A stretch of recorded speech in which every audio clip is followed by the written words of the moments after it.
Chapter 1 Necromancer, Prisoner of Azkaban, Professor of Hogwarts. London. The Leaky Cauldron. The bar owner saw the young man appearing at the door. His pupils could not help but shrink. At the same time, the whole bar also became quiet. The young man at the door seemed to be used to all this. Walked directly towards Tom. He has extremely black hair, three-dimensional facial features, handsome appearance, well-proportioned body shape, and is also very tall. But there is a fly in the ointment. He had two heavy dark circles under his eyes, which immediately made him look haggard. "Come to the counter." Tom swallowed a mouthful of saliva and asked cautiously. "Llewellyn, are you escaping from prison again?" Others in the bar also turned their attention to the young man, waiting for his answer. Roland Rasmus smiled when he heard this. "How is that possible? They just coordinated with me a little bit." Old Tom felt very strange. "They asked you to coordinate? What to coordinate with?" "They asked me to be a professor at Hogwarts," Llewellyn said calmly. Old Tom was confused. The reason why he reacted so strongly? It's because the person in front of him shouldn't be here at this time, but should be in Azkaban. Roland Rasmus. A very well-known figure in the British wizarding community. He was an ordinary orphan in an orphanage. After graduating from public school, enter and work in an ordinary company. Such an ordinary person. But at the age of 20, his magic power exploded and he became a wizard. Logically speaking, this is somewhat strange. But one more wizard isn't a big deal. It's just that Roland's wizard is slightly different from other wizards. He is a necromancer. How to say? The necromancer profession has not appeared for centuries. For the current magical world, necromancers are properly classified as dark wizards. After all, necromancers play with corpses, and in legends they carry many ominous qualities. Suddenly such a type of mage appeared. The entire magical world is confused. After Roland Rasmus became a wizard, the Ministry of Magic contacted him immediately. After seeing Roland use bones to summon a skeleton, they did not hesitate to throw Roland into Azkaban. For those at the Ministry of Magic, this is undoubtedly desecrating the body. Moreover, Llewellyn's magic power is full of uncomfortable atmosphere. They feel that Lorraine Rasmus is undoubtedly the third Dark Lord. Thinking of Voldemort and Grindelwald, the Ministry of Magic already has PTSD, and they will not allow Roland to grow into the third Dark Lord. After learning about Rowling's situation, the British magical community also agreed with the Ministry of Magic's handling of the matter. That's all. Lorraine Rasmus was imprisoned in Azkaban. However, it took less than 3 days. Llewellyn came out. It's not because the Ministry of Magic is out of kindness and ready to release him. Instead, he escaped from prison in a grand manner. Llewellyn walked out of Azkaban with a dozen of his skeletons. In the entire Azkaban, no one could stop him. After the jailbreak incident, the Ministry of Magic was unhappy. They mobilized all the Auror teams to capture Llewellyn. I thought Llewellyn would resist. As a result, Rowling followed them back to Azkaban. Found out after investigation. After Roland came out of Azkaban, he just went to the Leaky Cauldron for a drink. Tom also met Roland at that time. And the skeletons around him.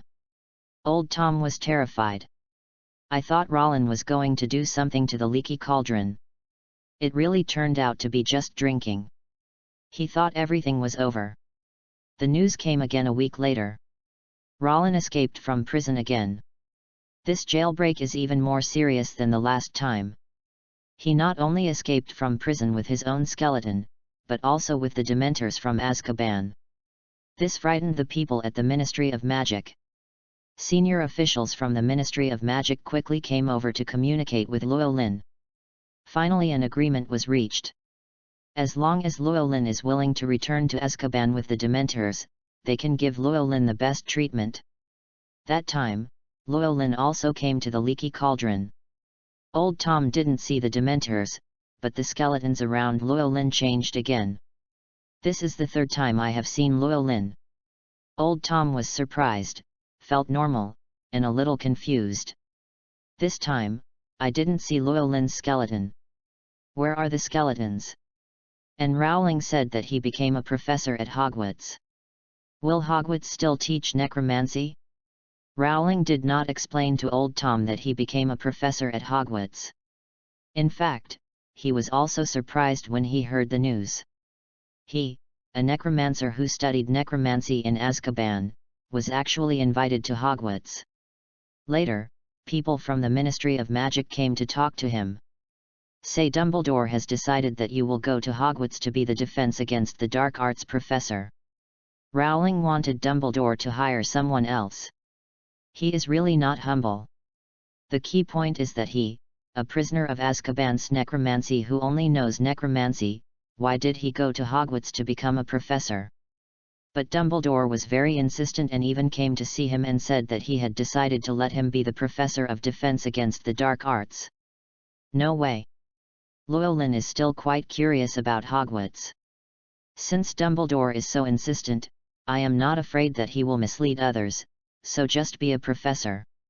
The worst thing is to study on your own before going to teach students. Anyway, he has a system. That's right. Rowling has a system. Llewellyn Rasma, whose real name was Llewellyn, later traveled to this world somehow and became a very standard time traveler orphan. I thought this was just an ordinary world. But he didn't expect to become a wizard at the age of 20.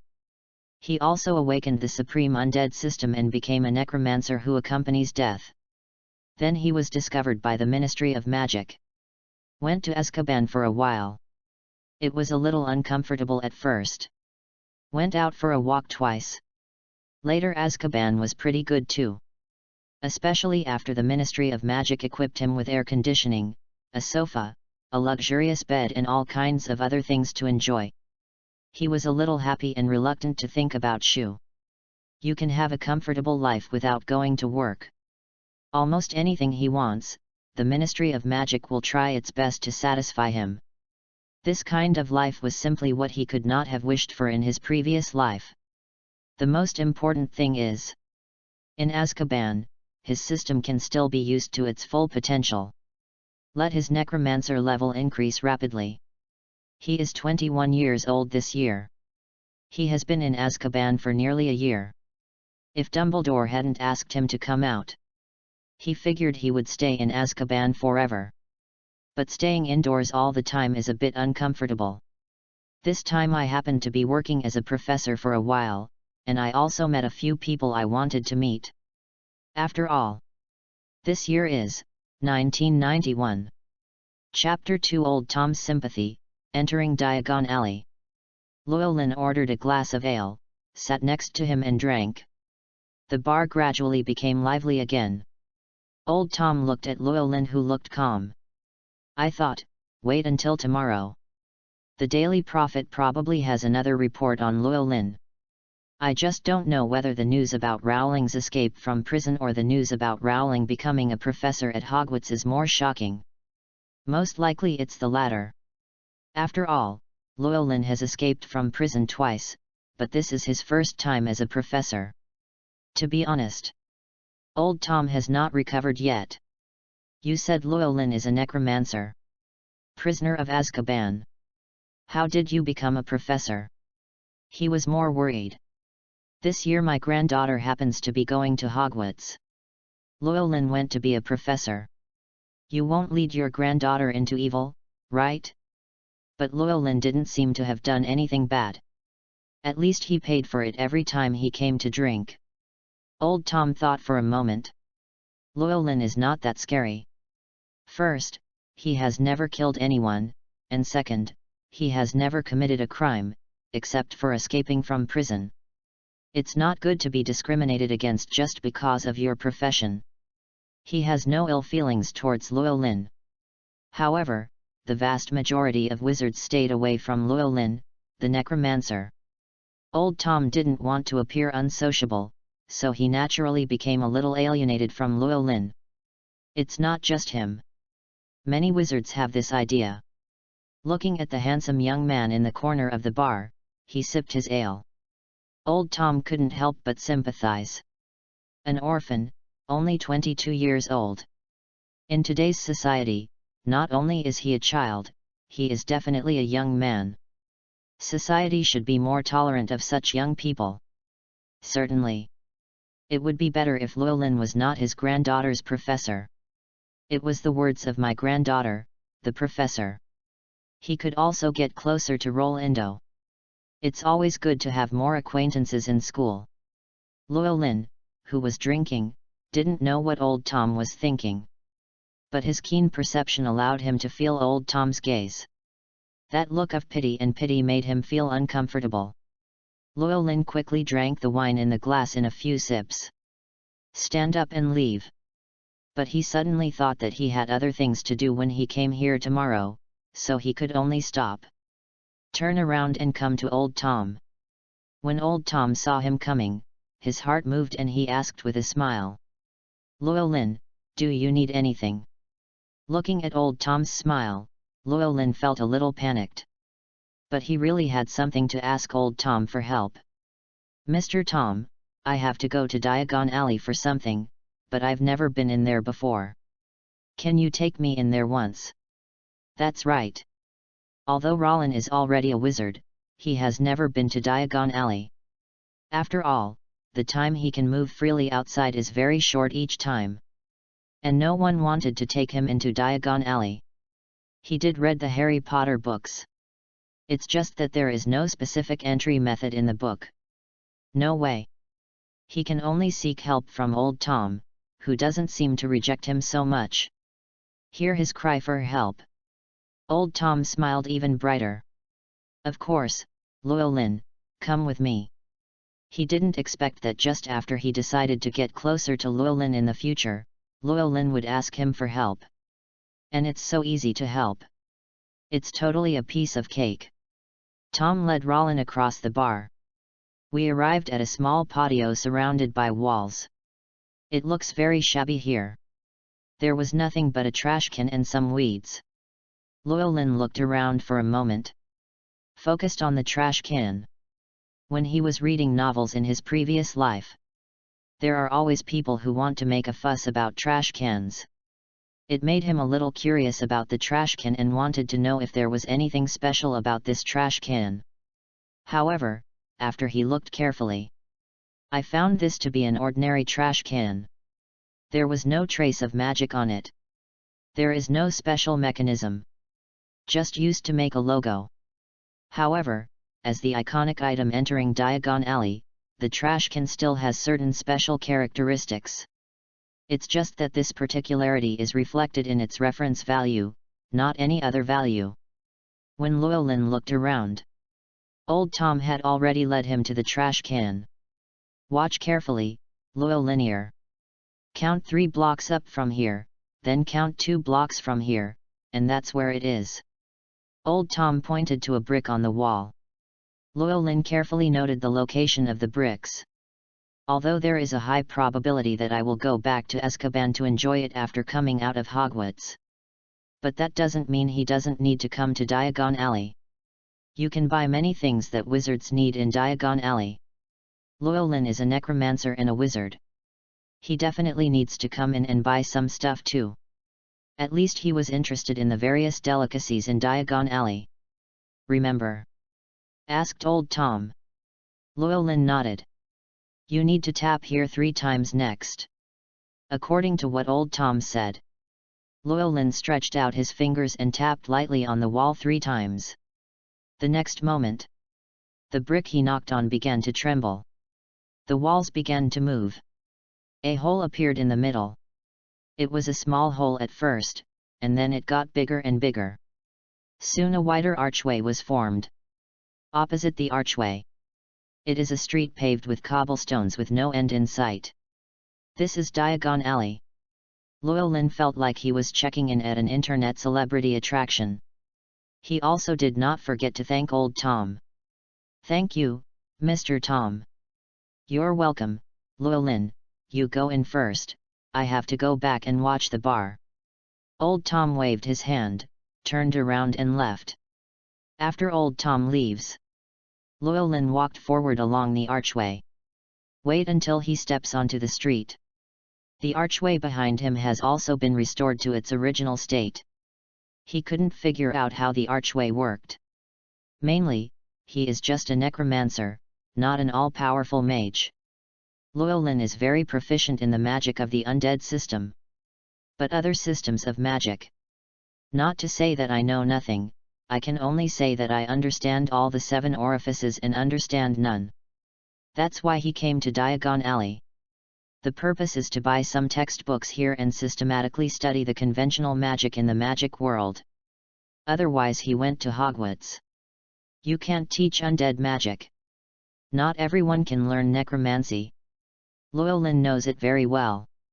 The rumors that necromancers are surrounded by bad luck are not false. It's just that he is special. You are immune to this misfortune. Others should just stick to the path of modern magic. There must be a reason why the Ministry of Magic does not allow necromancers to appear.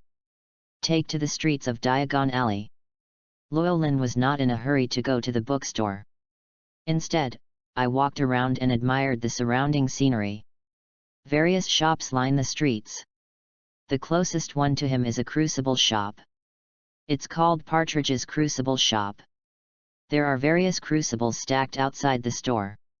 Llewellyn looked at these crucibles and considered whether to buy one. Chapter 3 Even if you go to jail, you will be paid, Llewellyn's Undead Supreme System. As a necromancer, Llewellyn often needs crucibles to process materials and make potions. After all, those little cuties of his don't want nothing. The supply of magic power is part of it, but there are other things that can save Llewellyn's own magic power. Certainly. Llewellyn's magic power is abundant now. The main reason is that I don't have many cute little ones at my disposal. So I can't use the crucible for the time being. But if you don't use it now, it doesn't mean you won't use it in the future. Llewellyn actually had an idea deep down in his heart. One day he will become the ultimate necromancer. Then try Scourge of the Undead.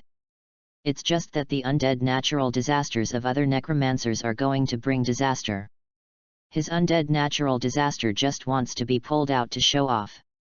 Llewellyn has no intention of retaliating against society. After all, he was now a regular prisoner of Azkaban. The parent department is the Ministry of Magic. The Ministry of Magic assigned him a room, allocated various supplies to him, and paid him a monthly salary. That's right. The Ministry of Magic pays him a salary, and it's not low. Otherwise, where would he get the money to buy things in Diagon Alley? He also has a desire to shop. It's just that he is usually too lazy to go out, so he always asks others to do the shopping for him. The salary is high, the benefits are good, and you don't have to do much work. What a great superior department! Loyalty. Rowling is now very loyal to the Ministry of Magic. The premise is that the Ministry of Magic has maintained such good treatment. Otherwise, his loyalty will also decline. Looking at the crucible, Llewellyn thought about it carefully. Just forget it. There is no need to spend this wasted money. Wait until you go to Hogwarts. Become a professor. Dumbledore should be able to match it. It is more comfortable to use public goods, and the quality is guaranteed. As for why he, a defense against the dark arts teacher, needed a crucible? All I can say is this important? Shouldn't schools consider what teachers need and then give them something? Say it again. A wizard who was a professor at Hogwarts didn't even have a cauldron. Dumbledore can't live with it either. Anyway, Llewellyn felt that Dumbledore should give him a cauldron. At worst, he will issue the invoice then. Leave the crucible shop here. Rowling wandered around Diagon Alley. Saw countless shops here. Ela Owl Store, a pet store that sells owls and owl supplies. This Llewellyn doesn't need it, he has his own little cute owl. Florin Fusco Ice Cream Shop, Llewellyn bought one, the ice cream tasted pretty good. Jumping and playing in the magic joke shop, the joke shop, Llewellyn has no interest. He's not someone who likes to show off and play pranks. Only people like the Weasley twins and Lee Jordan would be better suited here. Gringotts, the only known bank in the wizarding world, is where most people store their money and valuables.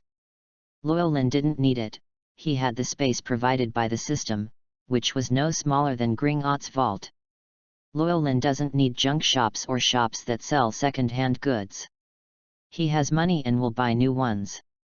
Mrs. Malkin's robe store, a clothing store, was the store Llewellyn originally planned to enter. Later I thought about it. Hogwarts should have customized professor uniforms, so forget it. It's better to have S*X for free. As for other women's beauty shops, magical animal shops, Quidditch boutiques, stationery supplies stores, magic supplies stores and so on, Llewellyn didn't even look at it. There is basically nothing here that he needs. The only thing that made him stop for a moment was Ollivander's wand shop. London's only wand shop, a monopoly, where little wizards buy wands. But he had no need for a wand. His undead magic does not require a wand, or even reciting incantations or using hands. It can be said to be an innate talent, or it can be said to be an active skill with no operational threshold. This has to be said about Llewellyn's system. His system is called the Undead Supreme Mage system. The functions of the system are not complicated either. It is just a system main body, and then some modules are installed. The main body of the system can swallow a variety of items containing the aura of the undead, and then increase Llewellyn's level of necromancer. The additional modules include Soul Servant module, Storage Space module, Perception Enhancement module, and Scanning module. There should be some other modules, but Llewellyn hasn't found a way to install them yet. Among the 4 existing modules, the Storage Space module and Scanning module are built in. The remaining 2 are modules he acquired after mastering soul manipulation and enslaving Dementors.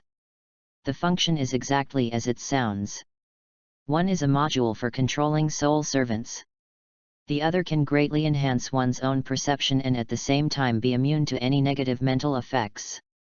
All of Rollins' necromancy magic is derived from his necromancer profession. The panel properties are as follows. Subject, Rollin Rasma. Age 22. Main profession, Necromancer LV65. Sub-profession, Wizard, Harry Potter World, LV2. Main professional skills, Awakening the Undead LV10MAX, Manipulating the Soul LV15MAX, Terror LV10MAX, Group Panic LV12, Awakening Advanced Undead LV18, Banshee's Cry LV11, Flesh Refining LV8, Reincarnated Lich LV2. 44 Omitted Individual. Sub-professional skills, none. It took a year. Llewellyn's main profession, Necromancer, has reached level 65. He doesn't quite know what level 65 is. Anyway, being able to summon high-level necromancers can be regarded as a high-level necromancer. As for the sub-professional wizard, the reason why there are levels, it's entirely because of the level bonus brought by the magic power in the body. As for everything about wizards, Llewellyn really knew nothing about it. He has not systematically learned any wizard knowledge. After becoming a necromancer, he spent most of his time in Azkaban. Those who came into contact were either undead, dementors, or those from the Ministry of Magic. Not to mention undead and dementors, these two couldn't teach him anything. Those at the Ministry of Magic also gave him a wide berth. In addition, Llewellyn's main profession was upgraded very quickly, and the role of his sub-professions was not that great, so he was too lazy to learn it. Now about to enter Hogwarts as a professor. In order not to mislead others, Llewellyn planned to sharpen his gun before the battle and suddenly learn about the wizard knowledge of this world. At any rate, I have to raise my level to level 10 or above. Make yourself look less like an outsider. Certainly. Llewellyn didn't plan to learn them all. He doesn't have that much energy. The main thing is to learn the one I teach, Defense Against Dark Arts. Defense Against the Dark Arts teaches students how to resist the various types of dark magic, including dark magic creatures, various dark spells, and duels. This is a core Hogwarts course. It is still very important to the students of Hogwarts. Chapter 4, Being a Prisoner and a Teacher, Getting 2 salaries is not too much, right? After shopping around elsewhere, Llewellyn ate something and then arrived at the destination of his trip. Flourish and blot books. As a teacher who teaches, Llewellyn must first ensure that he can understand the content in the textbook. Otherwise, even if you follow the script, you may make a joke. So the main purpose of his coming here is to buy the Defense Against the Dark Arts textbook. I also bought some other books related to Defense Against the Dark Arts. Llewellyn does not expect to become a Defense Against the Dark Arts expert in a short time. He just hoped that he would not show shyness in front of the students when he read the textbook. He was also able to answer the students' questions. This has already met his basic requirements. For that matter, Llewellyn is still very confident. After all, he has a system. In the Perception Enhancement module, there is an accompanying small function. Enhance his memory and understanding abilities in all aspects. With such a small function, Llewellyn feels that his learning speed should be okay. Just like he was reading those idle books in Azkaban.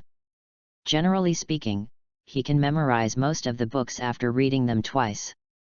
If you remember carefully, a book of about 100 pages can definitely be finished in a day or two.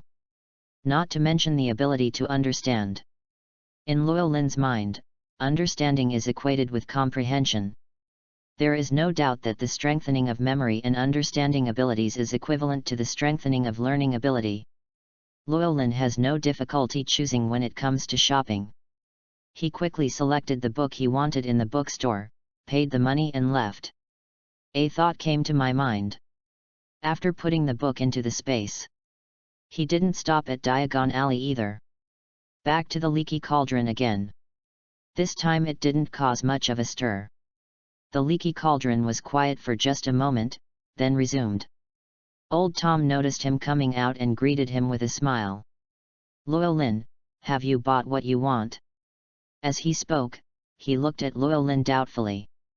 Why are you empty-handed and didn't buy anything? Then he seemed to think of something and suddenly realized. Oh! You have no money, right? How could I forget this? You have been in Azkaban, how can you have money? Just wait, I'll get you some galleons. Old Tom turned to leave. Llewellyn quickly stopped him. No need, I've already bought what I want. He turned his hand over, and a stack of books appeared in his hand. Old Tom stared at this scene dumbfounded. What kind of magic is this? Is it the traceless stretching spell? But the traceless stretching spell didn't come out of nowhere, right? This is a little magic that's just for me. Llewellyn turned his hand again, and the book in his hand disappeared. Old Tom can guarantee that. This time he didn't blink at all. Those books really disappeared suddenly, as if they had entered another space. But since Llewellyn didn't explain much, Old Tom didn't ask any more questions. It would be rude to ask such a question involving personal privacy. But where did you get the galleons? He asked a relatively normal question. Llewellyn looked innocent. Of course the Ministry of Magic paid me a salary. I was a prisoner in Azkaban. Didn't they even pay me a salary? Old Tom's closed mouth opened again. What the hell? When did the Ministry of Magic become so kind and pay wages to prisoners? Are you kidding me? Old Tom asked cautiously. Of course not. This is an agreement between me and the Ministry of Magic. I help them guard Azkaban and they pay me a salary. This is very reasonable. Very reasonable indeed. Rowling is controlling the soul-shooting monsters from leaving Azkaban, shouldn't the Ministry of Magic pay him? Old Tom didn't know the details. But when he heard that Llewellyn was going to guard Azkaban, he nodded. For such a dangerous job as guarding Azkaban, you do need to be paid. So now that you have become a professor at Hogwarts, don't you get 2 salaries? After all, you should be considered an employee of the Ministry of Magic, right? Old Tom suddenly asked. Llewellyn was immediately stopped by the question and scratched his head. I haven't really thought about this, but it should be 2 salaries. I will find time to ask the leaders of the Ministry of Magic in the future. Logically speaking, even if he is not in Azkaban, he still controls the Dementors in Azkaban. This salary obviously belongs to him. Llewellyn thinks Old Tom is really a good man. If it weren't for Old Tom's reminder, he must have forgotten about it. How can it be done with 1 less salary? Today's society, 1 salary is not enough to support a family. Another salary is needed to resist risks. Llewellyn decided to write a letter to Fudge as soon as he settled in Hogwarts, asking him not to forget the salary he deserved. After chatting casually with Old Tom for a few words, Llewellyn ordered another glass of fruit wine. He always drank fruit wine when he came here before. The glass of ale I ordered today didn't quite suit my taste, so I changed it back to fruit wine. He is someone who likes to stay in his comfort zone. Once you encounter difficulties outside your comfort zone, they will immediately shrink back into their comfort zone. Finish the drink. Rollin walked out of the leaky cauldron, came to a hotel in a nearby street. This is his temporary residence. He wouldn't go to Hogwarts for 2 days. He will stay in a hotel for the next 2 days. Fortunately, Llewellyn still has a lot of pounds in his hands. The hotel we stayed in was quite good, a 4-star hotel. Although it wasn't as good as his residence in Azkaban, he could still sleep well. These pounds were earned by him working as an ordinary person before becoming a necromancer. I never had the chance to spend it later. I'm afraid it will be difficult to spend it in the future. Llewellyn didn't save anything. If not the best hotel in the neighborhood is a 4-star hotel, he would definitely try to go straight to a 5-star hotel. And the reason why I want to live near here, it's because he still has somewhere to go. In fact, this place was the place where he spent the longest time besides Azkaban after becoming a necromancer. That's Nocturne Alley. Nocturne Alley is another magical business district besides Diagon Alley. But it's a completely different situation than Diagon Alley. Most of the shops here are those related to black magic. The customers and bosses inside are also some strange people. Anyway, Nocturne Alley is a relatively dangerous place. Kind of like the black market in the wizarding world. There are no rules that must be followed here. It can be said that there are almost no taboos.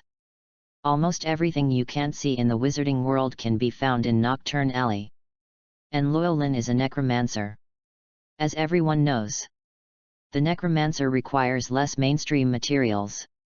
Nocturne Alley happens to sell materials that are not mainstream. Chapter 5: Entering Nocturne Alley and Bojin Box Store. Stay in the hotel.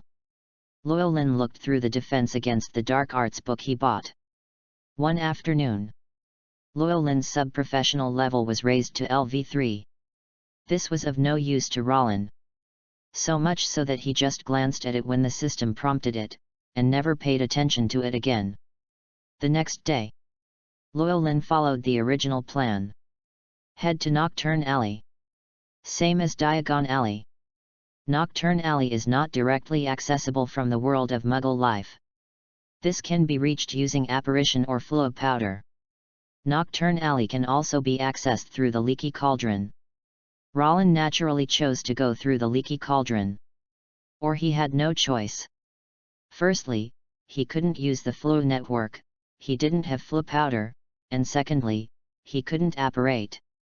As a necromancer, he has no means of spatial movement. I had no choice but to walk over honestly. In the Leaky Cauldron, he received the care of Old Tom again. Llewellyn had no intention of drinking this time and went directly into Nocturne Alley. This is a dark, narrow alley. There are all kinds of weird people. Rollin came twice. already visited here. There was nothing to see, so he chose to go directly to his destination, Bojin Box Store. The Bokeen Box Store is located at 13B Nocturne Lane. It's an antique store run by Mr. Borkin and Mr. Burke.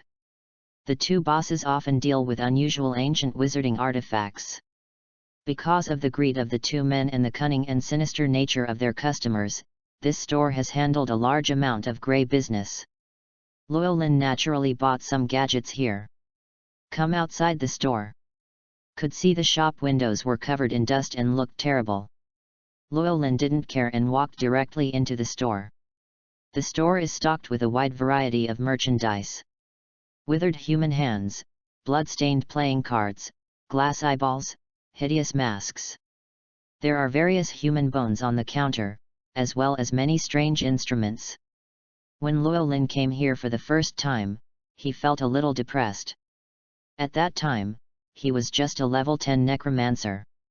Now he is over 60. Standing here feels like going home. 2 words. Kind. Mr. Rowling, it's a pleasure to see you again. Not long after he entered the door, a smooth voice came over. Nice to see you again, Mr. Borgin. Llewellyn nodded towards the greasy-headed Mr. Borgin. It's an honor to serve you. What can I do for you? Is it still the same? I have a new batch of goods here. They just arrived today. The price is very reasonable. Mr. Borkin said in a flattering manner. As the saying goes, the customer is God. Llewellyn bought a lot of things from him the last 2 times, so his attitude was naturally very good. Llewellyn nodded. Yes, Mr. Borgin, the same old rules apply. It's time for my little cuties to change bodies again. Mr. Borgin is already used to it. Your servants are so lucky to have a master like you. Llewellyn was not sure whether Mr. Borgin was really complimenting him or just being arrogant. After all, the reason why his servant needed to change bodies. It was because of cooperating with his experiment that my body was damaged. Llewellyn has a strong desire to explore. Always experiment when you encounter something you don't understand. His little cuties were the thing he couldn't understand the most. The results are clear. He still didn't understand. And his servant lost his body. After Mr. Borgin praised Llewellyn, he took out 3 complete sets of human bones from the counter with ease. Everything from skulls to leg bones. In this regard, Mr. Borgin is very professional. Of course, there is no Rollin Major. Llewellyn only needed to glance at it to know whether the 3 human bones in front of him were missing any bones. It turns out, Mr. Borkin is not that greedy yet. All 3 are complete. Llewellyn skillfully took out the money from the space and paid it to Mr. Borgin. Mr. Borgin took the galleons and said with some embarrassment. Sorry, Mr. Llewellyn, the orders of the Ministry of Magic have been following too closely recently, and there are very few new goods arriving, so in terms of price. He didn't say the rest of the words, but he understood everything. Llewellyn was wealthy and asked, then how much more do I need to add? 50 gold galleons. Mr. Borkin held out 5 fingers. Llewellyn was really surprised now. It's actually increased so much. 50 gold galleons, that's 1/6 of the salary of a ministerial official at the Ministry of Magic. He was working hard in Azkaban, and his monthly salary was only 150 galleons. 1/3 of the sales were wiped out with 1 price increase. Even if Llewellyn doesn't lack this little money. I also felt some physical pain. He did not bargain with Mr. Borgin, but paid the money readily. But I asked Borgin for a head start. Can Hands of Glory give me one? Llewellyn's request was not excessive. The Hand of Glory, the best friend of the thief and robber, puts a candle on it, and only the person holding it can see the light. It is not complicated to make and not expensive. It's a good choice as an add-on. Llewellyn doesn't actually need it, but he can still study it when he is bored. Mr. Borgin had no doubts. Of course, Mr. Llewellyn, the customer is God, I will meet your requirements. He agreed too quickly. Llewellyn instantly realized that he had been taken advantage of again. Why say again? The last time he was here, I also bought a few skeletons. Mr. Bojan didn't increase the price that time, but just said that it was a big promotion week at Bojan Box Store. If you want to buy a skeleton, you have to buy some matching items. For example, human nails, human hair, etc. Llewellyn didn't quite understand what this kind of behavior was called. Later, I asked a lady for advice, and she told Llewellyn that this was called distribution. It can also be said to be a bundled sale.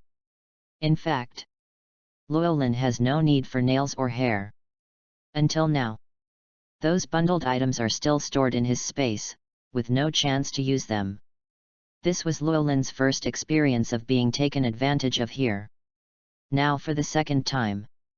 Rollin is almost certain. There was no such thing as Aurors chasing after her, it was just Mr. Bojan who made up a story to force the price to increase.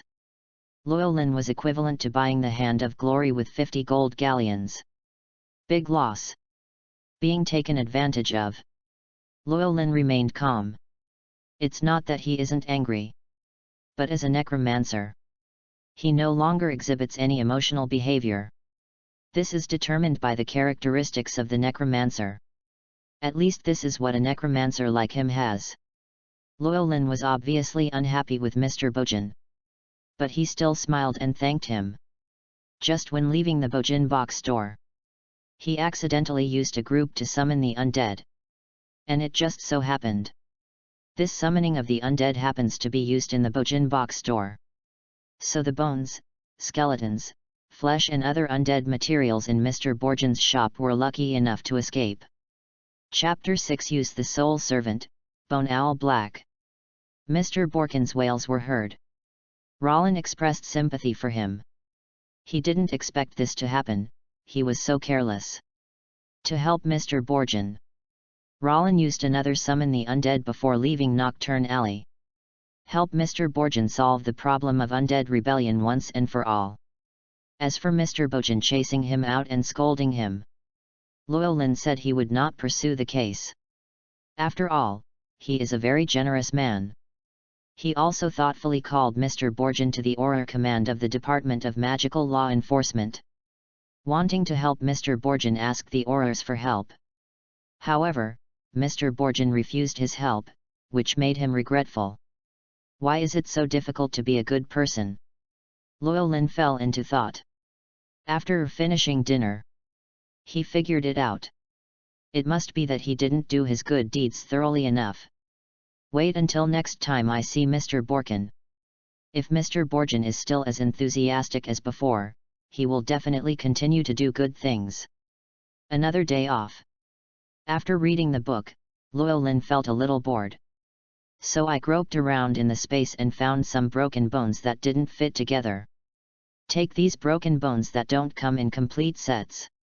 He managed to form a bird shape. Open the Soul Servant module. Llewellyn thought, and a screen of light appeared in front of his eyes. Soul Servant module. List of Soul Servants. Abo. Avery. Black. Soul Servant Operation Level, First Level LV10MAX. Maximum number of manipulated souls to obey, 32. Looking at the long list of soul servants, Llewellyn was a little confused. Who can he ask to come out and talk to him for a while? Think about it. He decided to call out the one who spoke the least. Although he wanted someone to talk to him, he didn't want to be a chatterbox. Infused with Blake's soul, Llewellyn chose Blake and injected his soul into the bone bird that was barely put together in front of him. A dark light flashed. The bones on the table seemed to be alive, standing upright on the table. This is a weird-looking bone bird. The nose is not a nose, and the eyes are not eyes.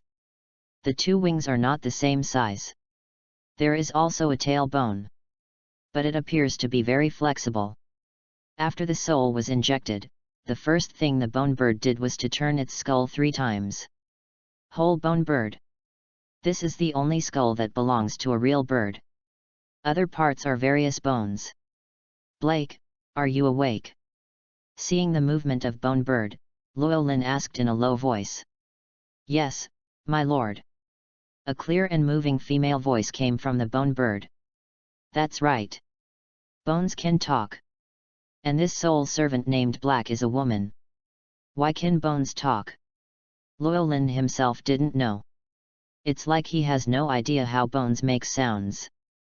That's why he dismantled so many bones, just to study the sound-producing parts of the bones. It turns out, it is fruitless to explore such questions in a world of extraordinary power. But Llewellyn is a persistent person. He has not given up exploring this issue until now. Under the protest of his little cuties, Llewellyn said that he would definitely seek their opinions in the future. Only with their consent will Llewellyn start research. Judging from this matter, Llewellyn is still very particular about human rights, oh no, the rights of the undead. Hear Blake's answer. Llewellyn nodded. So Black, can you fly now? Blake moved his stiff bones. Tried for a while and then shook his skull. It's not possible yet. The wings bones are too rudimentary to fly. We need more bone pieces. Blake's voice was cold and without any nonsense. Llewellyn casually took out a pile of broken bones from the space. Then take it and install it yourself. Let me know when you can fly.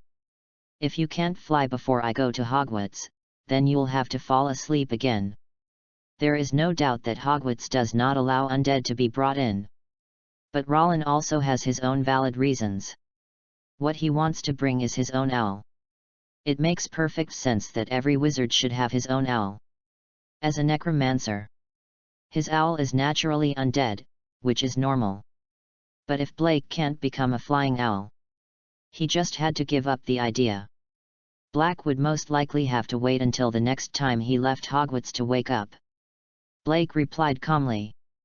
As you command, my master. Llewellyn frowned. He realized he had made a mistake. It's not good to wake up the chatterbox. But it seems boring to wake up a soul servant who barely takes the initiative to speak. Blake, can't you take the initiative to find something to talk to me about? Llewellyn couldn't help but said.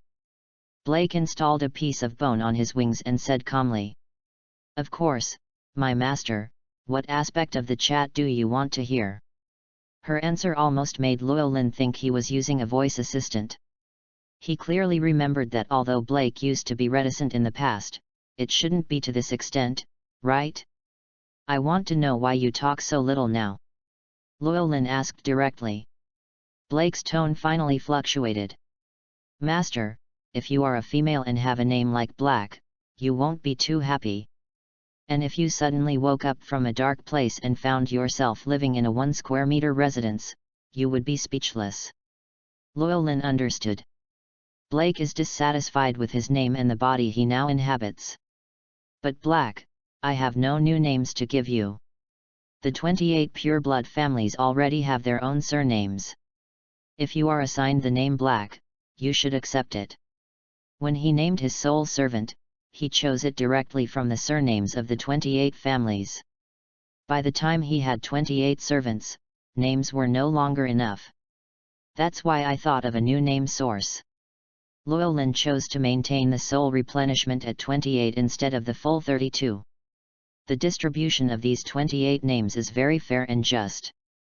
Llewellyn made a lottery box and asked the 28 soul servants who had bodies to draw lots and choose their names.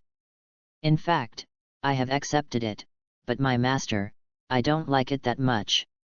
Blake returned to a calm tone. Llewellyn understood. Accepting it but saying you don't like it is arrogant. I'm sorry, but this is an arrangement of fate.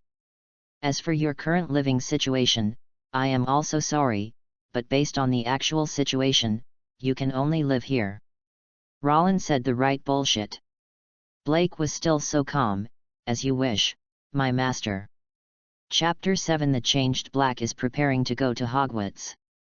After Blake was summoned, Llewellyn finally had one more person to talk to. So he was still in a good mood. At least Blake answered his questions. Normally, I wouldn't bother him actively. A good mood is important. Llewellyn felt that he learned defense against the dark arts much faster today. But he went to bed early today. Because tomorrow it's time to head to Hogwarts. Before going to bed, Roland told Black, "It's still the same old rule. While I'm sleeping, you watch the door for me." Blake flapped his wings without any fluctuation in his tone. "No problem, my master." Looking at Blake, who still couldn't fly, Llewellyn suddenly felt worried. If Black can't fly until she enters Hogwarts, can she still be considered an owl? The most basic requirement for an owl should be that it can fly, right? Never mind. It's useless to think too much. Look at Blake's own creation. She had one night to assemble her body. The undead don't have to sleep anyway. Good night then, Blake. Good night, master. That's all. In a dark hotel, a bonebird is looking for suitable bones to fill its wings and body among a large pile of bone fragments on the table. On the bed next to him was a man sleeping soundly. If the hotel staff came in and saw this scene, I don't know how scared I will be. After all, the scene in front of me is really weird. Llewellyn slept soundly. Wake up. Feeling comfortable all over. After going to the bathroom to wash up, I took a look at myself in the mirror. Handsome and elegant. What a succubus. The only drawback is that the two big dark circles under the eyes ruin the overall beauty. For these two dark circles, there was nothing Llewellyn could do. He is a necromancer. Necromancers are powerful in every way. But at what cost? Llewellyn didn't know the price for others. The price he paid was 2 black eyes. This is already the lowest price the system can help him choose. What can he do? I can only tolerate a little imperfection in my perfect self. There are always people who think that the dark circles under his eyes are a sign of excessive indulgence, and Llewellyn often loses control because of this. But if you can't hold it tight, you have to hold it tight. He doesn't have the ability to get rid of his 2 dark circles now. Based on the necromancer knowledge he gained from the system, to be completely exempt from the cost of contacting the aura of the undead and learning undead magic, one needs to be at least level 100. He is only level 65 now. It's still a little bit worse. According to the current upgrade speed, it will take at least another year. Finished washing. Only then did Llewellyn start to pay attention to Blake by the windowsill. Blake's bones were now white. The bones Llewellyn just bought were white and slightly yellow, but now they have turned into pure white. He knew this was Black's own ability. Soul servants have their own soul power. After the soul is injected into the corresponding body, it will subtly change the body and make it improve in the direction it wants. Blake's soul power is pretty good among his 28 soul servants. So it only took one night. It had already changed the bones into her favorite pure white color. Good morning, Blake, you look so beautiful today. Llewellyn praised him sincerely. It is different from the crooked shape when it was first created yesterday.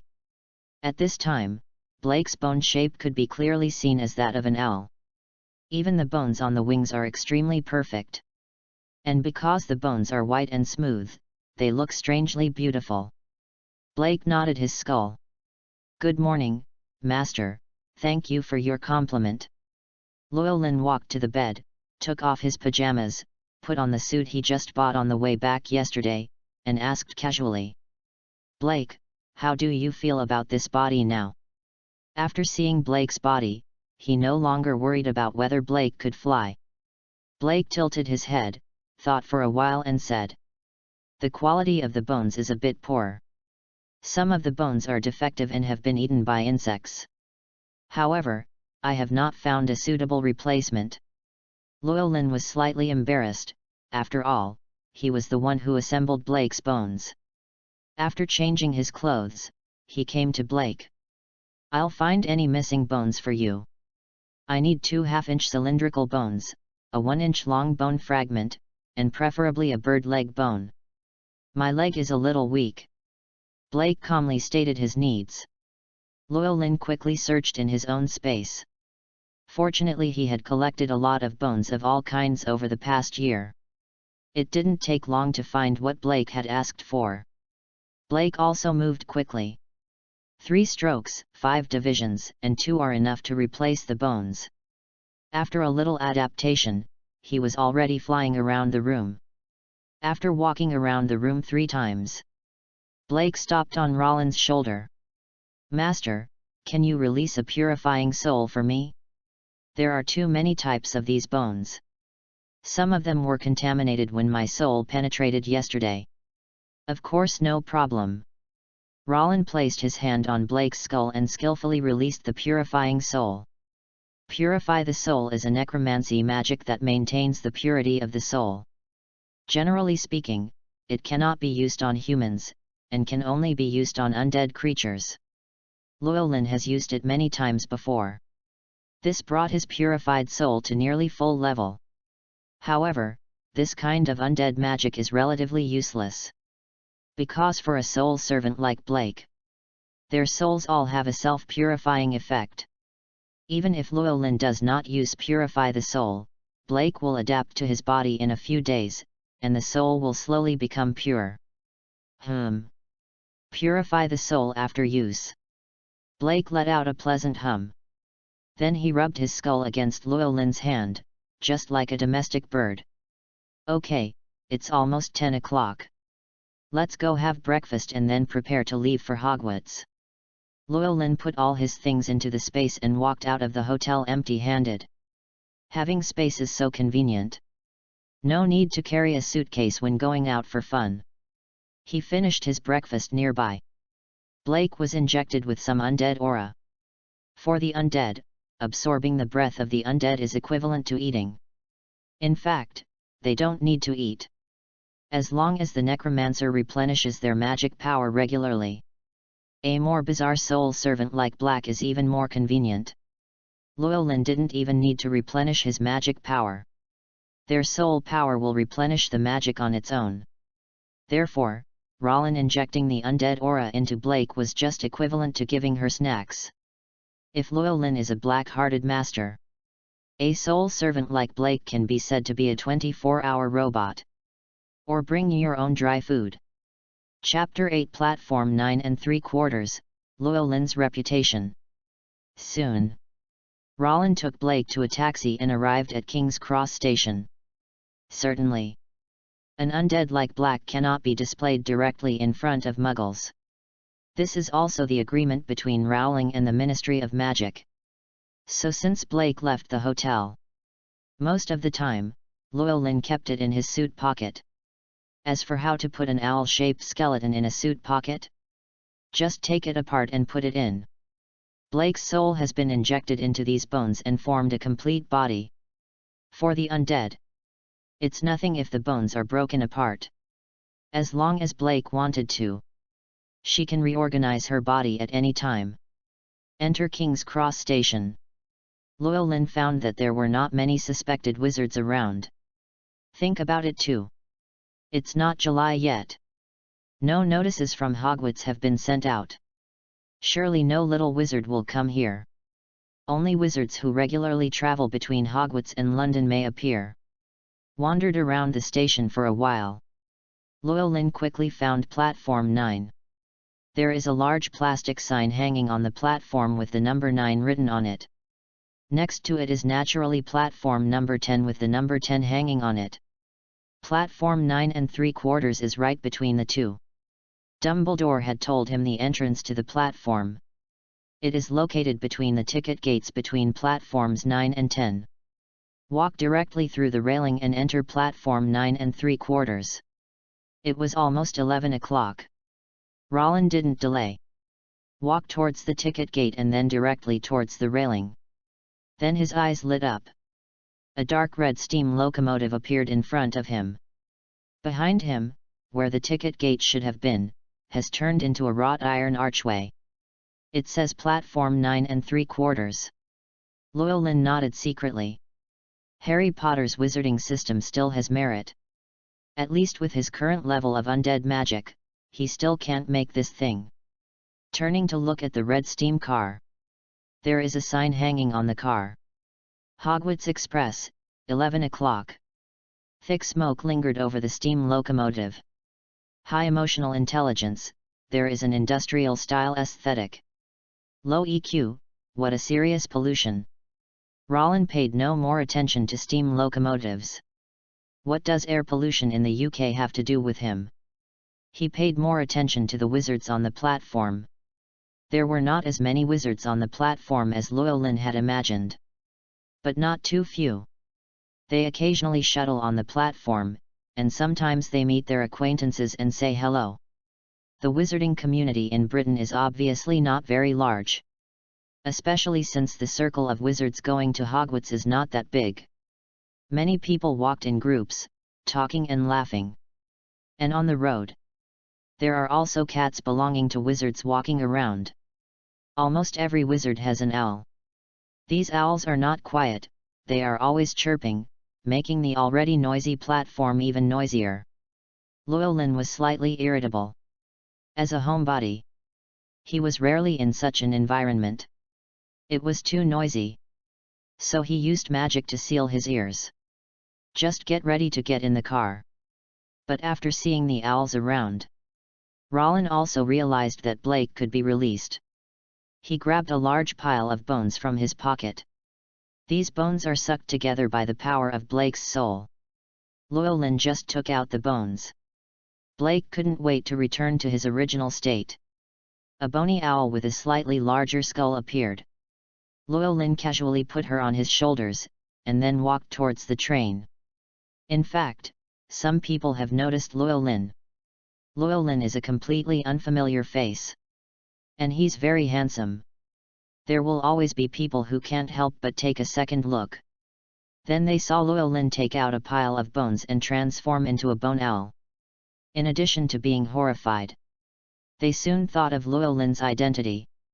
It was the necromancer who made the headlines of the Daily Prophet twice, Rollin Razma. Wrong. It's been 3 times now. Just yesterday. The Daily Prophet's headline is also about Lorraine Razma. But this time it's no longer Rollin's jailbreak. Instead, Rowling became a professor at Hogwarts. The above describes in detail the whole process of Dumbledore personally going to the Ministry of Magic to invite the prisoner of Azkaban, Lorraine Razma, to serve as the defense against the dark arts professor at Hogwarts. There are all kinds of details, including Dumbledore's meeting with Rowling in person, and their conversation for a long time are also recorded. There was just no content in the conversation between the two. But it can also be seen that the person who wrote this article must be an insider of the Ministry of Magic, and was even present at the time. Regarding Llewellyn, the necromancer, becoming a professor at Hogwarts, wizards all over Britain were shocked. Not even just wizards. The inhuman creatures were also shocked. A necromancer. A prisoner destined to stay in Azkaban for the rest of his life. He unexpectedly transformed into a professor at Hogwarts. As the #1 wizard school in the wizarding world, Hogwarts has a high status in the hearts of wizards all over the world. The professors there are naturally very respected. Rollin became a professor. It means that he suddenly has a high social status from the lowest level of society. Ordinary wizards have no idea how Rowling gets along with the Ministry of Magic. Face this situation. Many wizards were dissatisfied. In their impression, necromancers are extremely terrifying. They desecrate corpses and manipulate souls. They are very evil existences. How could they rest assured that such a being wanted to be a professor? Especially the parents of little wizards who are going to Hogwarts this year. They had to think carefully. Should I send my child to Hogwarts? What if a child is led astray by a necromancer? But Rowling was personally invited by Dumbledore. As the greatest wizard in the wizarding world today, he is also a legend in the wizarding world. Wizards still trust Dumbledore. Since Dumbledore personally invited Rowling, does this mean that Llewellyn is not as scary as the legend says? Many wizards have this tangled mentality. There are some such wizards on platform 9 3/4 today. They recognized Rollin. For a while, I didn't know how to deal with the relationship with Llewellyn. At the same time, other wizards recognized Llewellyn through the wizards around them and also knew Llewellyn's identity. The platform quickly became quiet. Almost everyone looked at Llewellyn intentionally or unintentionally. Want to see what kind of person this prisoner-turned-professor is? Llewellyn is used to people's attention. He knew that he was a famous figure in the British wizarding world. To the eyes of these people, he simply chose to ignore it. Until he stepped onto the steam train. It took a while for the platform to become lively again. Chapter 9. The salesperson with a trembling voice is about to arrive at Hogwarts. After getting in the car, Llewellyn randomly found an empty cubicle and sat down. I didn't find the one with people. Because he knows it very well. Those people may not be so willing to sit with him. Of course, some people may be curious about him. But Llewellyn doesn't have that much free time to deal well with these people. Have this time. He would rather talk to Blake about what it was like to be locked up in a dark room. Blake has always been resentful about being locked up in a small dark room. Not only her, but also Amber, Longbottom, Flint, and Malfoy all disliked her. The so-called dark room. That is Llewellyn's soul servant module. When his soul servant lost his body, it will be forced into a place by the soul servant module. Black and his friends called it the dark room. According to Blake, after being locked up in a small dark room, they can't feel the passage of time, but when they wake up, they will feel like they are in another world. Rollin has not experienced it and cannot resonate with Blake and others. I can only express my grievance to them. But in this situation, he really can't release everyone. Or wait for a special opportunity. Or wait until you leave Hogwarts and return to Azkaban. At that time, Blake and others can all come out. Llewellyn is preparing for both. The 3 bones I bought at the Bojin box store are the complete bones in the supplementary space. Complete bones like this. After the soul servant is injected, you can immediately gain the ability to move. It was much easier than Blake's own hard work of building the skeleton. This is also a point of complaint from Blake. Llewellyn could obviously find him a bird skeleton, or even an owl skeleton, but he had to use broken bones to build a body for her. Regarding this point, Llewellyn was slightly unreasonable. The main fault is that he really didn't consider this issue. He suddenly thought of it when he was bored.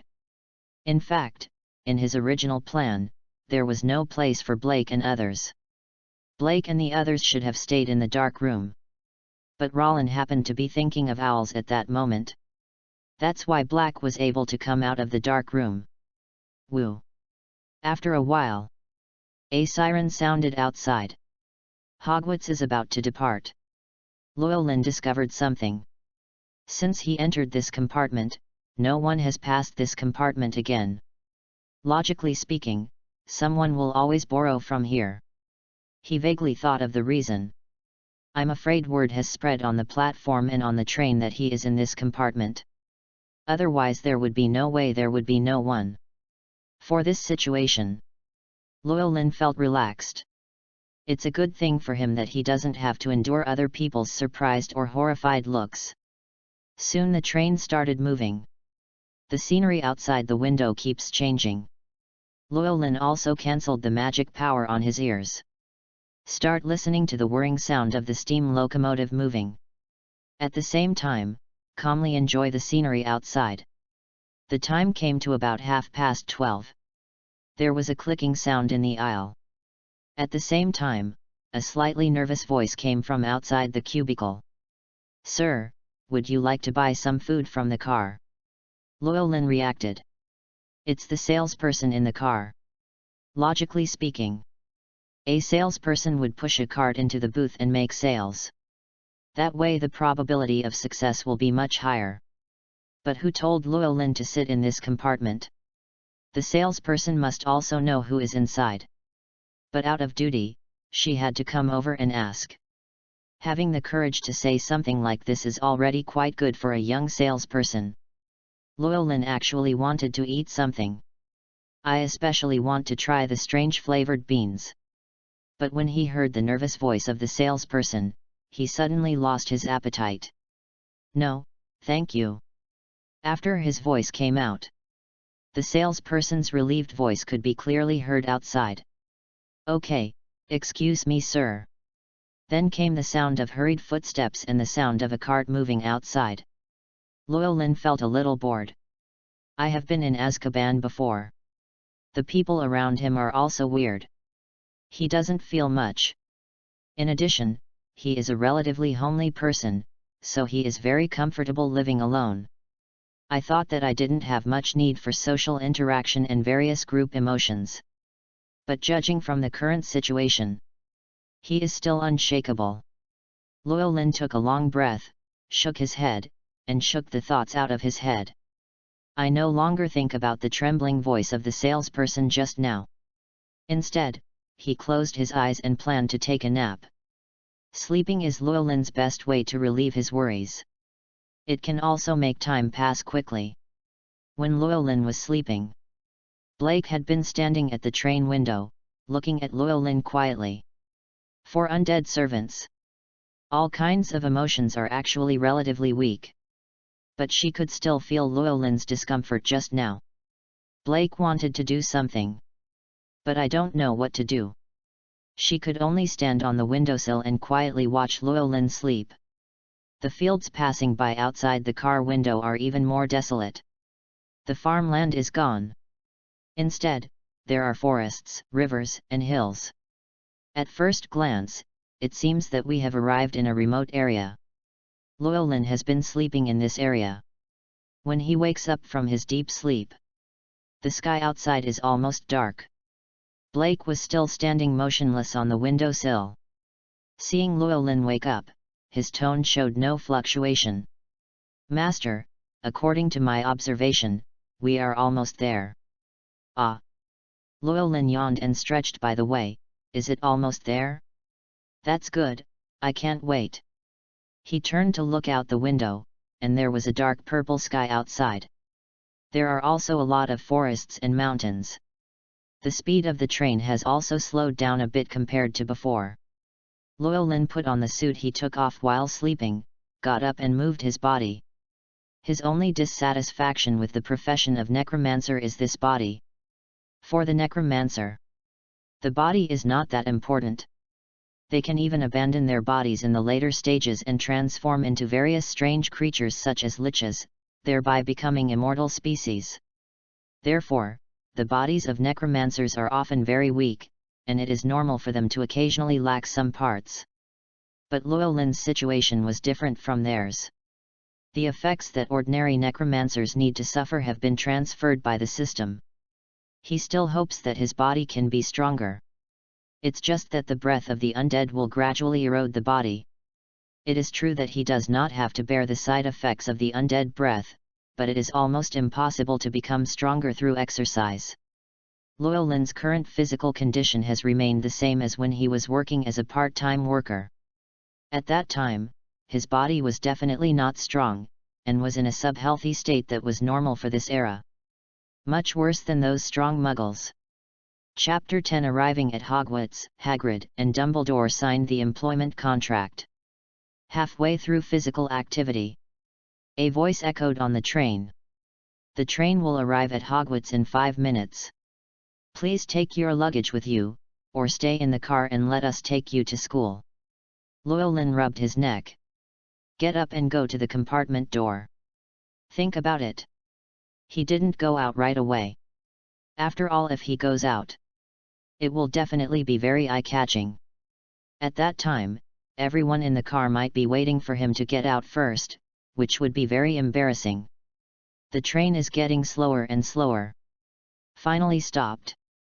Passengers on the bus were pushing and shoving and rushing toward the door. But there were not many people on this train. After a while, almost everyone got off the bus. Llewellyn estimated that the time was about the same. He also took Blake off the train. Standing on the dark and small platform, Llewellyn felt a bit of the cold wind at night. But it was summer at this time. The cold wind blows like a gentle breeze on my face, which is quite comfortable. Everyone in the car has already moved forward. Llewellyn did not delay. Along the narrow path, Llewellyn arrived quickly, and he soon came to the lake. A towering castle stands on a high hillside on the other side of the lake. There are many spears on the castle. Windows flashed under the stars. At this time, there was a group of small boats moored on the shore. The others walked towards the boat very skillfully. Llewellyn was not in a hurry. Instead, he turned his head and looked to the other side. The other side was also a place that interested him. Hogsmeade. Hogsmeade is the only village in Britain that is full of wizards and no muggles. There are also various facilities inside.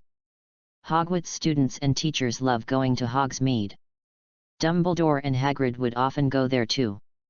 However, the school stipulates where only students in 3rd grade and above can go on certain Saturdays. It must have the signature of the guardian. Llewellyn is a professor. Of course, there is no need for a specific time and the signature of the guardian. And even if he wanted it, he couldn't get it out. Because he is an orphan and has no guardian at all. Just thought of Hagrid. A loud voice came from a small boat on the lake. Is Professor Razma here? Come here, I will take you to the castle. Hear this loud voice. Rowling soon realized it was Hagrid. He replied loudly, I'm here, I'll be right back. I don't know if it was his imagination. After he spoke, the people on the boat on the lake suddenly sped up. Rowling stopped thinking about Hogsmeade.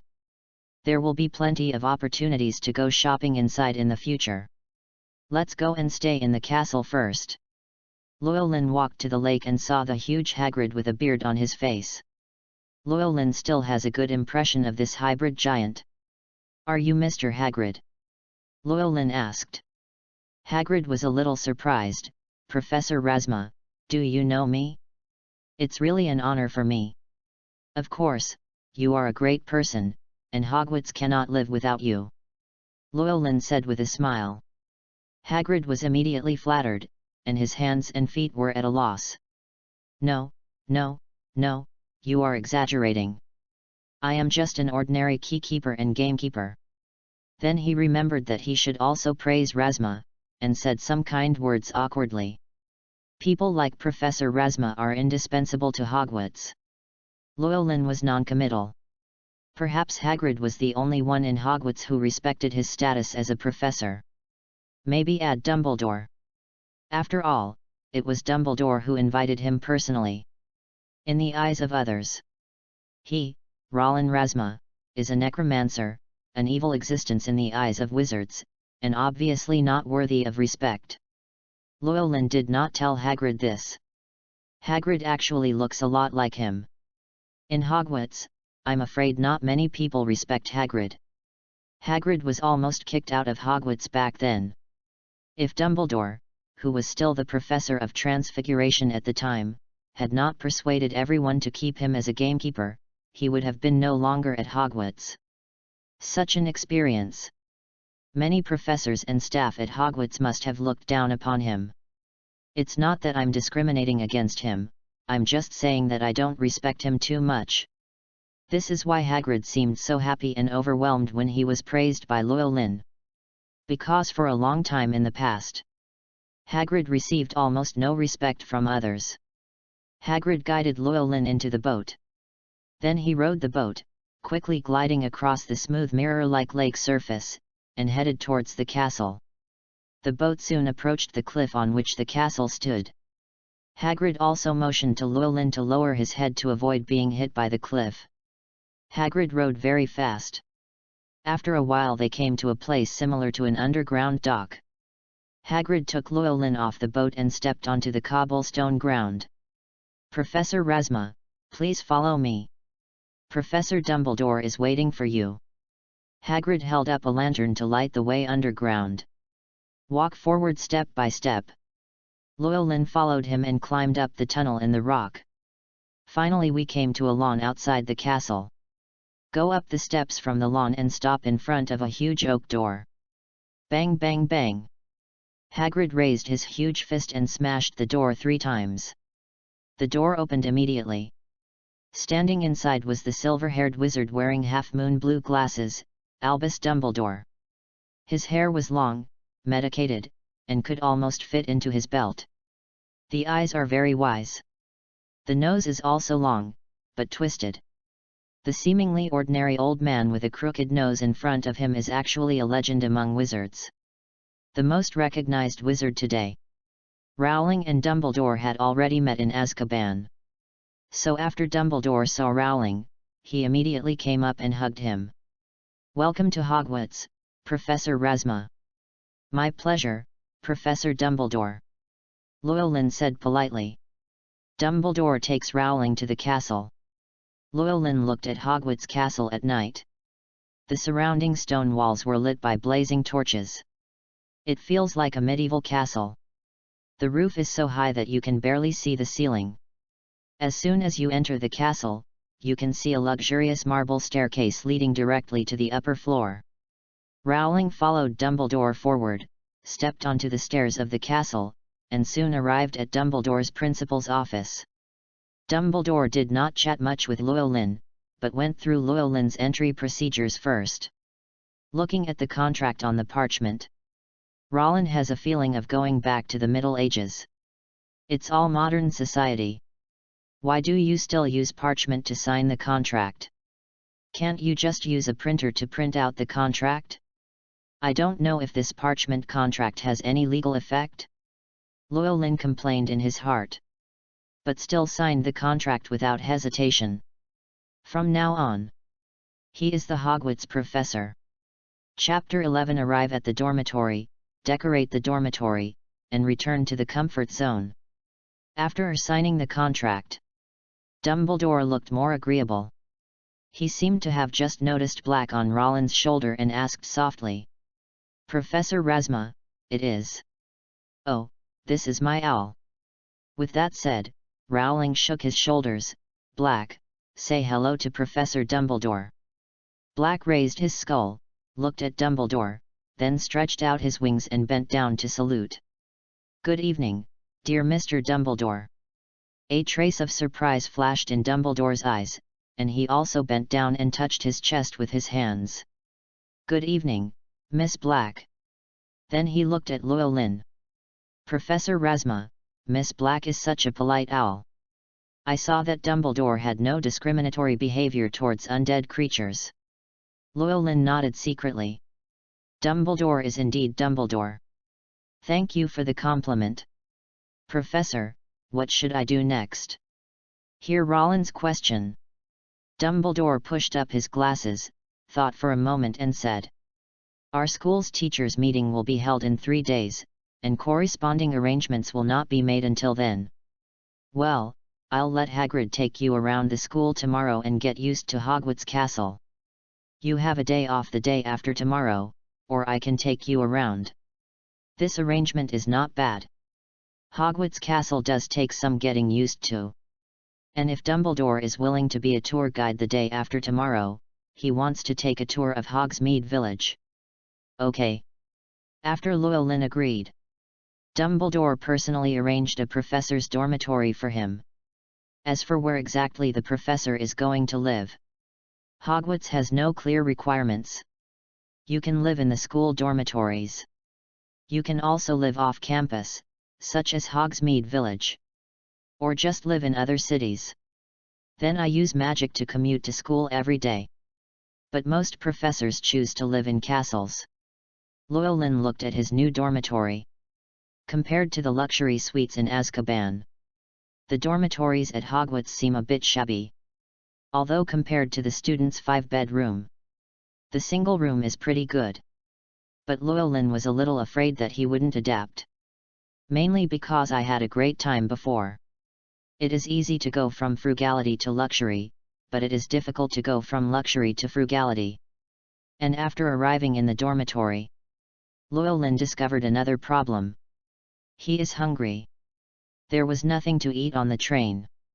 The body is just an ordinary person's body. Dumbledore didn't notice this just now.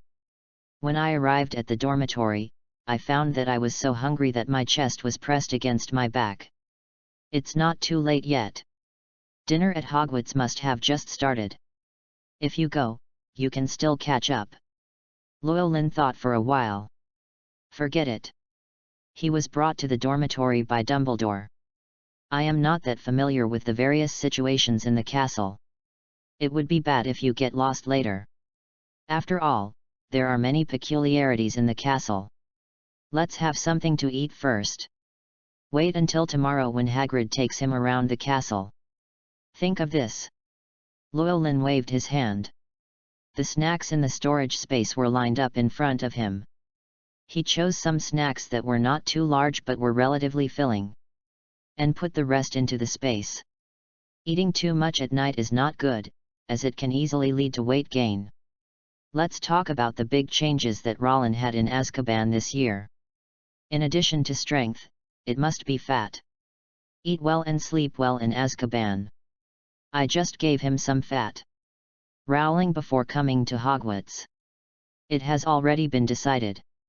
You must lose weight. Don't have any fat at all. Even if it is difficult to develop 8-pack ABS because of the undead aura.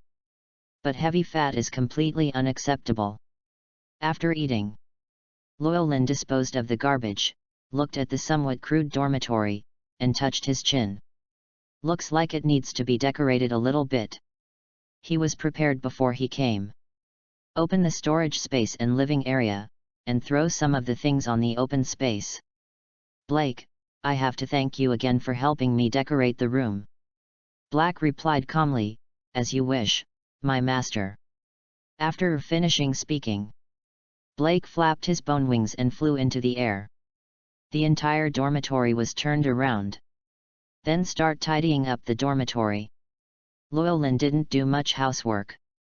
So when they were in Azkaban, these things were all left to Black and the others. Blake is basically the one who does the housework.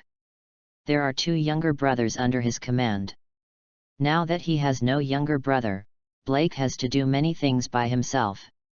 Even though Blake has a skeleton, you might think that she is very fragile. The world is supported by the power of the soul. As a high-level soul servant, Black's power far exceeds that of ordinary muggles, and can even be compared with some smaller giants. Cleaning up the housework is very fast. Encountered relatively large pieces of garbage. Black would gather together and wait for Rollin to deal with it. Rollin's storage space has a special garbage partition. All the trash will be stored there. Then find a place to dispose of them.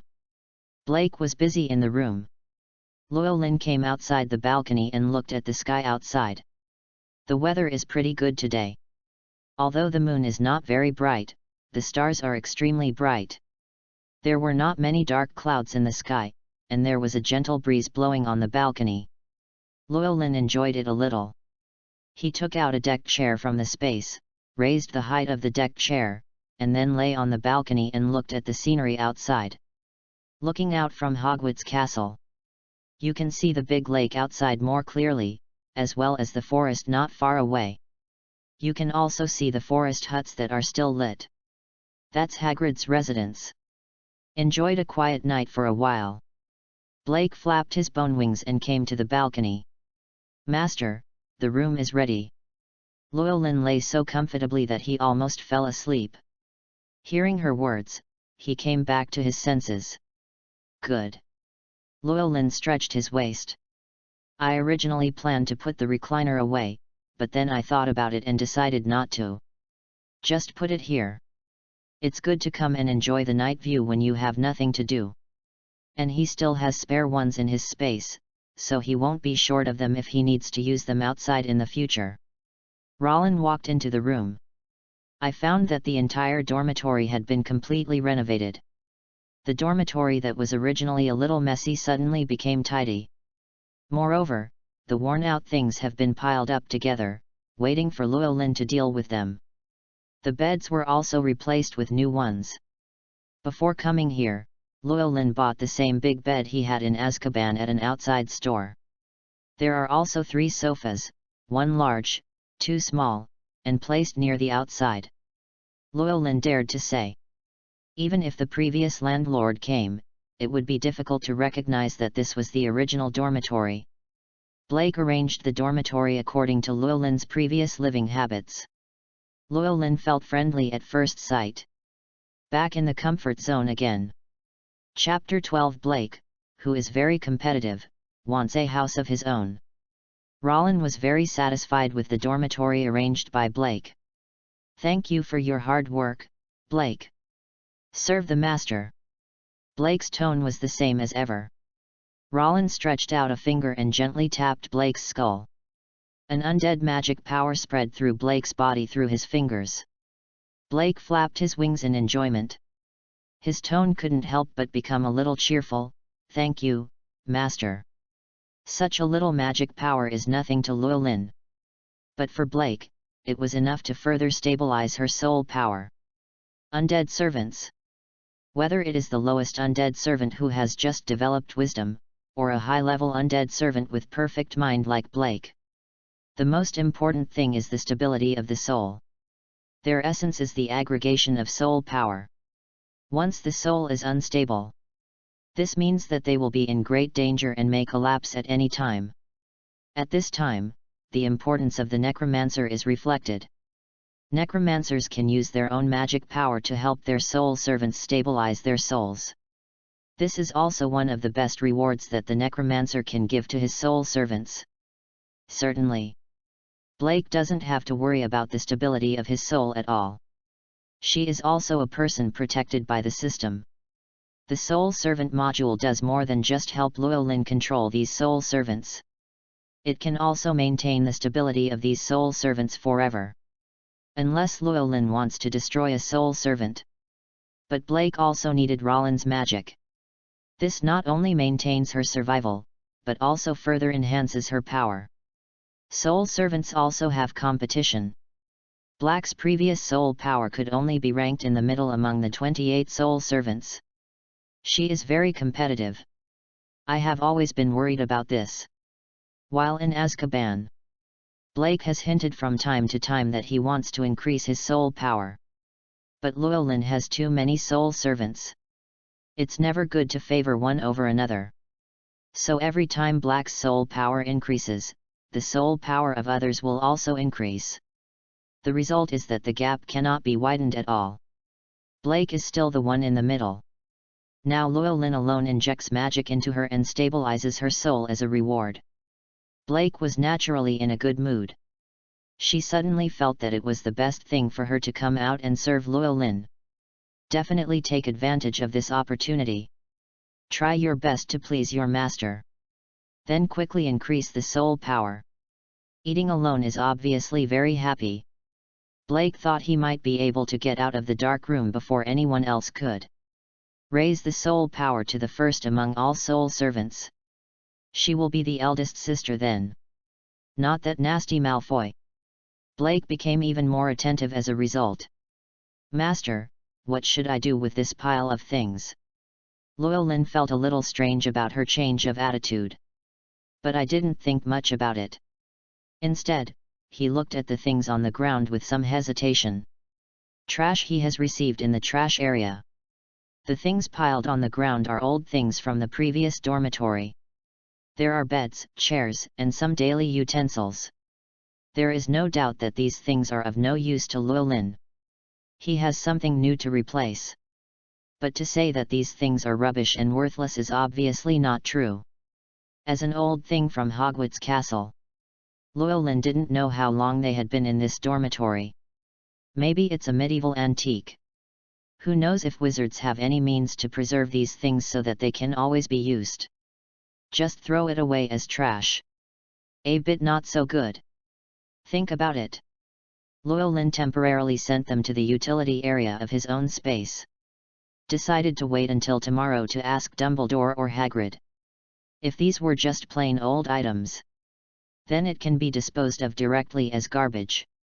If there is some other value, he kept it himself.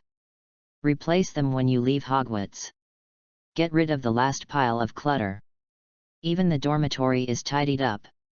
Llewellyn took out his clothes from the living area and put them in the closet. Take out all kinds of daily necessities and place them in appropriate places. Get it all done. Llewellyn officially moved into the Hogwarts dormitory.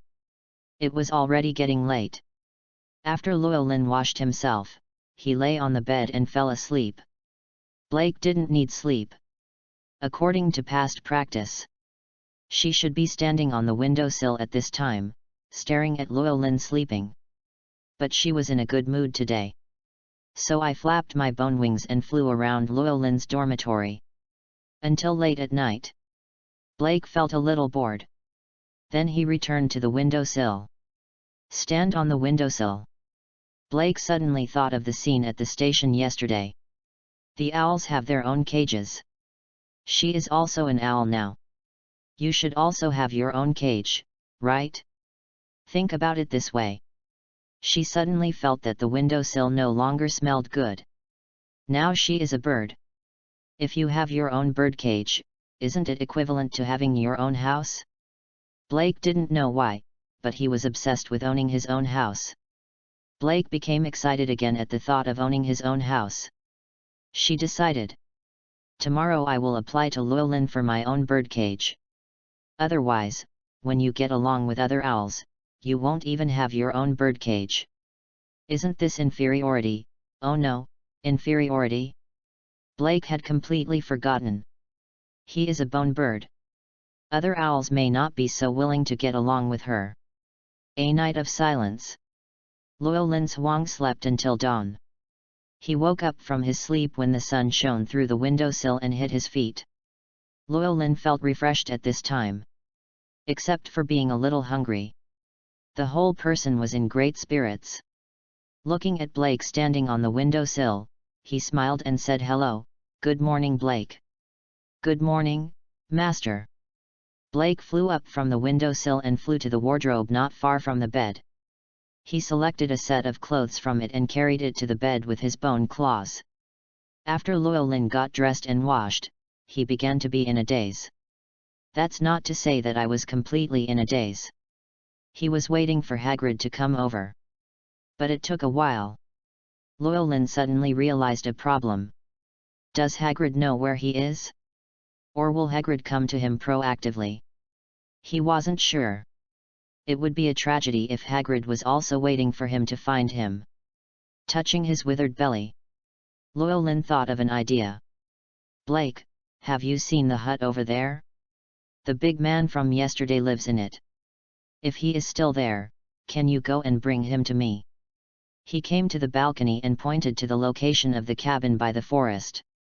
"No problem, Master." Blake is very active now.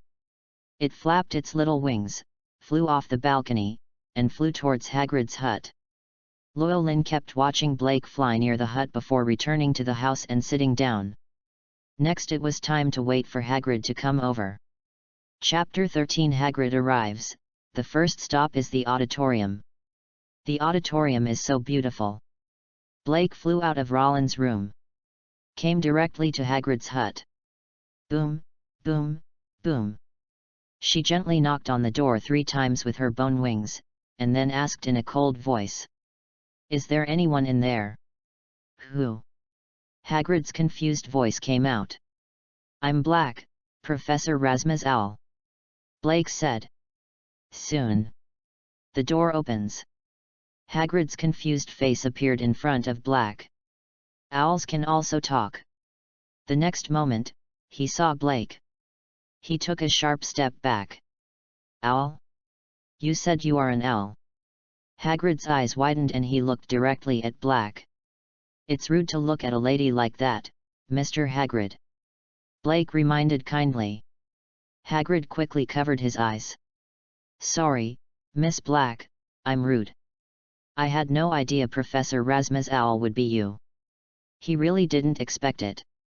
Hagrid had just seen Black yesterday. Right on Roland's shoulder. He knew the identity of Llewellyn Necromancer. It's not surprising to have bones. I didn't think much about it. I just didn't expect that this bird-shaped skeleton was actually Llewellyn's owl. Hagrid worked hard to digest this information. Putting his hands down from his eyes, he looked at Blake. "Miss Black, did Professor Razma ask you to come to me?" Blake nodded. "Of course, the master is not familiar with Hogwarts Castle. I hope you can go there and show him about the castle." Hagrid suddenly realized. "Yes, Professor Dumbledore told me yesterday that he asked me to take Professor Razma around the castle today. But it's still early, doesn't Professor Razma have breakfast?" "I'm just having breakfast." Blake raised his head and looked at Hagrid as he said word by word. The master is not familiar with the castle. Hagrid finally understood. It turns out that Professor Razma hasn't had breakfast yet. "And I don't want to wander around the castle casually. It was my negligence, Miss Black. Please lead the way. I will go find Professor Razma and familiarize him with the castle," Hagrid said apologetically. Blake flapped his wings and flew up. "Okay, Mr. Hagrid, please come with me." Watch Blake fly by flapping his bone wings. Hagrid had unstoppable curiosity in his eyes. How did this fly? Is it a kind of floating magic? Are the bone wings a decoration? With these curiosity, Hagrid followed Black all the way. Naturally, I met some people on the way. There are professors and students. In the strange eyes of these people, Hagrid came to Razma's dormitory. Looking at the brand new scene in the dormitory, Hagrid almost thought he had come to the wrong place. He looked around the entire dormitory. The various brand new facilities made his eyes widen. Especially the big bed in the dormitory. It looks so comfortable. Hagrid couldn't help but feel a little envious. He also wanted to sleep on such a comfortable bed. Llewellyn came to him at this time. "Professor Razma, good morning." Hagrid suppressed his surprise. "Good morning, Hagrid, finally waiting for you." Llewellyn smiled and said hello. This is completely true. His stomach had been waiting for Hagrid to come over. "Sorry, Professor Razma, I didn't take into account that this is your first time at Hogwarts." Hagrid scratched his head. "It doesn't matter, let's go now, my stomach has already started to growl," Llewellyn said impatiently. Hagrid nodded quickly. "Of course, Professor Razma. Let's go to the auditorium as our first stop. You follow me first. After breakfast, I will take you to familiarize yourself with the castle." As he said that, he looked at Blake beside him. "By the way, is Miss Blake going?" He actually wanted to ask Blake if he needed to eat. But look at Blake's bones. I basically know not to use it. Llewellyn did not decide for Blake and asked. "Blake, do you want to come to the Great Hall with us? I will always stay with the master and wait for the master's instructions." Blake circled the room. Finally, the two of them birded and arrived outside the auditorium on the first floor. The Great Hall of Hogwarts is the dining hall, where students eat and receive mail and packages delivered by owls. Of course, the most important role of the auditorium is to host various grand events. There is a large double door. After walking in, Llewellyn looked around. This is a spacious hall. There are 4 long tables, corresponding to the 4 colleges. Directly in front is a long table, which is the guest seat and is used by the school's faculty and staff. There is a big golden chair in the center of the guest seat, which is the principal's seat, which is Dumbledore's position. 4 meals are served daily in the Hogwarts Great Hall. Breakfast, lunch, and 2 dinners. The 6 o'clock dinner was a casual dinner. There is a formal dinner at 8 o'clock, and diners must wear formal attire. By this time breakfast time had passed for some time. But there were still many people in the auditorium. Llewellyn saw no one at the guest of honor seat. Hagrid explained from the side. "Except for those more formal dinners, professors, and we rarely sit there. We usually just find a seat to eat." Llewellyn nodded. "That's right. Normally, it would be too eye-catching to sit there and eat." Then under the leadership of Hagrid, they found a seat in a corner and sat down. People in the restaurant naturally noticed the tall Hagrid and Llewellyn with a bone bird standing on his shoulders. News of Rowling's arrival. It has already spread throughout the entire academy. Both the faculty and staff and the students who stayed in the college knew that there was an additional necromancer professor in the school. They talked a lot. I was both surprised by Dumbledore's decision, and worried about Rowling, the necromancer, staying at Hogwarts. Even if some people are interested in Llewellyn. Nor would he contact Llewellyn rashly. People are always afraid of the unknown. Llewellyn is also a famous figure in the magic world. The necromancer, prisoner of Azkaban, escaped from prison twice. This kind of experience is enough to make countless people stay away from Llewellyn. Maybe only a relatively simple person like Hagrid wouldn't think so much. Where Llewellyn and the others sat, there were no other wizards around. This brought relief to the many young wizards who had already sat down. They were really afraid of Llewellyn sitting next to them. But there are also some little wizards who are a little disappointed. They were interested in Black on Rowling's shoulders.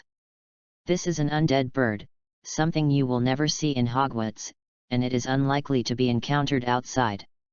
Some of the more courageous little wizards are already eager to try. They wanted to try to sit next to Rowling and see if they could contact Rowling and Blake.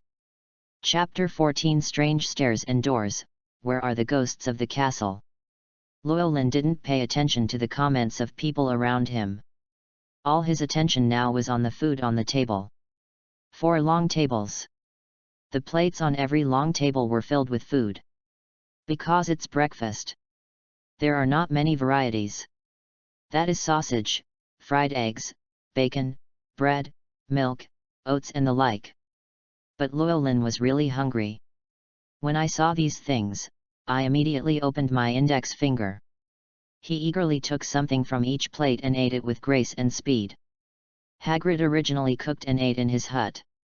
Interrupted by Blake, now I can only eat in the auditorium. He chose bread and sausage. The two did not speak. Eating breakfast together. Blake had nothing to do, but he kept paying attention to his surroundings. She turned her head curiously and looked at the entire restaurant 360 degrees. That's right. He really turned his head, and it was a 360-degree turn. The skull bird's head rotated directly on the neck bones, giving a panoramic view of the auditorium. Her 2 tiny skull eyes sparkled with green soul light. Undead servants often rely on soul power to sense the outside situation. When they have a physical body.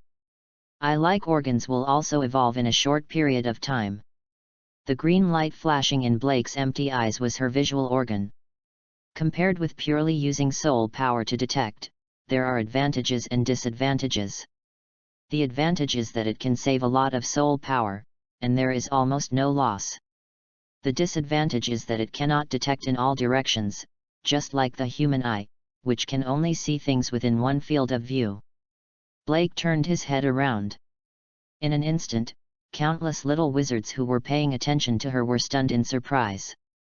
They pointed at Black with dumbfounded eyes, and some even stuttered. Its head turned around. It's indeed the undead, it's really magical. I really want to get in touch with this undead spirit and know if it can speak. Blake also realized that he was causing the commotion. She didn't want to attract too much attention. Because she knew Llewellyn didn't like it. Anyway, she has already finished observing the auditorium. If Llewellyn needs it in the future, she will at least not let her slip. Blake stood on Rowling's shoulders, lowered his head, and huddled up. See her like this. The onlookers were a little disappointed. They thought they could see more bizarre performances from Blake. Although Llewellyn was concentrating on cooking. But he also noticed something strange around him. He was accustomed to all this and didn't pay much attention to it. After what happened to the salesman on the train, Llewellyn found that his mental endurance had improved again. He was almost truly calm. Especially since these are strangers. Finished breakfast quietly. Llewellyn touched his belly with satisfaction. The taste of various foods is average, which is quite good for him who is hungry. Wait until Hagrid has eaten and drank too. All the food in front of them disappeared from the plates. The dinner plate is as clean as ever again. Okay, Professor, should we rest here for a while, or should we set off now? Hagrid burped and then asked. Llewellyn thought for a while. Let's go directly, there is no need to stay here. He wanted to know the situation of the castle as soon as possible. To avoid any accidents when you want to walk around the castle by yourself in the future. After all, he is also a professor now. It would be very embarrassing if you make a fool of yourself in front of the students. Especially the first-year students who will be here after the holidays. By then he must become a professor who understands Hogwarts. In this way, when the freshmen ask him questions, he can answer them. Otherwise, if you don't know anything about it, you won't look like a professor at all. And I finished learning about the castle today. Tomorrow he also planned to go to Hogsmeade Village with Dumbledore. Okay, Professor, come with me. Hagrid got up and walked ahead, followed by Llewellyn. Professor, you need to pay more attention next time, I will introduce it to you in detail. Arriving at the marble stairs, Hagrid warned. Llewellyn nodded. Then Hagrid began to take Llewellyn to familiarize himself with the castle. There are a total of 142 staircases in Hogwarts Castle. This number is undoubtedly amazing. It doesn't matter if there are more, the most important thing is that their situations are all different. Some are wide and big, some are narrow and small. Some are very stable, others are wobbly. Some lead to different places every Friday. Some steps will suddenly disappear halfway through, and you have to remember where to jump. Just these stairs. Hagrid got to know Llewellyn for more than 2 hours. This is when they move relatively quickly. Llewellyn was very tired anyway. He is also the body of an ordinary person. So he had to lie half of his body on Blake and let Blake's strength support him, which made him feel much more relaxed. Hagrid looked on in surprise. He didn't expect that Blake, a small bone bird, could have such great power, and couldn't help but admire. Miss Black is such a strong owl. He was sincere in his praise. Blake wasn't so happy. After all, no girl wants to be called strong. And she is only an owl in name, not a real owl. Hagrid did not notice this and continued to introduce the doors in Hogwarts. Same as stairs. There are also various doors in the castle. Some require a bit of politeness to open. Some need to insert the key very accurately in the right place. Some are not real doors at all, but walls with the appearance of doors. Trying to remember where these things are is impossible. Because they change all the time. Only by relying on experience can we make a good judgment on what to do next. Hagrid is a man of experience. He also handed over his rich experience to Llewellyn without reservation. Llewellyn is quite smart. In 1 morning and half an afternoon, I basically mastered most of the tricks.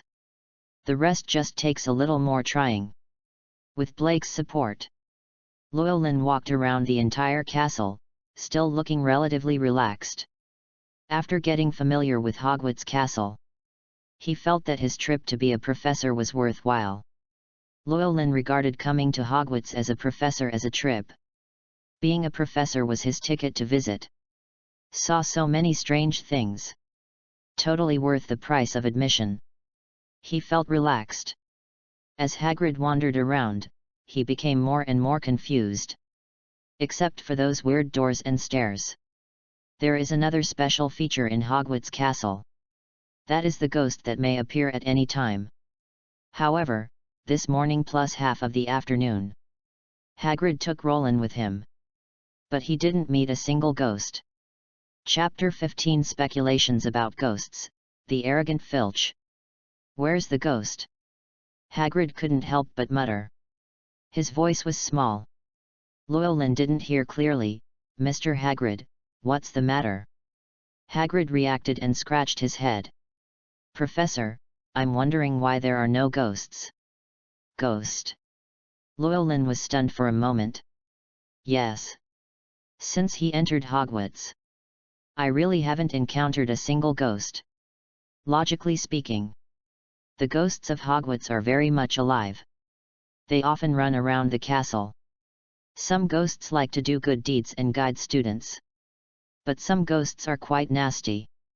Especially Peeves, who loves to play pranks the most. He will try his best to stop you, either throwing things at you, or following you to find opportunities to attack. This nasty ghost is the least favorite of the students at Hogwarts, but there's nothing they can do about it. Yes, normally if new people come, they will often hide behind the door and come out to scare people. However, let alone being scary today, not a single ghost appeared. This is what puzzles me the most. Hagrid's face was full of confusion. No ghosts, Llewellyn mused.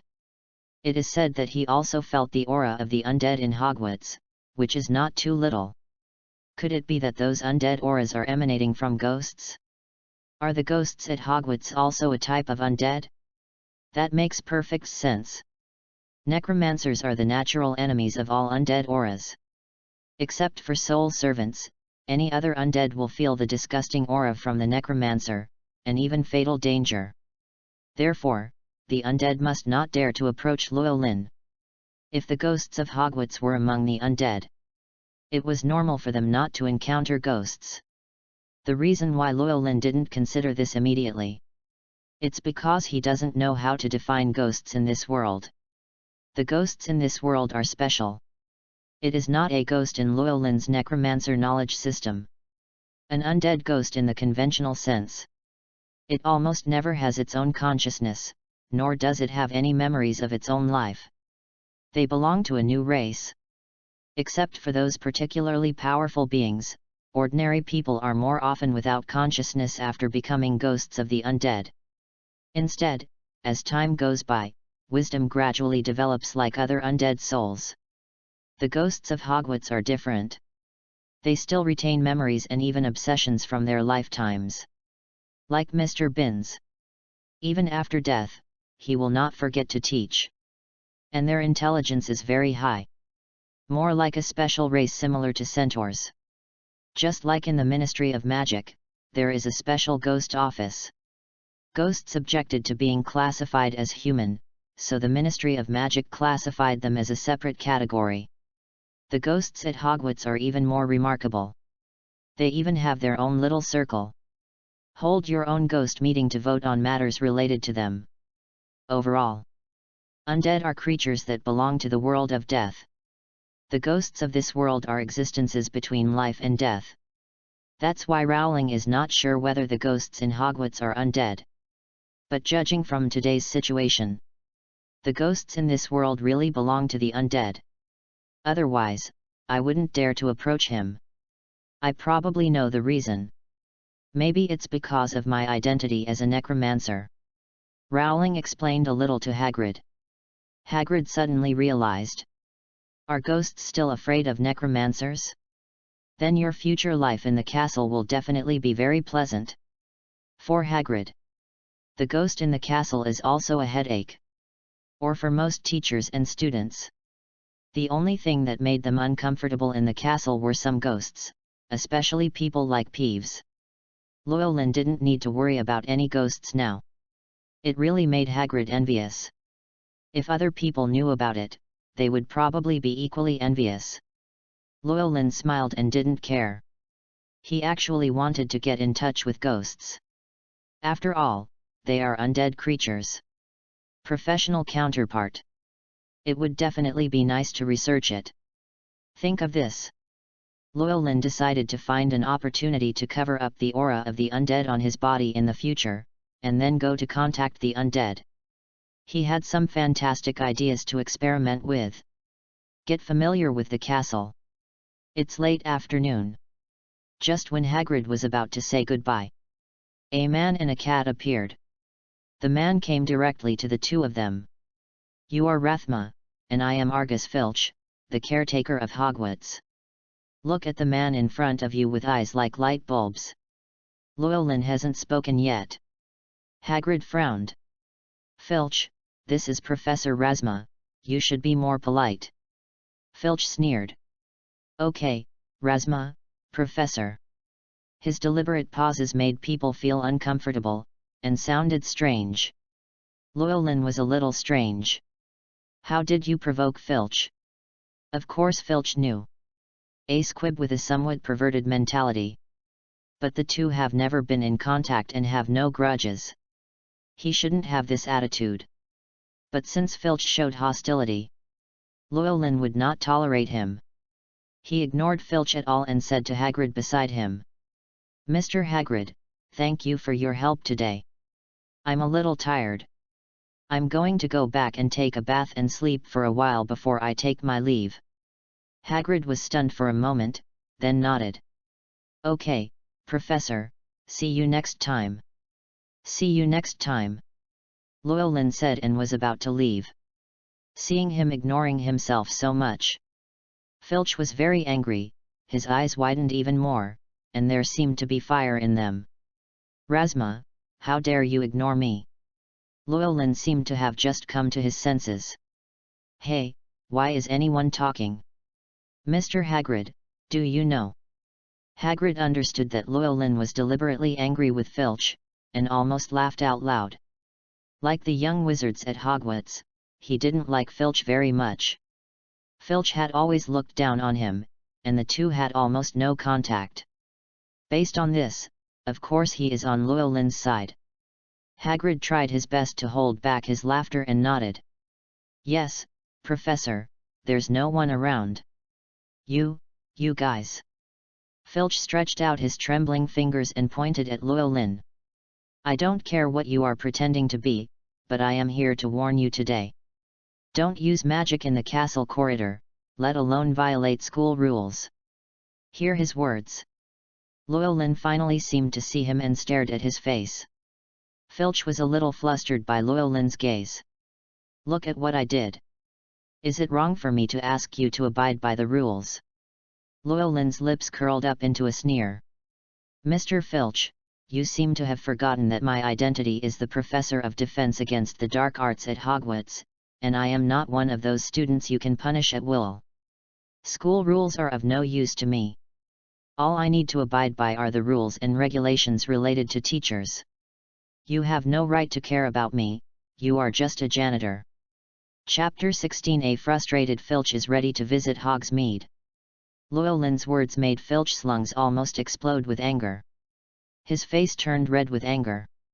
Trembling all over, he stared at Llewellyn. Llewellyn did not avoid his gaze at all, but stared straight at him with cold eyes. What's the matter, Mr. Filch, is there something wrong with what I said? Llewellyn looked at him like this. The anger in Filch's heart was instantly extinguished. Wait until he calms down a little. I found that what Llewellyn said was indeed correct. He couldn't refute it at all. As the gatekeeper and so-called caretaker of the castle, Filch could only rely on his identity to scare and punish ordinary little wizards. Even George and Fred didn't take Fairy too seriously. He had absolutely no authority over the professors and other staff at the school. No matter what Roland did, even if it violates the rules and regulations, only Dumbledore or the school's board of trustees had the right to punish him. Think of this. Filch's face turned even more ugly, and his aura suddenly faded. He found that he really couldn't do anything to Llewellyn. Then he ran over aggressively to scare Llewellyn, but was scolded by Llewellyn instead. Wouldn't he look like a clown? Filch was very unwilling. Ever since I heard that the necromancer Llewellyn was coming, Filch felt very unhappy.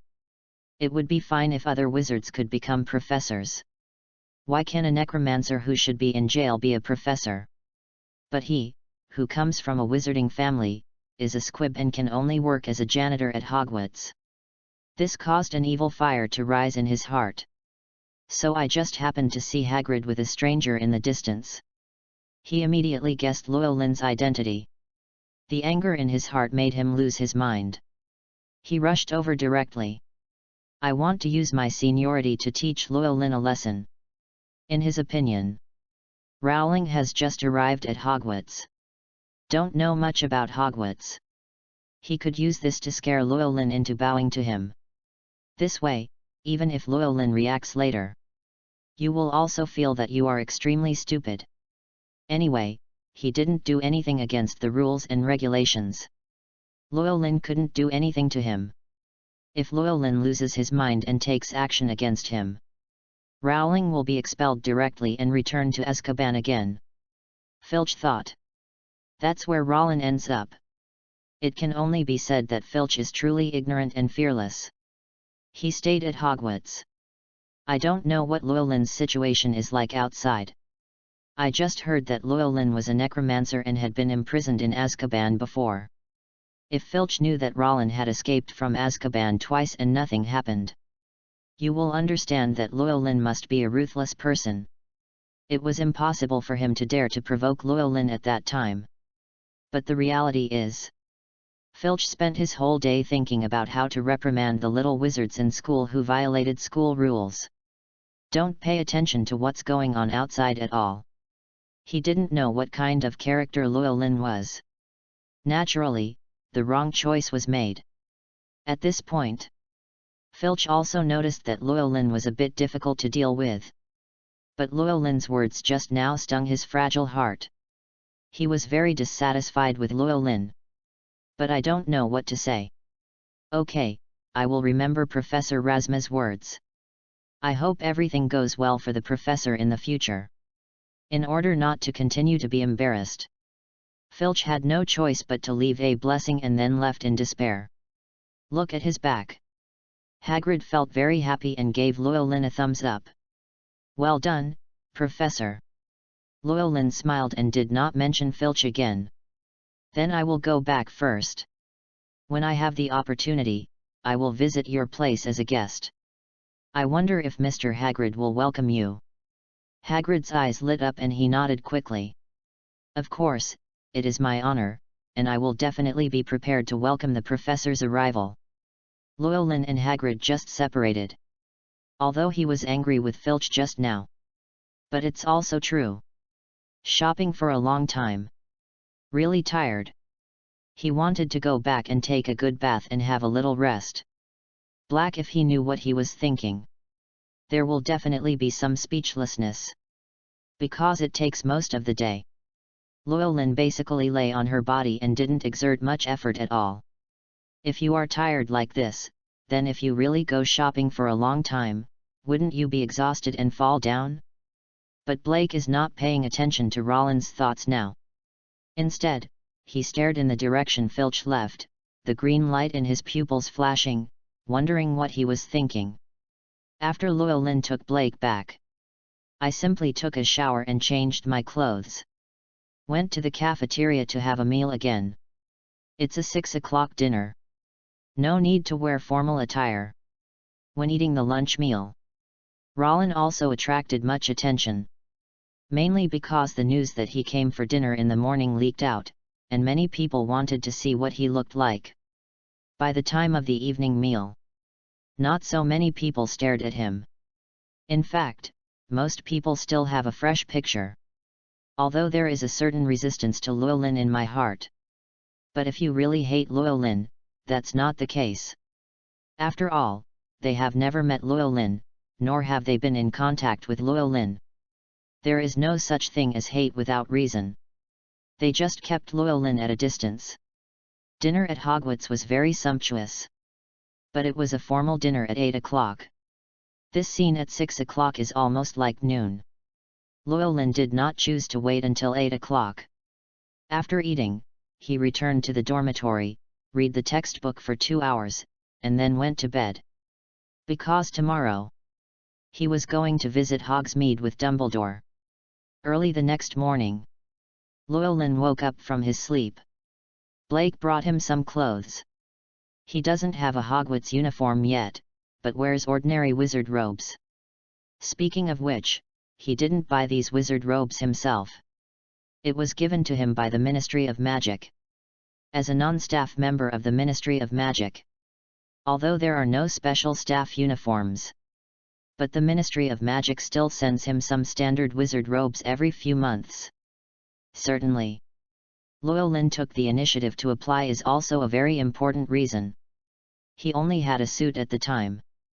I want to try out the wizard robe. He was going to ask people from the Ministry of Magic to buy a few for him. Later I thought that I was also a member of the Ministry of Magic. How can you pay for a wizard's robe yourself? It must be free **X. So I applied. The Ministry of Magic readily agreed. I guess I feel that clothes aren't worth much anyway. And not just that one time. Every time the Ministry of Magic distributes clothing to its staff, it will also send him a few pieces by the way. So Llewellyn said that the Ministry of Magic's kindness is not over yet, and he definitely meant it. Loyalty. Change your clothes. Llewellyn went to the auditorium to have breakfast. Then we arrived at Dumbledore's office. When he came, Dumbledore hasn't come yet. No way. He could only wait outside the office. Waited for a while. Didn't wait for Dumbledore. Instead, I waited for another somewhat unexpected person. Chapter 17 Snape's Hostility, Rowling's Decision. Appeared in front of Llewellyn. He was a gloomy man wearing a black robe with a large hooked nose. He is tall, has a cold expression, a mean look, and sallow skin. Upon seeing this image, Llewellyn had already recognized him. Professor Severus Snape. Judging from his movements. Apparently he also came to see Dumbledore. Normally, Rowling comes to Hogwarts for the first time. Professor Snape was not supposed to be known. Naturally, there is no need to have much contact with Snape. Just treat each other like normal people and say hello. However, before Rowling could figure out what words to say hello to Snape, Snape had already walked towards him first. Are you the new Rasma? Hear his words. Llewellyn frowned slightly. Judging from the normal communication situation in this world, Snape's title was highly unusual. He did not use honorifics at all. He clearly knew that he was Rasma and did not even mention the professor behind him. This is generally the case. Either Professor Snape has such a personality and is completely ungrateful. Either that or Snape had absolutely no respect for him. Rowling paid attention to Snape's expression. He felt it was a bit of both. Of course, Snape can't be called completely ungrateful, but his performance in interpersonal communication is also very poor. And he vaguely felt that Snape was hostile to him. The former Rowling can understand. It's a matter of character. The latter Llewellyn is very inexplicable. First Filch, then Snape. Have I provoked you? Why is everyone so hostile when they come up? Rowling couldn't understand what Snape was thinking at this time. Forget it, Filch, that's a psychopath. Any behavior is normal. What is Snape for? Snape has a very bad character, but he will not take the initiative to provoke others for no reason, especially those whom he does not know at all.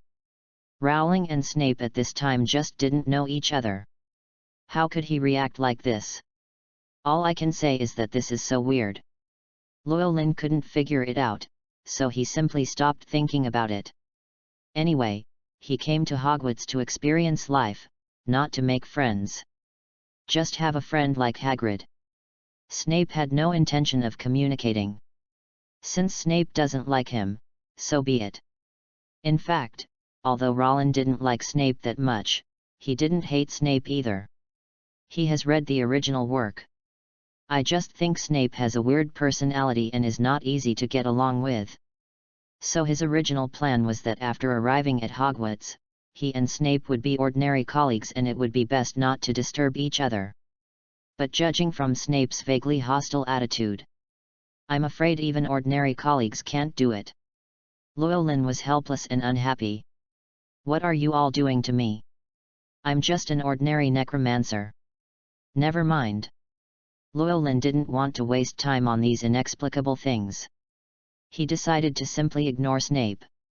If you can't be a normal colleague, then just be a stranger. You can't insist on pestering me if I ignore you, right? Snape didn't seem like the type to pester others. And wait until after school starts. All of Snape's attention would be on Harry and the others. Then I will definitely stop paying attention to him. It's fine if everyone just pretends to be strangers.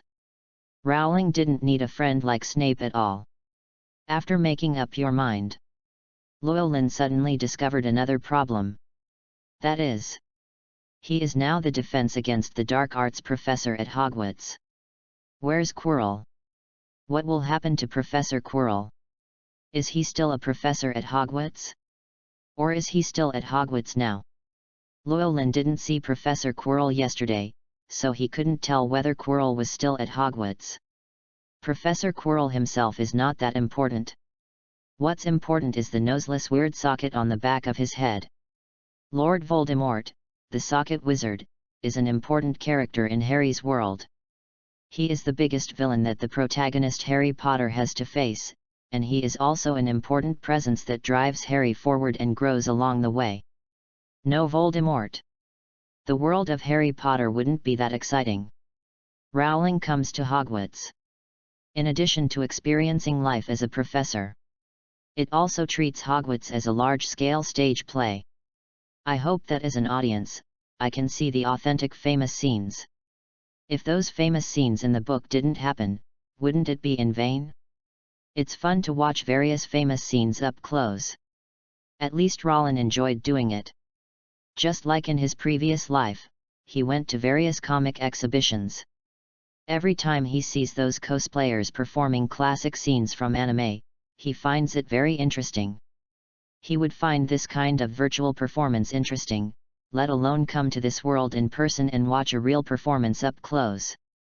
Rowling has no intention of changing Harry's life, nor does he intend to interfere in the affairs of both parties. He is a necromancer. In fact, he originally belonged to the black magic camp. Even if Voldemort returns to the magical world and rules it, his treatment will probably not change. After all, Voldemort had no grievances against him. If he was willing to become a Death Eater, he might get better treatment. Certainly. The Ministry was treating him well now. He had no intention of changing the court.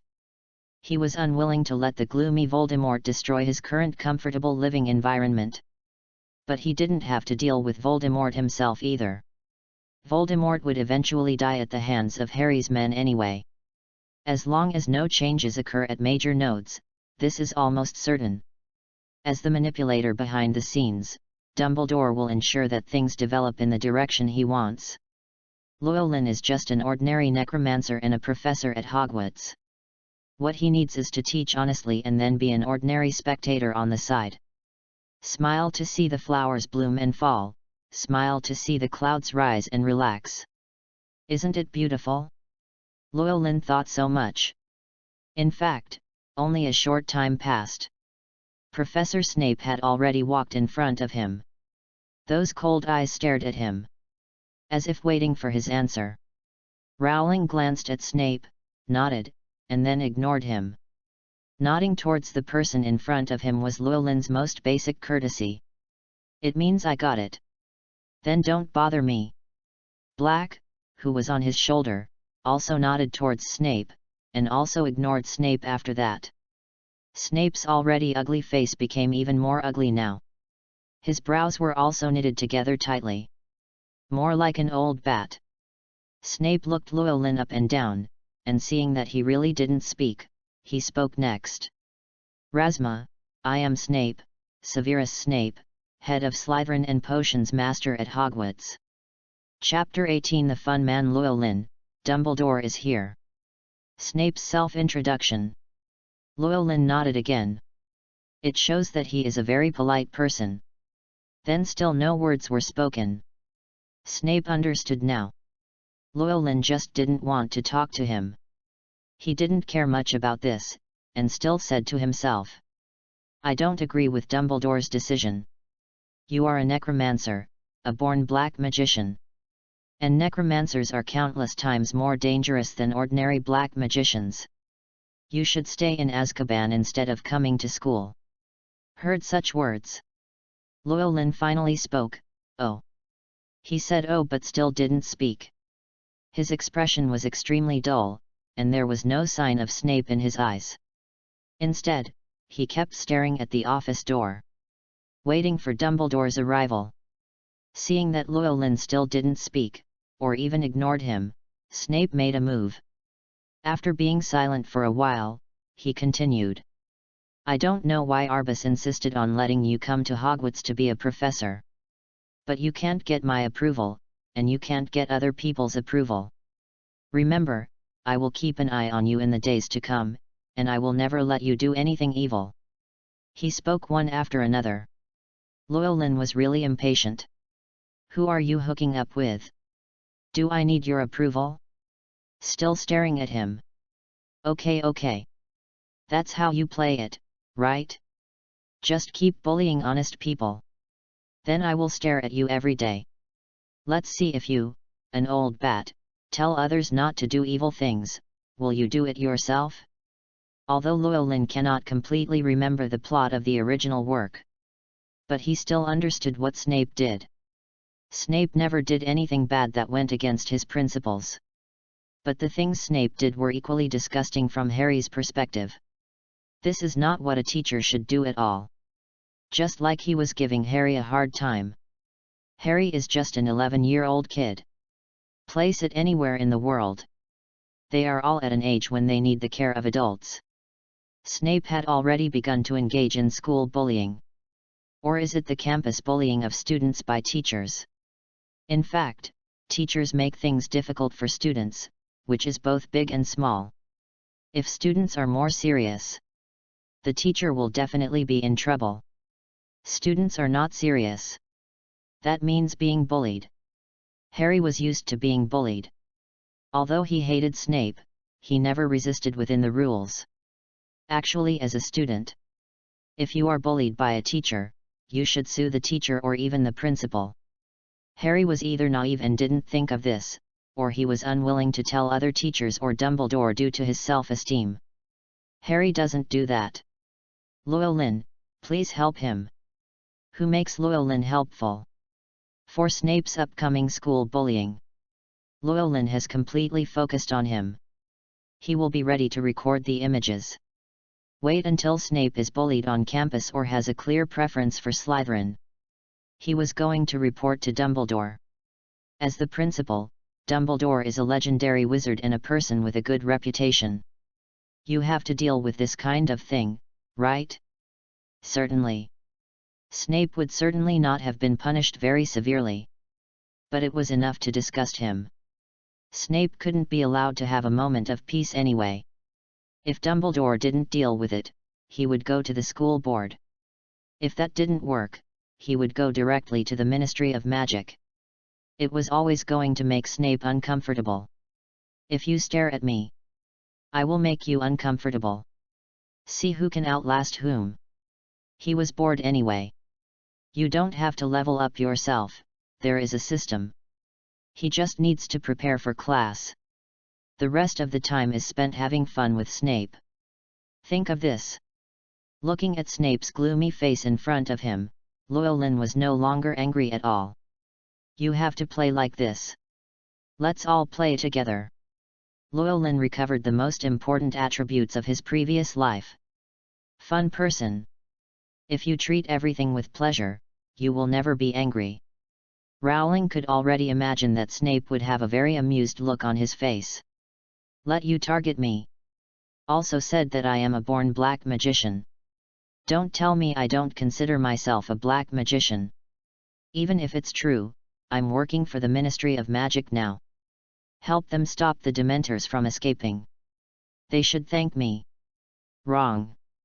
Everyone in the wizarding world should thank me, including you, Snape. Seeing that Rowling still didn't answer, Snape looked at him deeply, then turned and left. Snape just left. Llewellyn felt a little strange. Didn't Snape come to see Dumbledore? How come you just ran away after saying a few harsh words? Did Snape come to see him specifically? Impossible. Llewellyn shook his head. How could Snape know that he was here and come to Dumbledore specifically to find him? There is a high probability that Snape is still looking for Dumbledore. Then why did he leave directly now? Before Llewellyn could think about this problem clearly, Dumbledore's voice came from far away. Professor Razma, good morning. Good morning, Mr. Principal. By the way, Mr. Principal, you don't need to call me Professor Razma, just call me Llewellyn. Llewellyn said with a smile. As a young man, he still prefers to be called younger.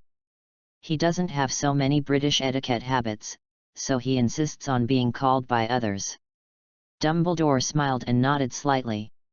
Okay, Llewellyn, then don't call me Mr. Principal. I prefer others to call me Professor than Principal. Good Professor. Llewellyn, you came so early today. Do you want me to take you around today? Dumbledore had not forgotten what he said the day before yesterday. He promised that Llewellyn could rest today or let him take him for a walk. Llewellyn nodded. Professor, I heard that Hogsmeade is not far away. It is the only village in the UK that is full of wizards. I have only heard rumours and read some records in books before. I have never seen it with my own eyes. I am very curious about it, so I want to take this opportunity today to visit Hogsmeade Village. Of course, no problem. Dumbledore walked into the principal's office, sat on his seat and motioned for Rowling to sit down. You sit down and wait for me. I will take care of today's work and then take you to Hogsmeade. Of course, Rowling has no problem. Just in time for him to see how Dumbledore works. It turned out that Dumbledore's job was too easy. Or maybe he didn't have much to do at all. There are so few decisions to be made at Hogwarts. After all, this magic school has a long history. The inheritance is very stable. No need to change frequently at all. Dumbledore, the principal, naturally didn't have much work to deal with. Unless there is an emergency. He will be busier. Chapter 19, Rowling's little thoughts made Dumbledore feel a little scared. Rowling sat in the principal's office and watched Dumbledore work. Result: Dumbledore only spent 10 minutes. Just finished all the things for the day. The rest of the time is completely at your disposal. Llewellyn looked envious. This was even more relaxing than his job in Azkaban. After all, after entering Azkaban for the third time, he had an agreement with the Ministry of Magic. There are about 10 minutes of recording sessions every day. The Ministry of Magic asked him to record what happened the previous day and then hand it over to the designated person. Almost like keeping a diary. Rowling was reluctant at first. Who is a serious person who keeps a diary? Later, the Ministry of Magic issued another record subsidy. He can only smell so good. Write in your diary for about 10 minutes every day. You can get a subsidy of about 50 galleons a month. Anyone would be willing to do such a good deed. Comparable to Dumbledore's work. Writing a diary can even seem a bit tedious. Not to mention that after Llewellyn finished writing the diary, he still had to arrange the work of the undead in Azkaban.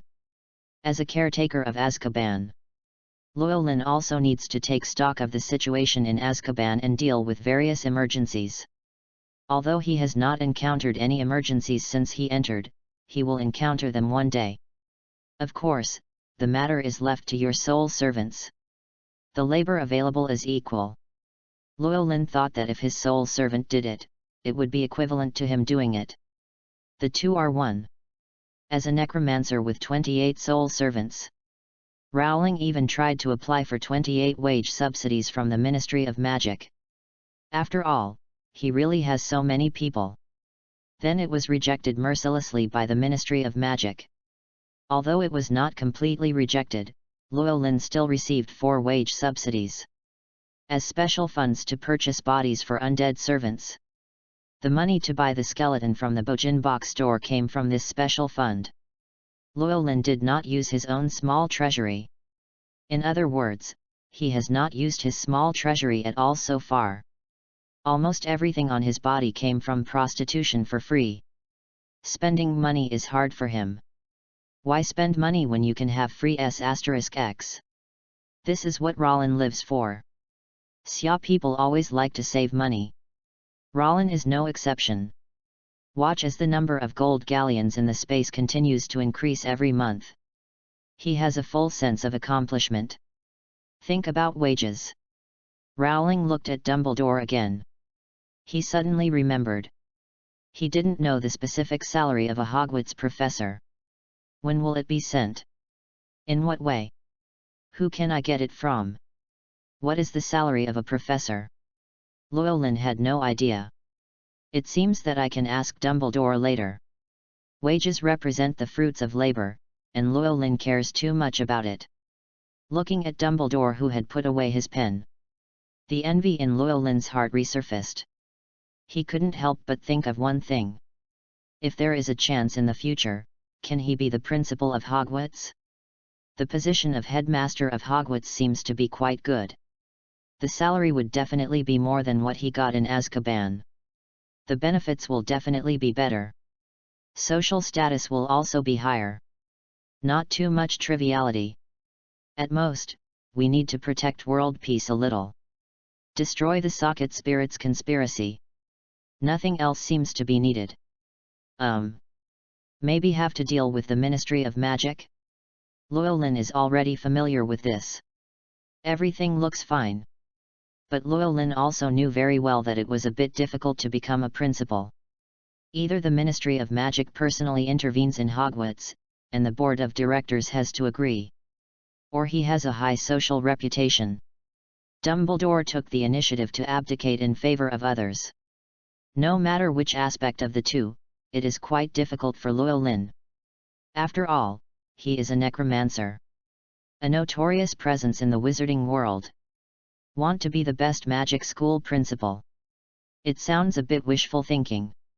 But it all depends on people. Llewellyn felt that he could try in this direction. Become the best. There's nothing to lose if it doesn't work. At worst, you can continue to go back to Azkaban to play with the Dementors and enjoy life. And looking at Dumbledore with white hair in front of him, Llewellyn felt that Dumbledore should retire. At such an old age, shouldn't we enjoy retirement life? By the way, I can focus more on taking care of Harry and others. Harry and the others are the saviors, shouldn't they be protected by Grandpa? There is no need to bear too much pressure like now. In the end, you have to throw away your own life to plan. The responsibility to protect the world. Wouldn't it be better to leave them to young people? Dumbledore has worked hard all his life, let him enjoy it. Just for a moment. Llewellyn already thought about the scene when he became a professor at Hogwarts. Then he will be like Dumbledore. Speak at the beginning of school, during holidays, and when important things happen. Wait until things get too big to be dealt with before you come out and deal with them. Simply perfect. The more Llewellyn thought about it, the more he felt it was pretty good. The position of headmaster of Hogwarts is indeed much better and more honorable than the position of warden of Azkaban. When we go on a blind date someday in the future, we will gain face by telling the truth.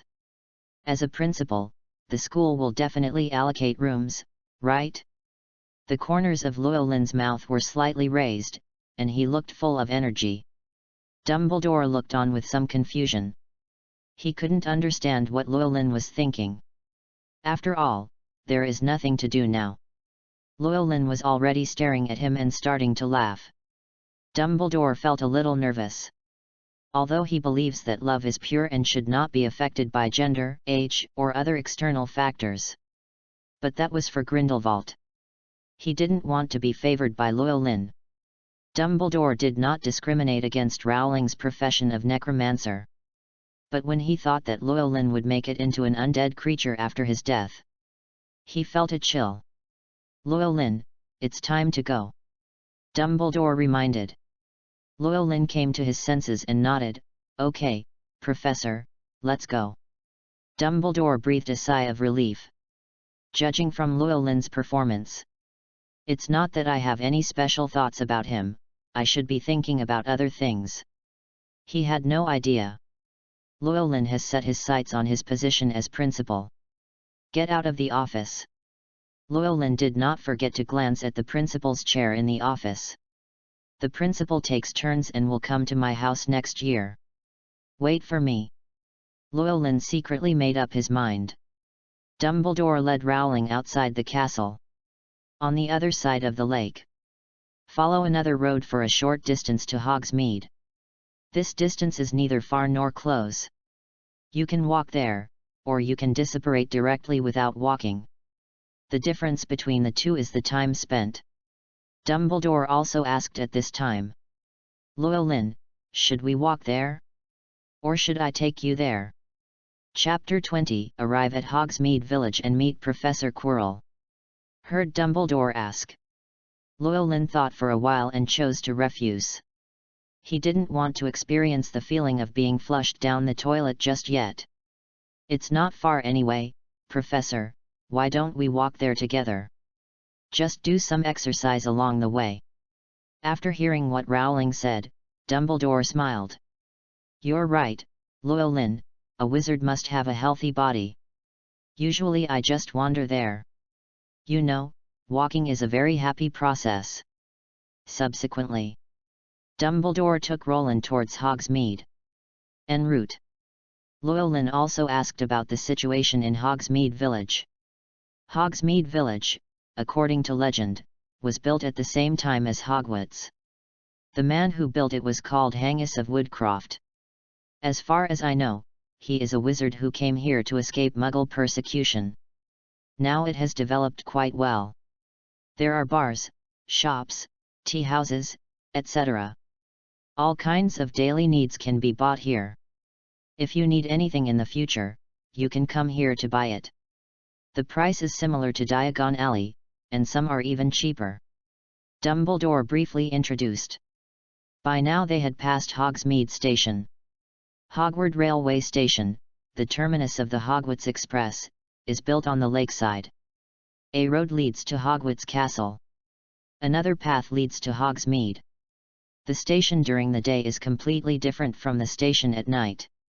At night, you can only see the darkness around you and the rugged paths. During the day, you can see a different scenery at the station. Llewellyn admired the scenery while walking. Dumbledore observed his situation and nodded secretly. He could tell. Llewellyn really enjoys this kind of wandering, and also likes the unseen scenery around him. Such a wizard. It's hard to be a bad wizard. It is roughly the same as his previous evaluation after the investigation of Llewellyn. Llewellyn is an ordinary person who accidentally awakens as a necromancer. No tendency to become a black magician. Just living his life. Soon, Dumbledore took Rowling to Hogsmeade. Just entered Hogsmeade. Many people greeted Dumbledore. You can tell. Dumbledore has a high reputation here. Certainly. Dumbledore has a high reputation everywhere. After all, he is the most legendary and greatest wizard of the current era. After saying hello to the wizard in the village, Dumbledore took Roland around the village. Hogwarts is not an isolated village. Of course they also recognized Llewellyn. Just different from those outside. They did not directly avoid Llewellyn like a snake or a scorpion. It's more like curiosity with a hint of vigilance. Rowling felt that this might be due to Dumbledore being around him. Dumbledore used his lofty reputation to briefly raise his reputation to ordinary rather than notorious. It's also possible that everyone felt that Dumbledore was by his side. He couldn't do anything even if he wanted to. Dumbledore will stop all evil. Rowling liked this feeling. As long as these people don't look at him with malicious eyes, he can face everyone's eyes calmly. Everyone can stay away from him, this is his wish. Not like Snape and Filch. Seeing him seemed like seeing an enemy. This will make him feel strangely uncomfortable. It took about 2 hours. Dumbledore took Rowling almost to the end of Hogsmeade. Among them are Davies and Ban's store, which is a magic equipment store, and Fenja Wizard Clothing Store, which is a chain clothing store in the wizarding world. There are also places such as Honeyduke's Candy House, Mrs. Pettifoe's Tea House, Post Office, Literary Quill House, Three Broomsticks Pub, Zuko's Magic Joke Shop, Pig's Head Pub and so on. Llewellyn was dazzled by what he saw. It's really no worse than Diagon Alley. All kinds of things are available. Among them, Llewellyn's favorite is the Three Broomsticks bar. This is a bar though. But lemonade and cherry juice are available inside. Lemonade and cherry juice are Roland's favorite drinks. Before going to Azkaban, he had a drink almost every once in a while. Even then went to Azkaban. Every month he would always ask the Ministry of Magic to prepare enough lemons and cherries for him, as well as a juicer, which he made himself. But his skills in making drinks are not very good. He didn't quite know how to season it. The drink produced can only be said to be drinkable, but it is far from delicious. The Three Broomsticks bar is different. Not only the lemonade and cherry juice are delicious, but the proprietress Ms. Rosmerta also retains her charm. This is a graceful and beautiful lady. Just by looking at her, Llewellyn could drink an extra glass of lemonade, the kind without sugar. At noon, Rowling and Dumbledore had lunch at Mrs. Putty's tea house. They drank black tea here, ate some snacks, and bought some chocolates and fudge at the Honeyduke's candy house not far away. Dumbledore was indeed the same as Llewellyn thought. Very fond of sweets. He had drank ice-cold lemonade and butterbeer with Rowling at the Three Broomsticks. Now I eat a lot of honey and chocolate. It's like he has two stomachs, one is for sweets and the other is for other things. Eat and drink enough. In the afternoon, Dumbledore stayed with Rowling for a while and then prepared to leave. He couldn't spend the whole day hanging out with Llewellyn. Llewellyn also expressed his understanding. But when he was leaving, Llewellyn found someone. It was a pale young man with a thick scarf wrapped around his head. This image gave Llewellyn a sense of familiarity. And it didn't take long to figure out who this person was. Professor Quirinus Quirrell. The unlucky guy who was replaced by him as Professor of Defense Against the Dark Arts. Poor guy with Voldemort living in the back of his head. Or Voldemort's temporary Horcrux. This is a young man who should have a bright future. But it was destroyed by Voldemort. Noticed Llewellyn's gaze. Dumbledore also saw Quirrell. Oh, that's Professor Quirrell. He was supposed to be the Professor of Defense Against the Dark Arts, but some time ago he went to accumulate practical experience in defense against the dark arts and got into trouble in the Dark Forest, so something changed. It must have been a serious psychological trauma. He became afraid of everything and became stammering. Severus told me that Professor Quirrell was not suitable to be a defense against the dark arts professor. I was hesitant at first, but then I thought of you and decided to let him rest for a while and adjust his mentality. This is also your colleague. Do you want to say hello to him? Chapter 21 Blake's Request, Choose Magic Props. Hear Dumbledore's words. Llewellyn thought for a while. Finally he shook his head. Forget it, Professor, when all the professors are together, it won't be too late to get to know each other again. Otherwise, I'm afraid it might be awkward to meet at this time. After all, he had taken Professor Quirrell's place. Professor Quirrell would definitely feel a little uncomfortable when he saw him. Certainly. This is a secondary reason. The main reason was that he didn't want to come into contact with Voldemort right now. See the purple scarf wrapped around Professor Quirrell's head. Llewellyn knew that Voldemort had taken up residence. He didn't want to attract Voldemort's special attention at this time. Otherwise, I'm afraid it will be very annoying in the coming days. Voldemort is the monster that the protagonist team wants to fight. It has nothing to do with him. Hear his words. Dumbledore expressed his understanding. Okay, then I'll go back first. You can continue to walk around here, or you can go buy something. Tomorrow the school will hold a meeting of professors to discuss matters before the start of school. It will be in the afternoon. You can go directly to the auditorium then. I will tell you here and I will not inform you specifically tomorrow. This is your first time participating, so don't miss it. Llewellyn nodded. I'll be on time, Professor. Dumbledore smiled and left. Before leaving, he said goodbye to Blake. Goodbye, Miss Black. After Llewellyn watched him leave, he pretended to look at Professor Quirrell casually. After making sure Professor Quirrell didn't notice him, he didn't stop either. But he didn't leave Hogsmeade. Instead, follow Dumbledore's advice. Get ready to buy something.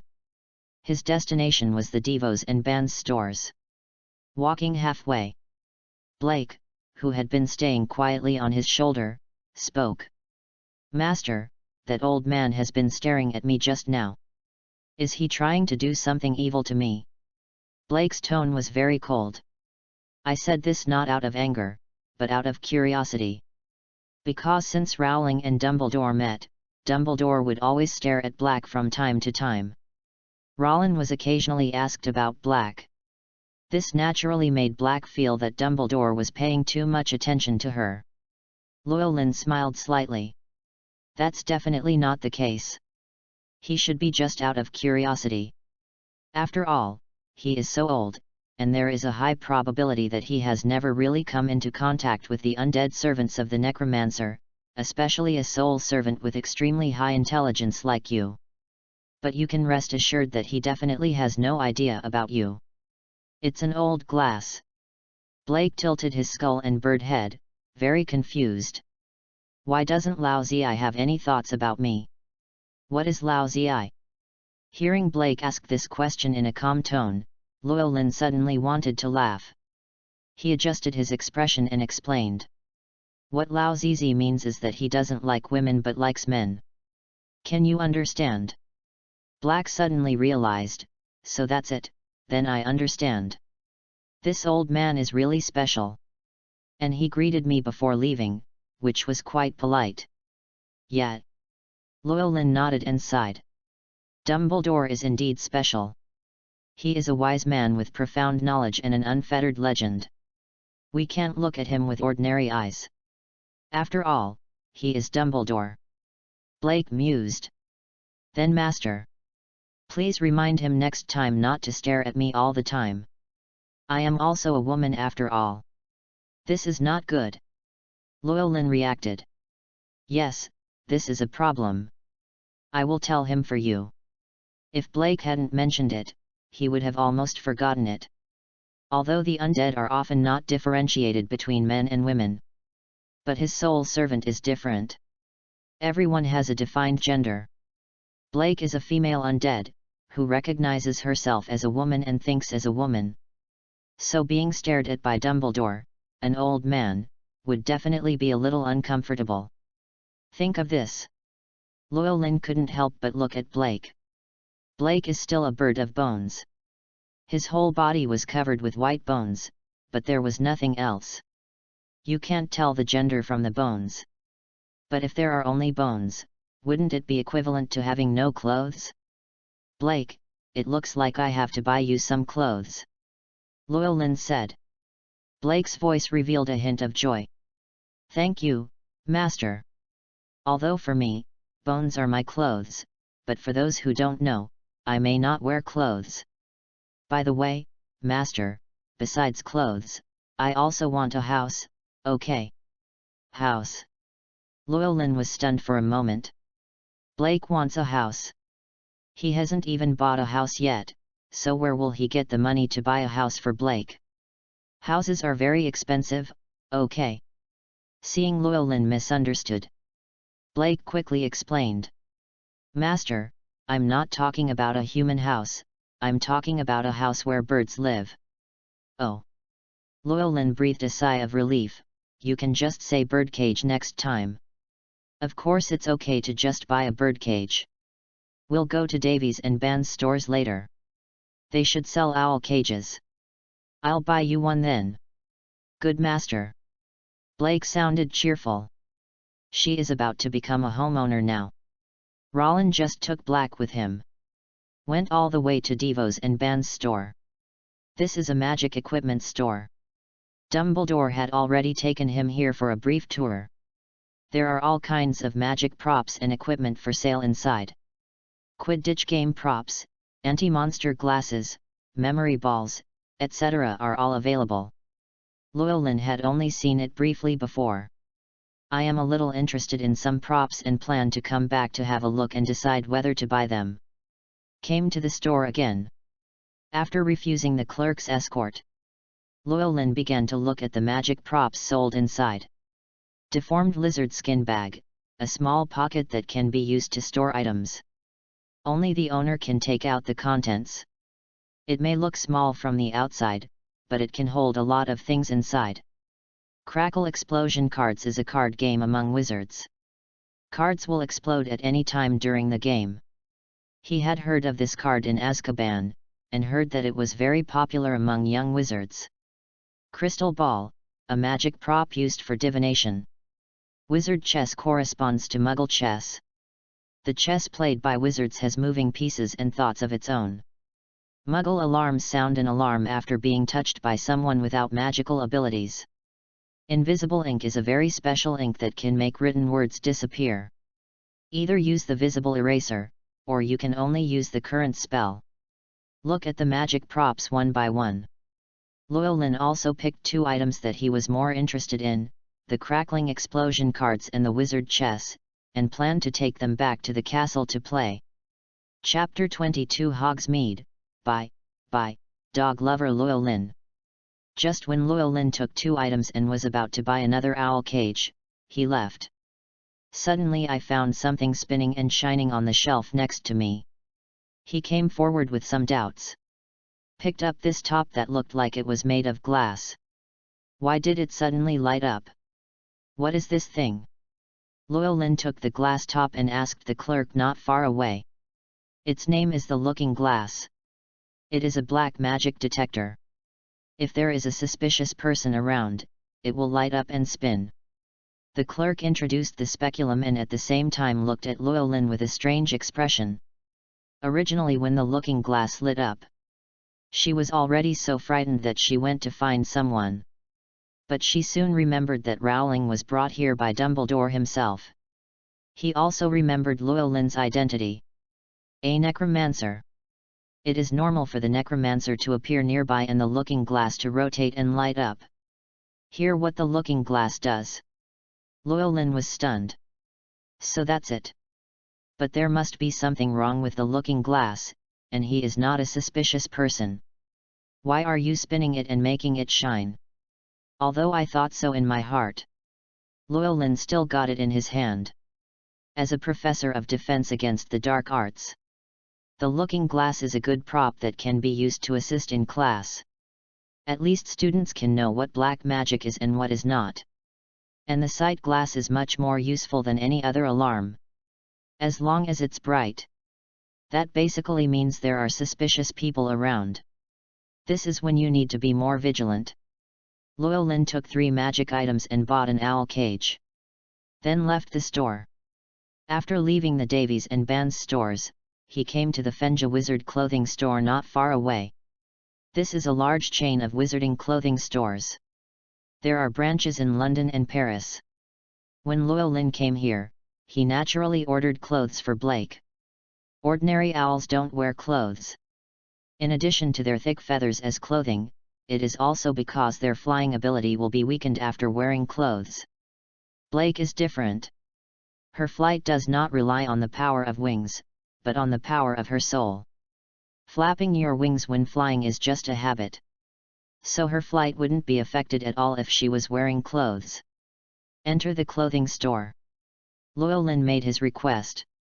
The shop owner looked a little weird, but as a large chain store, he still gave his quotation, 12 gold galleons, 3 sets of clothes. This is obviously a very expensive price. Normally, a set of clothes worn by an owl cannot cost more than 4 gold galleons. But as it is a brand name product and it is specially customized, it will naturally cost more for craftsmanship. Heard the price. Llewellyn frowned. It's so expensive. Although buying clothes for Blake was definitely not a waste of money from his own coffers, it still made him feel a little distressed. He calculated the subsidies given to the undead by the Ministry of Magic and found that there was still plenty of money left. Think about it. Blake is the only one among all the undead servants who comes out to work, so it is normal to get more subsidies. Llewellyn finally nodded. Okay, then when will I pick it up? 3 days later. The store manager said with a smile. After the staff in the store measured Blake's size, Rollin took Black and left. 12 gold galleons for clothes, plus a gold galleons for a birdcage. Blake spent that much on one bird today. It even cost a little less than Rollin. If only the Weasleys knew he spent 12 gold galleons on clothes for a bird. They would definitely feel aggrieved by the pitiful savings in their Gringotts vaults. It can only be said that Llewellyn is still rich. Wrong. It should be said that the Ministry of Magic still has money. What Llewellyn spent today was only the undead subsidy issued by the Ministry of Magic. His coffers remained untouched. As for him spending the undead allowance to buy things for himself, isn't this a matter of course? The things he bought were equivalent to the things purchased by the undead servants. They are one. As the saying goes, what's yours is mine, and what's mine is still mine. Black had no idea that the owner Llewellyn had embezzled their hard-earned money. She is now happy to have a new home and new clothes. The new clothes haven't arrived yet. The new home has been arrived. Black wasn't standing on Rollin's shoulders this time. Instead, she stayed in the owl cage and let Llewellyn carry her back. We also said several words along the way. Discuss with Llewellyn what kind of clothes Fenja Wizard clothing store will give her. The cold voice was tinged with joy. Where Llewellyn came along. Return the way you came. He did not return to the castle immediately. Instead, they first came to the forest house where Hagrid lived. Boom, boom, boom. Llewellyn knocked on the door 3 times. Who is it? It's me, Rollin Razma. Hear his voice. Suddenly there was the sound of rapid footsteps inside. Soon the door was opened, and Llewellyn saw Hagrid's big face covered with beards. Professor Razma, why are you here? Llewellyn lifted the thing on his right hand. Dumbledore and I went to visit Hogsmeade this morning and brought you some gifts. Hagrid's eyes lit up. He looked at the outer packaging of the items he was holding and was very surprised. It's candy from Honeyduke's candy shop. Obviously. Hagrid also bought candy in the store, and seemed to like it very much. Llewellyn nodded. Yes, because I don't know what you like to eat, I bought some of the various candies in there, as well as their homemade chocolate. Hagrid was a little flattered and at a loss. Thank you so much, Professor Razma, their candies are delicious, I like them all, especially the chocolate. Llewellyn handed the gift in his hand to Hagrid. Hagrid turned sideways in hindsight. Please come in, Professor, and sit in the room for a while. I will make you tea. Okay. Llewellyn was also very curious about Hagrid's hut. After entering the door, he looked around. Hagrid's hut has only one room. Ham and pheasant hung from the ceiling. There is a fireplace next to it, with a huge wooden table and wooden chairs placed in front of the fireplace. There is also a large bed in the corner. The bed is made of rag quilts. There are also some sundries placed in various corners. Moleskin coat, crossbow, pink umbrella, and some ingredients for making food. Finally there is the Neapolitan Mastiff chained to the foot of the bed. This dog was roaring dully at the stranger Llewellyn. Hagrid patted its head without hesitation. Yaya, be polite. Yaya fell silent for a moment, sitting on the ground and staring at his big eyes. Llewellyn doesn't like dogs, nor does he hate dogs. Strictly speaking, he is half a dog lover. Because his appetite is relatively small, he can only save half of the dog. But for pet dogs and stray wild dogs, he will never save. Chapter 23 Hogwarts Staff Meeting, What Llewellyn is Responsible For. Rowling sat in Hagrid's hut for half an hour. Tasted the tea brewed by Hagrid himself. I also ate a piece of rock cake. It was a little snack that Hagrid baked himself. It can only be said to be a good teeth-grinding item. After eating the rock cake, Llewellyn felt that his teeth had improved. When leaving the cabin by the woods, Hagrid even came out specially and sent him to the castle. You can tell. Hagrid was grateful that Rowling gave him the gift. After returning to the castle, Rowling put Black's birdcage in place. The remaining things had already been thrown into space by him. He has not studied wizard chess and crackling playing cards for the time being. For both of these things, you need to know a few more people so that they can be fun to play with. If you have the opportunity, you can hang out with Hagrid or new school staff. What he does in the afternoon is more consistent now. That is reading. Textbook of Defense Against the Dark Arts. Hogwarts Defense Against the Dark Arts textbook for 1st to 4th years.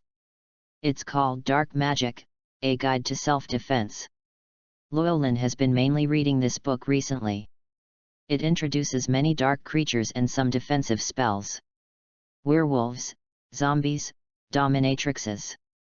Wand lighting spell, smoke screen spell, repel spell, magic barrier extinguishing spell, etc. He needs to study these basics first.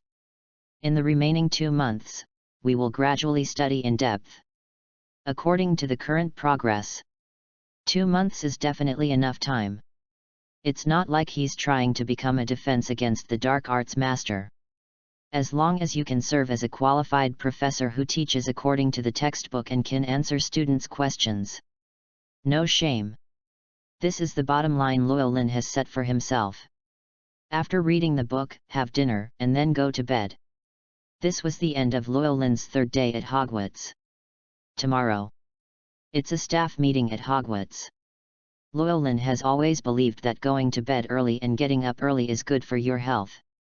So go to bed early. Woke up early the next morning. He was now thoroughly familiar with all the peculiarities of the castle. After breakfast and lunch, the time comes in the afternoon. Llewellyn entered the auditorium again. The auditorium at this time was not empty after dinner. But there are a lot of adult wizards. Llewellyn knew that these people were employees of Hogwarts. Most are professors. Rowling brought Blake to the meeting. Everyone recognized him immediately. Most people remained indifferent. A small number of people are curious about him. Only Hagrid came forward. He had just helped others arrange the venue. At this time, he walked to Llewellyn and whispered, "Professor Rasma, you don't know the professors here, do you? Do you need me to introduce them to you?" Hagrid thought he was quiet. In fact, it was already too big for Llewellyn. The surrounding wizards had obviously heard it too. Llewellyn smiled and nodded, "Then I'll trouble you." Then Hagrid began to introduce the school's professors to Llewellyn. The first is the deans of the 4 colleges. Head of Slytherin, Professor Snape, Professor of Potions. Head of Gryffindor, Professor McGonagall, and Professor of Transfiguration. Head of Ravenclaw, Professor Flitwick, Professor of Charms. Head of Hufflepuff, Professor Sprout, Professor of Herbology. In addition to the deans of these 4 colleges, the remaining ones are the Flying Lesson Professor, Mrs. Huochi.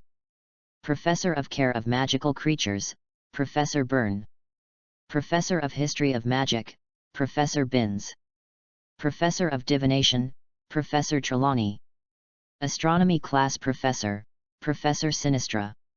When Hagrid finished his introduction, about 10 minutes have passed. Llewellyn has also matched the names of these professors with their appearances in his mind.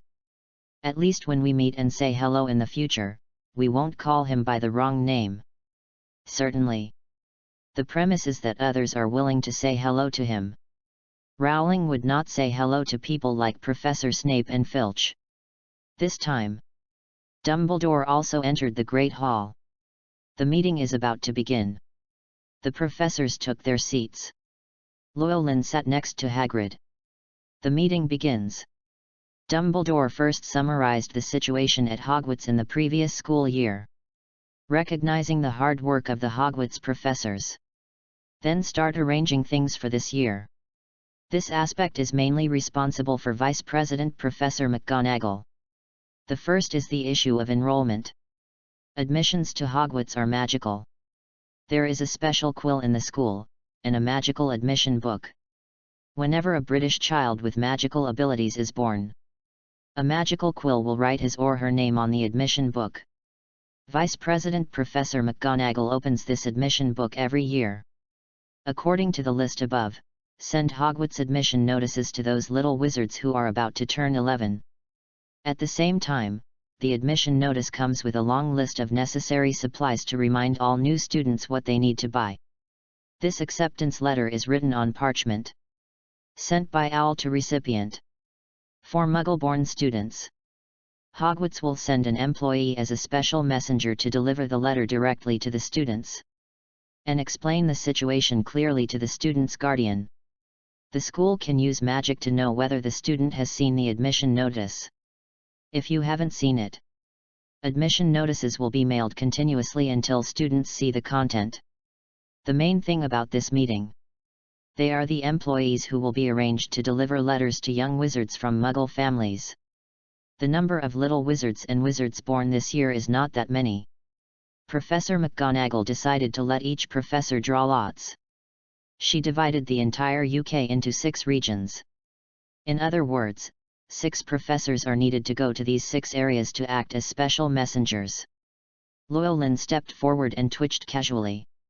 I found that I didn't know whether to say I was lucky or not. He got it. And the draw was still in London and surrounding areas. That is to say, he has only been at school for 2 days. Going back to London soon. After drawing lots, Mag explained the process again. For example, how to introduce the wizarding world and Hogwarts to students, and how to explain the situation to students' parents and guardians. How to take students to Diagon Alley to buy the items on the list. There is also the matter of providing student aid funds to those Muggle families whose family conditions are not wealthy. Llewellyn listened to these contents carefully. Basically understand what he should do. After talking about the enrollment, Professor McGonagall arranged some regular things. Finally, Dumbledore mentioned the opening party. Let all professors attend on time. This meeting is over. Llewellyn followed Hagrid and walked out of the auditorium.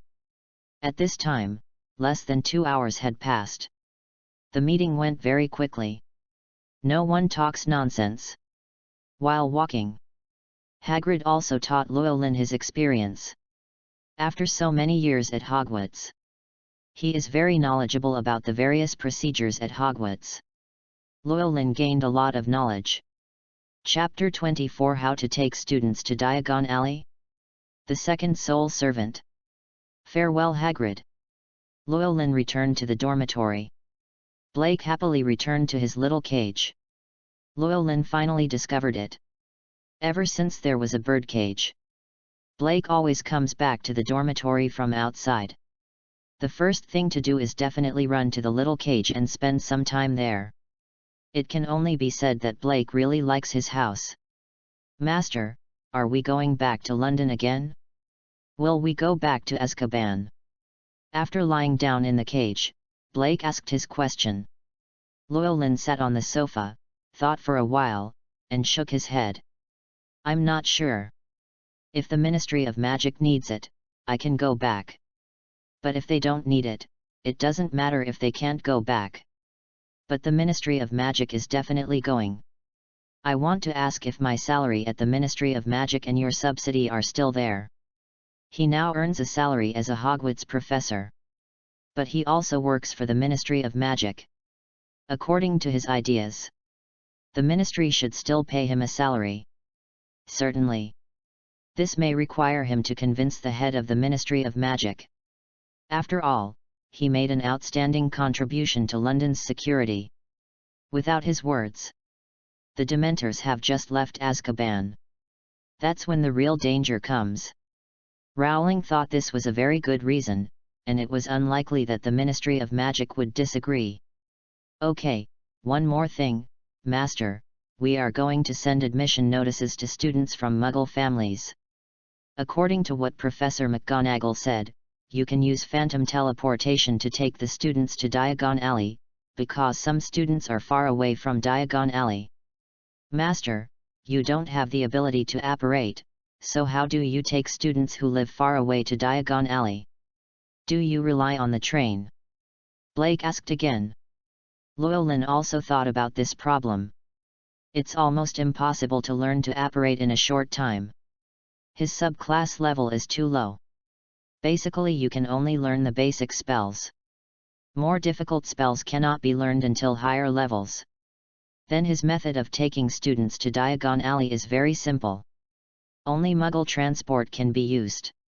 For a wizard, especially a Hogwarts professor, it's a bit low to be honest. Others traveled by car when they were Muggles. Even if you become a wizard, you still travel by car. So isn't this wizard in vain? Professor McGonagall Snape taught them all how to apparate. You can take students to the leaky cauldron in a snap. How handsome! It would be too embarrassing if he could only take a car or even a train when it was Llewellyn's turn.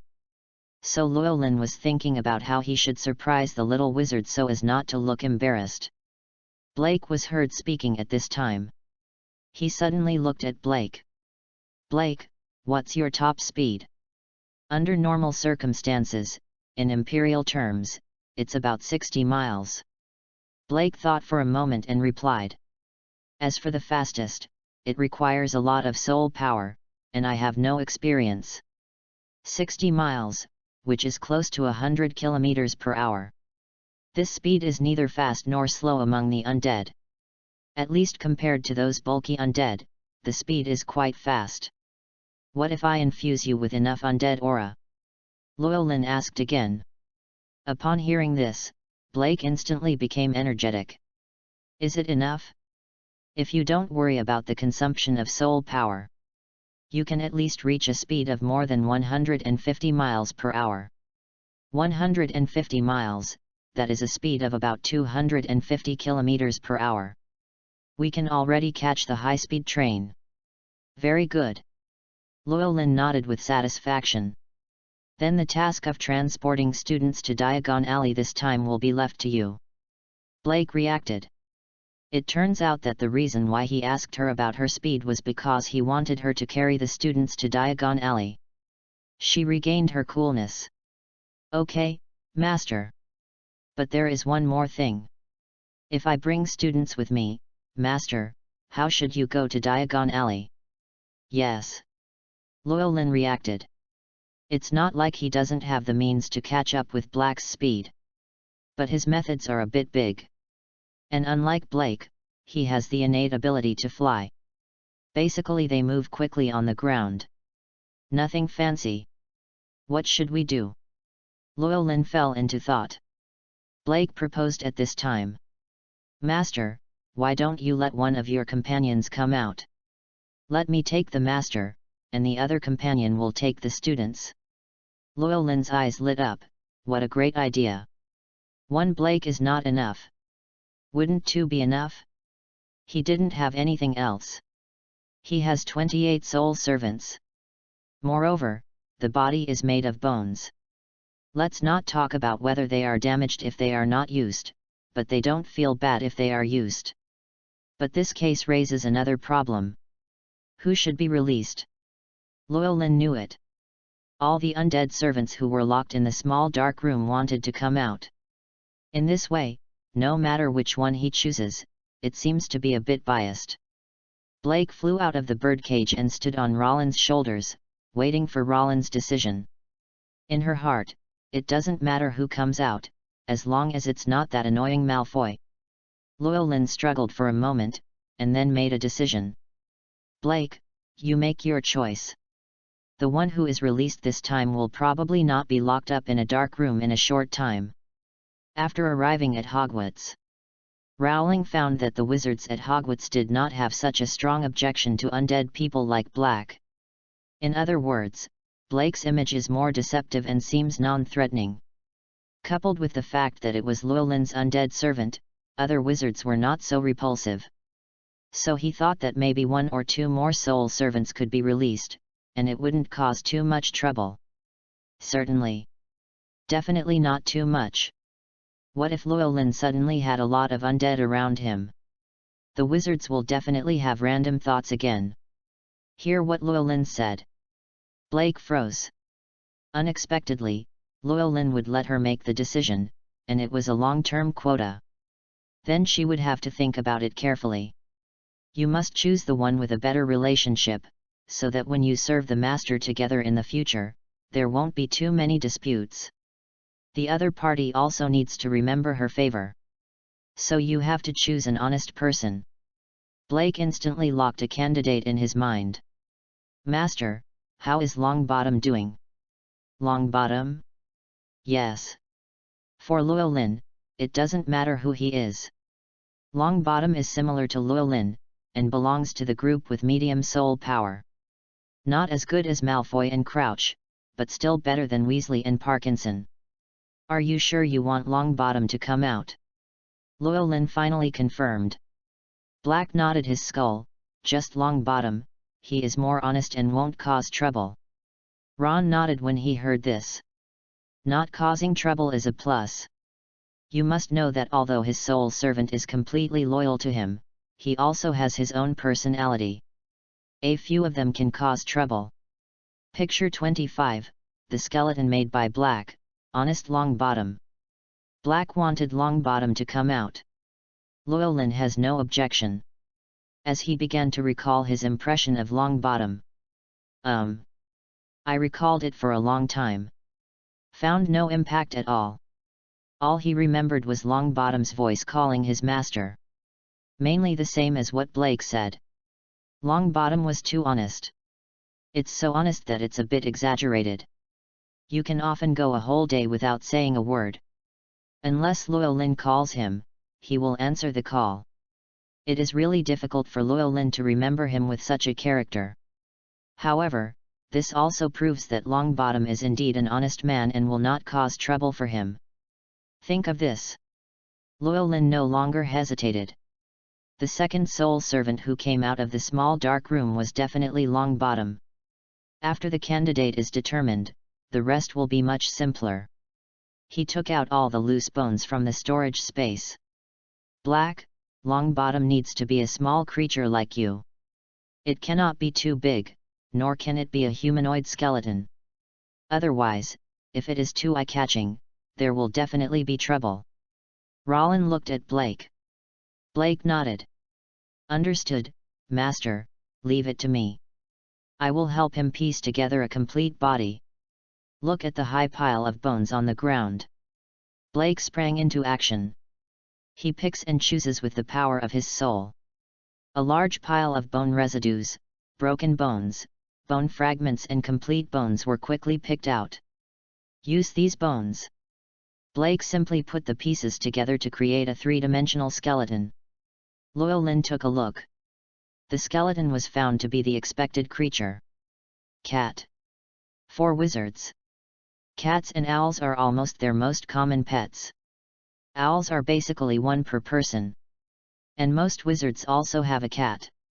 Rollin asked for a creature with a small frame. There are not many options to choose from, either a cat, a small dog, a mouse, a toad, or the like. Blake is a girl. Rats, toads and the like are definitely not considered. Cats are more in line with her aesthetic. But look at the cat skeleton in front of you. Llewellyn looked a little weird. Black has previously said that his bird skeletons were too haphazard. As a result, the cat skeleton she made for Longbottom was no better than the bird skeleton made by Llewellyn. At first glance, I didn't think much of it. Indeed, as Blake said, it is a complete skeleton. But completeness doesn't mean it looks good. Although not as crooked as Llewellyn. But it doesn't look like a very healthy cat. Not to mention the crooked tail, one of the legs is even shorter. It was as if he noticed Llewellyn's gaze. Blake quickly explained. The master didn't know something. I left this shortcoming specially. When the soul servant enters a new body, he needs to adapt to the new body. I have left some shortcomings for Longbottom. When the time comes, let him modify his body again so that he can control the entire body frame as freely as I can. What she said seemed to make sense. Llewellyn twitched the corner of his mouth. If he hadn't known that a perfect skeleton was more suitable for being possessed by a soul servant, he would have really believed it. Black also knew that his words had little credibility. It was okay to fool a layman, but obviously not good enough to fool the master. So he quickly urged Llewellyn. "Master, let Longbottom out quickly. He must be very uncomfortable in the dark room." Llewellyn didn't bother with the issue of the cat's skeleton. Anyway, Blake had assembled and decorated the skeleton himself, and Longbottom would definitely be able to do it too. He opened the Soul Servant module. Longbottom's name was chosen. The next moment, a green soul fire emerged from Llewellyn's fingertips. He pointed. Green soul fire poured into the cat skeleton in front of him. After a while, only a clicking sound was heard. The cat skeleton in front of Llewellyn started to move. And the cat skeleton actually made a meowing sound. "Hear a meow." Blake couldn't help but stretched out his wings and patted the cat skeleton. "Longbottom, you are a skeleton, not a real cat. Can you please stop making cat sounds?" "But Malfoy and the others told me that if you enter the skeleton of any creature, you must act as that creature. Only in this way can the fit between the soul and the skeleton be improved." A simple and honest male voice came from the cat skeleton. Unlike women with the male name Black, Longbottom is a boy from name to gender. And his voice really sounded too honest. The kind of person who is so honest that you can tell right away that he is suitable for taking over. Hear Longbottom's words. Blake couldn't help but stretched out his bone wings to cover his skull. "Do you believe what Malfoy and the others say? They are obviously lying to you. Didn't Malfoy possess a rat before? When did you hear him make rat noises?" Longbottom was stunned for a moment. Yes, it seems that he has never made the sounds of various creatures. Malfoy and the others actually lied to me again. I don't believe them anymore. Blake tilted his head to the side. He didn't have any hope. Malfoy and the others had teased Longbottom countless times. However, Longbottom would still be fooled every time, and he would believe whatever others said. This kind of personality aspect is difficult to change. Black didn't think Longbottom could change anytime soon. If Black and his friends hadn't been by Longbottom's side before, Longbottom would have been deceived even more miserably. Seeing Longbottom's silly look, Llewellyn was slightly worried. It's true that honest people are good and won't get into trouble, but are overly honest people like Longbottom too easily deceived? But he looked at Blake aside. He felt slightly relieved. With Blake watching from the side, there shouldn't be any problems. "By the way, Longbottom, what is your approximate speed when flying?" Llewellyn didn't forget to ask this question. "Speed? Master, my speed is almost 120 miles per hour. Longbottom's voice sounded reassuring. "Hey? 102. Llewellyn was a little surprised. Unexpectedly, this honest Longbottom was so much faster than Black. To make sure there was no mistake, he asked again. "Is this a normal speed? One that doesn't consume too much soul power?" "Yes, Master." Hear Longbottom's answer. Blake looked a little sour on the side. "Master, Longbottom is just a big fool. He has a stronger soul and more soul power." "Oh." Llewellyn also thought about it. Black's friend Longbottom's soul power is also ranked high among the 28 soul servants. Second only to those few more special soul servants. Blake even knew. Even Malfoy's soul power is weaker than Black's. Chapter 26. Llewellyn is surprised. What should I do if I can't forget the curse? Blake had to admit. Malfoy is annoying though. But Malfoy still has his own insistence on teasing others. It was like Malfoy had almost never teased or bullied her. Blake thinks it's because she's the weakling. Malfoy usually targets those soul servants who are more powerful. Like Longbottom. It seemed that teasing a stronger soul servant could give him a sense of accomplishment. But it is precisely because of his habit. He's always going to get into trouble. I've been beaten a lot this year. Perhaps only an honest man like Longbottom had never hit Malfoy. But even if you get beaten, Malfoy enjoyed it too.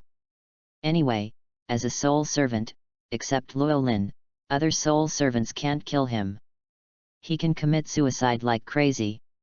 At this time, Llewellyn remembered another thing about Longbottom. He had tried having various soul servants perform multiple fucks. In other words, one soul controls multiple body frames. This kind of excessive behavior places high demands on the soul servant's soul power and sensitivity. Therefore, among the 28 soul servants, only a few soul servants can do more exercises. Longbottom is one of them. And Longbottom can control 3 complete skeletons at the same time. And it is possible to mix these skeletons to make the most accurate movements, such as 6 hands and 6 feet attacking at the same time. Although he is an honest man, but his fighting ability is quite strong. After thinking about this, Llewellyn increasingly felt that Longbottom was a good choice. Even if Longbottom is living in the cat's skeleton at this time, he is definitely far superior to Black in terms of combat effectiveness. Although Llewellyn most likely has no need for combat. But having a thug like Longbottom by your side will make you feel more at ease. Rowling then explained what Longbottom needed to do. Longbottom understood. No problem, Master. If I can get enough soul energy, my speed can reach up to about 200 miles per hour. Then it doesn't need to be so fast. More than 100 miles is enough. Just keep it at about the same speed as Blake. Llewellyn ordered. Longbottom tilted his cat head and glanced at Black, then nodded. Blake was inexplicably unhappy. What's the meaning? She is holding her back. No. She must increase her soul power to catch up with Longbottom, a big fool. The next few days. Llewellyn's dormitory, library, and auditorium are 3 points and 1 line away. Every day I just read, eat, sleep, and do almost nothing else. During this period, we went to Hagina for another afternoon tea. He doesn't need to practice. The system will automatically help him absorb the breath of the undead and increase his level of necromancer. It's just that in places where the aura of the undead is strong, the speed of leveling up will be faster. In places where the aura of the undead is thin, the improvement will naturally be very slow. However, what surprised Llewellyn was that the speed at which the necromancer level was upgraded at Hogwarts was no worse than that in Azkaban. This shows that Hogwarts has no less undead atmosphere than Azkaban. Llewellyn was a little confused about the situation for a while. What causes this? He couldn't quite figure it out. But there are a few guesses. One is that many ghosts have lived in Hogwarts for a long time, which makes the smell of the undead here very strong. The second is that Hogwarts has a very long history. During this period, it is unknown how many high-level wizards died here. Hogwarts did not have a special method to clean up the aura of the undead, which caused all this. These 2 guesses are relatively likely. As for other possibilities, Llewellyn didn't know either. It is possible that there is some kind of secret hidden in Hogwarts, which is why there is a strong aura of the undead here. It can only be said that when he read Harry Potter in his previous life, he only schemed through it. Don't know many of the details. Otherwise, he might have a more reasonable guess. But it doesn't matter. Llewellyn didn't care why Hogwarts had such a strong aura of the undead. On the contrary, this is a good thing. During his time at Hogwarts, his improvement speed did not slow down. I also learned more knowledge and made a lot of money. This incident made Llewellyn feel a lot happier. Soon. It's already early July. It's time to send notices to the first batch of little wizards. Professor McGonagall prepared the notice early. Let the owl at the post office deliver these notices to the homes of prospective students. It was time for Llewellyn and the others to set off. They need to travel to various places in the UK. Find those young wizards from Muggle families, serve as messengers and bring them notices, answer questions about wizards to their parents, and then take the young wizards to buy the items on the list. Before leaving, Professor McGonagall also called everyone to explain a few words. Probably means, if there are students who don't want to come to Hogwarts, they need to clear the memories of students and insiders. Professor McGonagall has to explain this matter almost every year. Some professors are getting tired of hearing this. Only Llewellyn heard it for the first time. So he now has a very important question.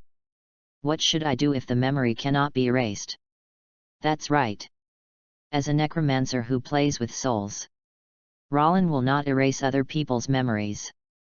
In other words, he will not erase the memory of living people. If it is a soul or undead, naturally, he can pinch it with his hands. Not to mention erasing memories, he can even weave a very detailed memory. But for living people, his methods didn't work. The other professors naturally used the forgetting spell to forget everything. But now he has not even learned a few of the most basic magics in this world's wizarding system. How could it be possible to forget the spell? No way. Llewellyn had no choice but to raise this question to Professor McGonagall. Professor McGonagall is also a little numb. This is the first time she has encountered this kind of problem. Former Hogwarts professor. No matter how poor your magic level is, you can basically master the forgetting curse. Looking at Llewellyn, who looked innocent in front of him, Professor McGonagall frowned and had the idea of replacing him.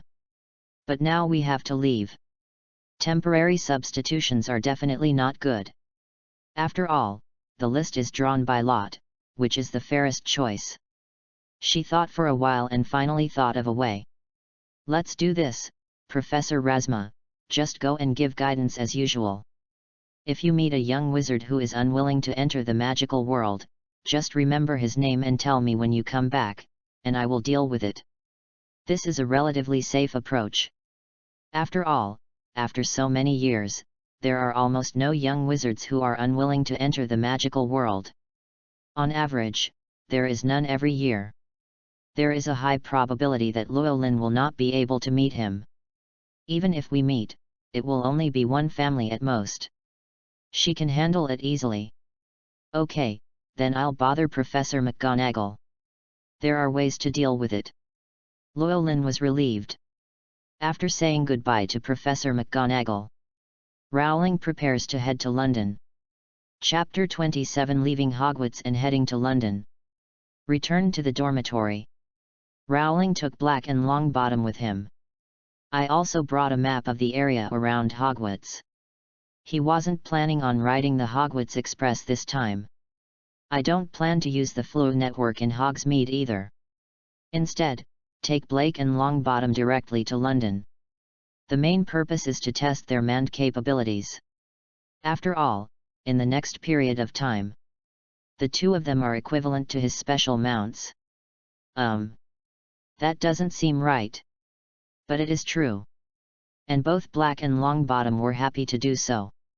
Especially Blake. Ever since Longbottom came out, Llewellyn found that she was becoming more and more active in doing things. Like this trip to London. Blake couldn't wait to have Rollin on her back. Llewellyn did not refuse. He decided to let Black take him flying for the first half of the journey, and Longbottom would take him for the second half. After he stepped on Blake's back, Blake flapped his bone wings, lifted Llewellyn up, and was soon in mid-air. Llewellyn could feel the soul power coming from the solace of his feet. This soul power is not huge. But it is still no problem to lift a creature weighing more than 60 kilograms. Blake also looked relaxed. However, Llewellyn discovered another problem at this time. Blake can really lift people up. But there was no way to fix the person on her back. Rollin is fine. He was able to balance himself on Blake's back. But for those other little wizards, this is obviously very difficult. Especially young wizards from Muggle families who have never been exposed to the magical world. They certainly can't adapt to this situation. Llewellyn put this question out. Black, Longbottom, do you have a way to solve this problem? Blake answered quickly. Of course, Master, you only need to spend a little more soul power to immobilize them so that they can sit firmly. Longbottom also spoke at this time. Yes, Master, but this will slow us down a bit. Reducing some speed is not a problem as long as it is safe. Roland doesn't think much speed is needed. How big is the UK as a whole? Not to mention that he only had to transport people from around London to London. So a little distance. It won't take long at all. Don't worry, Master, it's absolutely safe. Blake assured loudly. Longbottom also nodded his cat skull. That's okay, let's set off. As soon as Llewellyn finished speaking, Blake couldn't wait to fly towards London. She had seen the map just now and remembered the location clearly. Longbottom stretched out his claws and scratched the ground, and also flew up. A cat bone, a bird bone, and a human wearing a wizard's robe were flying in the sky. The sound of them rising into the sky naturally alarmed some people in Hogwarts. Dumbledore was right in front of the window of the principal's office and saw Rowling flying into the sky. Seeing another cat skeleton, Dumbledore frowned slightly, but soon relaxed. He looked at his back in the sky with an inexplicable expression and murmured, "Should we try to leave that matter to him?" Rowling was unaware of Dumbledore's concern for him. He was now getting used to the feeling of flying as a bird. It can be said that Blake is still very stable. Llewellyn only needs to control his balance, and it is no different from flying in the sky. However, it seemed a bit weird for Roland to step on Black with such a big body. If Muggles saw it, you'll probably be stunned. An owl bone, not much bigger than a palm, can actually carry an adult on its back and fly? They must think they are dreaming. After flying halfway through the journey, Roland switched to Longbottom. The bone of the cat possessed by Longbottom is not big, but it is still much larger than that of an owl. Llewellyn did not stand on him, but sat cross-legged on him. After sitting down, Rowling asked Longbottom to use his soul power to immobilize him. He felt a force coming from all around his body, fixing his entire body to the cat frame. He didn't use any magic or magic. Just use the body's own strength to resist this fixed force. The result made Llewellyn very satisfied. Even with his adult strength, he was completely unable to resist this fixation. No matter how fast Longbottom flew, his body was firmly fixed on Longbottom. Moreover, the oncoming wind was offset a lot by the soul power, blowing on his face like a breeze. You must know that when flying fast in the air, the resistance of the wind is very great. Without external protection, the wind blowing on the face is as painful as a knife cut. However, soul power can solve this problem very well. Llewellyn could sense the surrounding soul power forming a thin film. This is a very thin membrane. It does not completely prevent the wind from entering. But for winds exceeding a certain intensity, it can also play a very good blocking role. It can be regarded as an ingenious idea of using soul power. Llewellyn became more and more satisfied with his soul servant. The system is still very powerful. Ordinary undead definitely don't have these means. But it only takes a while to study in the Soul Slave module. They can master many incredible methods. Most of these methods rely on soul power, which is a derivative of the soul of the undead. Very similar to magic. As long as the soul's origin is not damaged, soul power will continue to be generated. And it can also be supplemented in other ways. The strength of the soul's power depends on the strength of the soul's origin. People with strong soul origins like Longbottom can sustain the output of soul power for a very long time. Llewellyn asked. Longbottom said that he could maintain this output of soul power for more than 10 hours. If Llewellyn injects enough soul breath into him, this time can be doubled.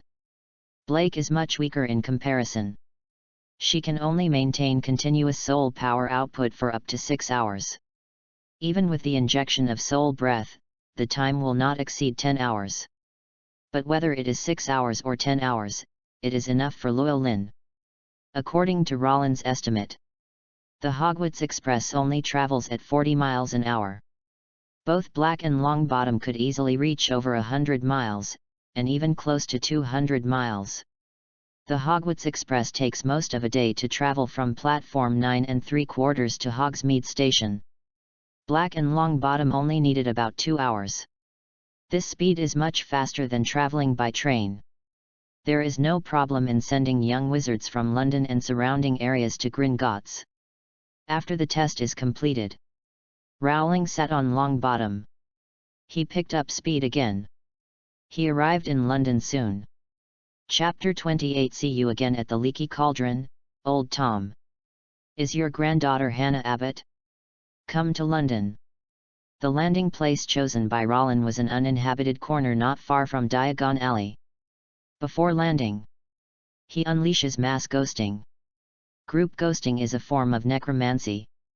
It's not that it turns people into ghosts. Instead, it will transform people into a ghost state invisible to ordinary people. Muggles cannot see it while in ghost state.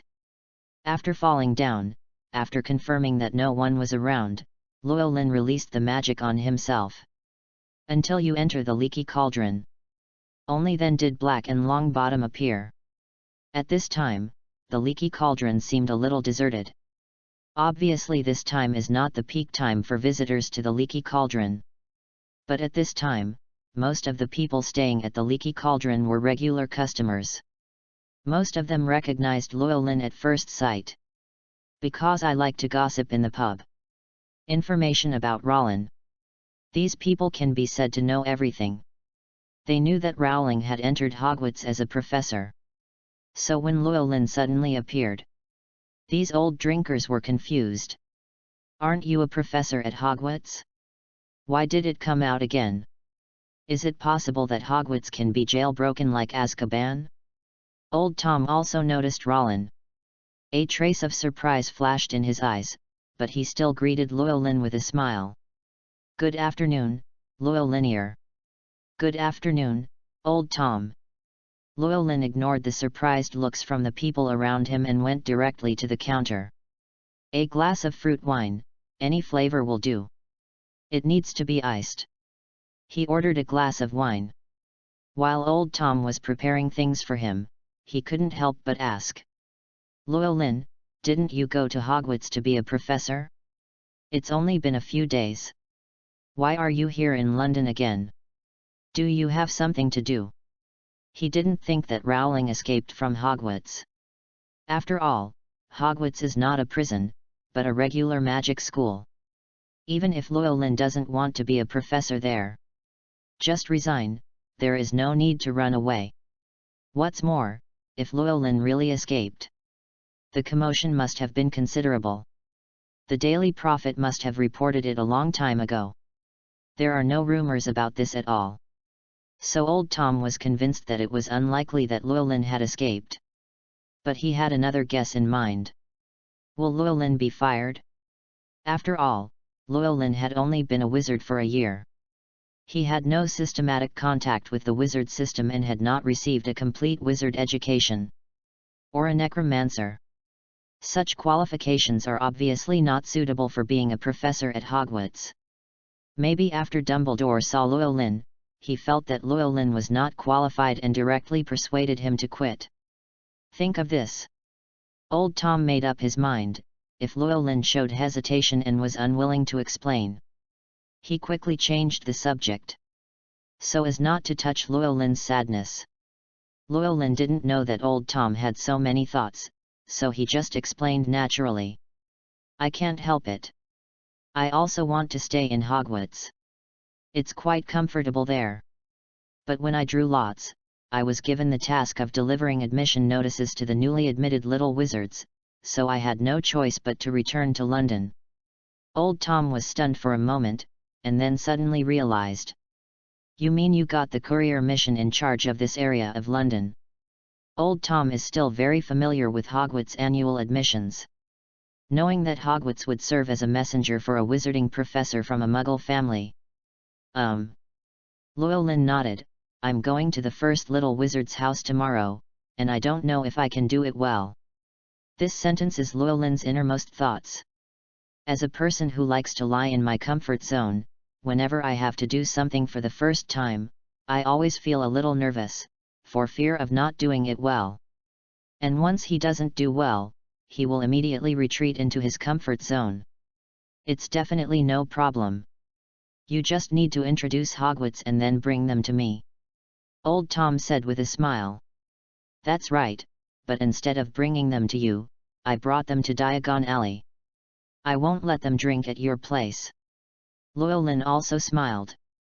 You have to pass by me after all. Old Tom knew that Rollin was joking. After the two chatted for a while, Old Tom mentioned another thing. By the way, Llewellyn, my granddaughter is also a student enrolling this year. When she is in school, I hope you can help watch her and prevent her from getting into trouble. Llewellyn was slightly startled. He really didn't expect it to be such a coincidence. Will Old Tom's granddaughter enter school this year? Your granddaughter will enroll in school this year? No problem. I will take care of her if I have the chance. What is your granddaughter's name? With Llewellyn's consent, Old Tom was visibly happy. He didn't really expect Llewellyn to take care of his granddaughter. I just hope that Llewellyn can pay more attention to his granddaughter and not let his granddaughter be treated unfairly or suffer school bullying. It's always good to have a professor you know in school. My granddaughter's name is Hannah, Hannah Abbott. Hear the name. Llewellyn felt a sense of familiarity. Hannah Abbott, why does it sound familiar? I must have seen or heard this name somewhere. It's unlikely that it happened in this life. It seems that I saw this name when I was watching Harry Potter in my previous life. Rollin is not that familiar with Harry Potter. I've only briefly seen the movie and the original novel. I read the story in general, but have almost forgotten the details. The only characters I can remember are the very important ones. Hannah Abbott is clearly not one of them. But if it can impress him, it means that he has a certain role in Harry Potter. Maybe he is a relatively well-known supporting role? Rollin couldn't remember what this Hannah Abbott had done. But it doesn't matter. Even the most important characters. Llewellyn doesn't care much either. On the contrary, it is Old Tom's granddaughter, Llewellyn will pay more attention to her. I remember, Hannah Abbott. I didn't expect you, Old Tom, to be a member of the pure-blood family. No wonder you had that expression when I saw Abbott last time. Hear what Llewellyn said. Old Tom laughed at himself. We are no longer pure blood. From me to Hannah, we are all mixed blood. As for your undead servant named Abo. Old Tom had a look of helplessness on his face. Who knew you would have such a bad taste? I advise you not to let those pure-blood families who think they are holy know the names of your undead servants, otherwise they will definitely come to trouble you. Llewellyn smiled and didn't care. Who cares about pure-blood families? When it comes to names, don't you just choose whatever you want? Could it be that if your name is Jong-san, I can't call you Jong-san? Joke. Seeing that he didn't care, Old Tom didn't try to persuade him. But the topic was brought up. His eyes were set on Black and Longbottom. Chapter 29 Old Tom's Regret, Longbottom's Clothes, and Choosing Bones. Who are these two? Old Tom would definitely not be able to tell who is who just based on appearance. After all, when Black and Longbottom came to the Leaky Cauldron, they were not the same bodies. As you have seen, this is Black, this is Longbottom. Llewellyn introduced them respectively. Old Tom obviously had no impression of Longbottom, just like Rollin. But he was deeply impressed by Blake. It turns out you are Miss Black, completely different from last time. Yet. Blake made a cold voice. Miss Black's voice is still so beautiful, it's a pity. Regret flashed in Old Tom's eyes. What he regrets is of course Black's name. Why would a female undead with such a beautiful voice be named Black? Old Tom thought this was Rollin's bad taste. Every undead servant must be given the name of the 28 sacred tribes. Otherwise, Miss Black's name must be better. Maybe call her Miss Lillian? Old Tom thought of the most beautiful girl he met when he was young. Blake's voice is really nice. Rollin acknowledges this. Everyone who heard Blake's voice praised it. But Old Tom must have ignored Longbottom too much. He introduced Longbottom after all, without even saying hello. It seems that Old Tom is an old man who values girls over boys. Llewellyn didn't see anything bad in Old Tom's eyes. So I just say that Old Tom favors girls over boys. Otherwise, we should say that Old Tom is an old pervert. Blake didn't really like being stared at. Old Tom glanced at her a few times, and she couldn't help but hide her body behind Longbottom. Old Tom finally noticed Longbottom, realized his rudeness, and apologized. "I'm sorry, Mr. Longbottom, I ignored you." "It's okay, Mr. Tom. Otherwise, Longbottom is an honest man." He forgave Old Tom just by saying it didn't matter. Old Tom also wanted to lose face, so he couldn't say that Longbottom would feel at ease just by forgiving him, so he asked, "I wonder if there is anything Mr. Longbottom needs." After he finished speaking, he realized something was wrong and apologized again. "Sorry, I overlooked your identity." He didn't know if the undead could eat or drink, but looking at the appearance of Longbottom's bones, he most likely couldn't. Old Tom turned to look at Llewellyn. "Rollin, is there anything I can do for Mr. Longbottom?" Llewellyn understood what he meant. "I know that if you don't let him do anything, it will make him feel uneasy. So I thought about it. Well, as you can see, Black has his own clothes, but Longbottom doesn't have them yet. Can you give him one?" Blake previously had his own clothes customized at Fenja clothing store. It has been replaced at this time. Longbottom was still bare bones. Llewellyn felt that he also needed a piece of clothing so that he would not be too conspicuous when taken out. As for clothes being expensive, asking Old Tom to buy them is a bit excessive. First of all, only Blake's clothes are expensive. Because it is a custom-made costume, and there are almost no owl costumes, it is a brand new custom-made one. So the price is very expensive. Longbottom was different. Longbottom is a cat. In the Muggle world, cat clothes and dog clothes can actually be bought in those pet stores. The Wizarding world is similar. If you want to buy clothes for your cat, you can go to the Magical Beasts store, which sells various items of magical animals, including clothes. This price is much cheaper. Blake's clothes cost more than 10 gold galleons. Longbottom probably only needs 1 silver sickle, or maybe none. Think of this. Llewellyn was stunned for a moment. This seems to show that he also favors girls over boys. Just buy expensive clothes for Black, and Longbottom's clothes cost nothing. It seems a little bad. Longbottom is an honest man. Definitely won't care. But you can't always bully honest people. There are still a lot of undead subsidies issued by the Ministry of Magic. Black certainly can't use it all by himself. Llewellyn decided that most of the remaining undead subsidies should be spent on Longbottom, which was only fair. Regarding Rollin's proposal, Old Tom readily agreed. And he moves very quickly. Find an old acquaintance to look after the store on his behalf. Take Rollin and Blake directly into Diagon Alley. Then came to the Magical Creatures shop. In the Fantastic Beasts shop, he directly selected 2 cat clothes. After making sure it fits, Old Tom bought it directly.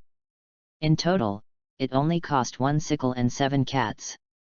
Finished shopping, Old Tom was anxious to go back and check the store, so he left first. Rollin and the others are still in Diagon Alley. Not that Rollin had anything else to do in Diagon Alley. But he was going to another place. Nocturne Alley. Return to Nocturne Alley again with the help of Diagon Alley. Head straight to the Bikini Box store. The main reason for coming here is still for Longbottom. Now that he has decided to spend most of the remaining undead subsidies on Longbottom, then find a way to spend the money. Llewellyn just stared at Longbottom for a long time, and finally thought of a place to spend money. Longbottom's skeleton. It was Blake who put it together in the beginning, and it was relatively imperfect. Later, Longbottom took the bones given to him by Rollin and filled and replaced his own skeleton. After changing it, Longbottom's image is much better than before. At least it can be seen that he was a very cute kitten in life. But there's a little fly in the ointment.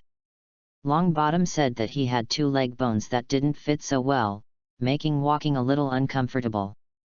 Llewellyn only had those bones, and there really weren't any suitable bones to replace him with, so forget it. Now in London. Just in time to go to Nocturne Alley, the Bojan box store has a complete set of features. It allows Longbottom to directly select the appropriate bone. And it's not just the 2 ill-fitting leg bones. Rollin told Longbottom. As long as there are better bones to replace, he can just take them. Anyway, these fragmentary bones are not that expensive. What's really more expensive is the intact bones. This will also make Longbottom's image more beautiful. It will be easier for the little wizard to accept it when you pick him up. Hear what Llewellyn said. Blake's eyes lit up. She actually had a few bones that she wasn't so satisfied with. So he proposed to replace the bones as well. Llewellyn did not refuse her request. Just let Longbottom choose first. If there is still a lot of undead subsidies left, Blake is also available. Blake was delighted. Although her current image has been perfectly transformed by the power of the soul. But as a woman, who doesn't want to become more beautiful? That's all. At the Bikini box store, Black and Longbottom picked the bones for less than half an hour, and both came back with a full load. Chapter 30 Hermione Granger, Rowling's Plan.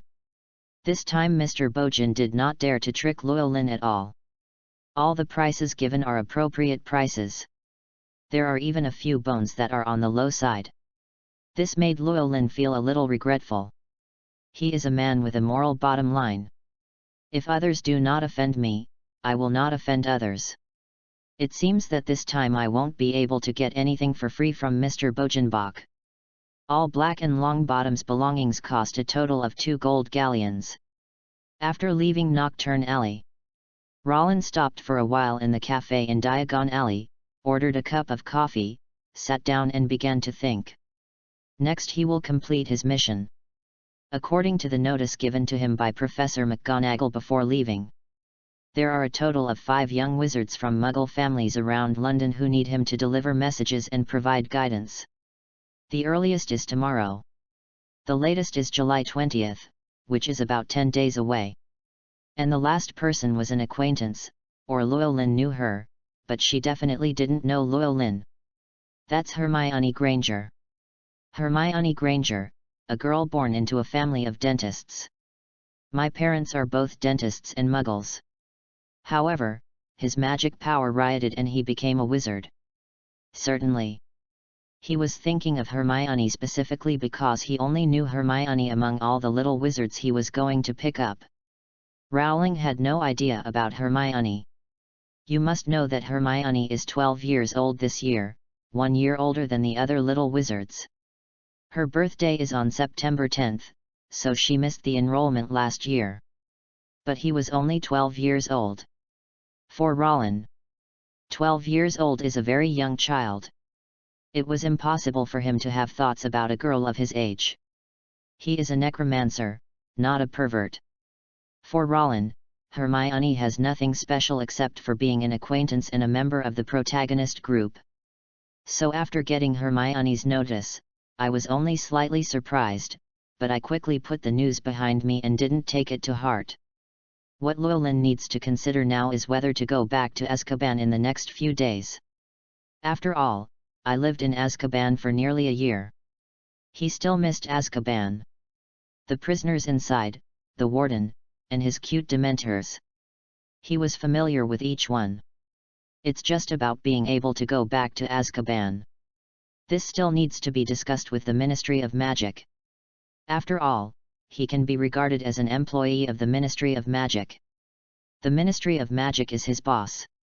It is normal for him to ask his boss for instructions on everything. Llewellyn still doesn't know if the Ministry of Magic knows that he has become the messenger to deliver the notice. He must be going to the Ministry of Magic. Mainly I want to ask for last month's salary.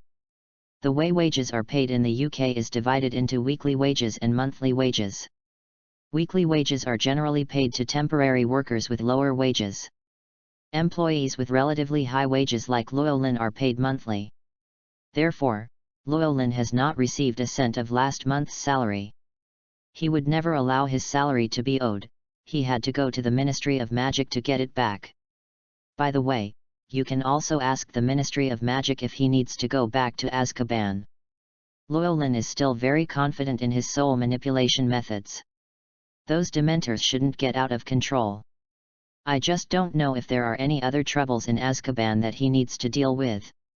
Otherwise, the Ministry of Magic probably wouldn't let him go to Azkaban. When should I go to the Ministry of Magic? Llewellyn was ready to plan the time. It was a bit late today, and the Ministry of Magic was probably off work when I went there. Tomorrow I have to go to the home of a little wizard who was born in a Muggle family, and I don't have time. Llewellyn was not willing to delay completing the tasks assigned to him by the school because he went to the Ministry of Magic. Think about it. He decided to wait until Hermione's notice was delivered and complete the process before going to the Ministry of Magic. I happened to go back to Hogwarts directly after going to the Ministry of Magic. Make a decision.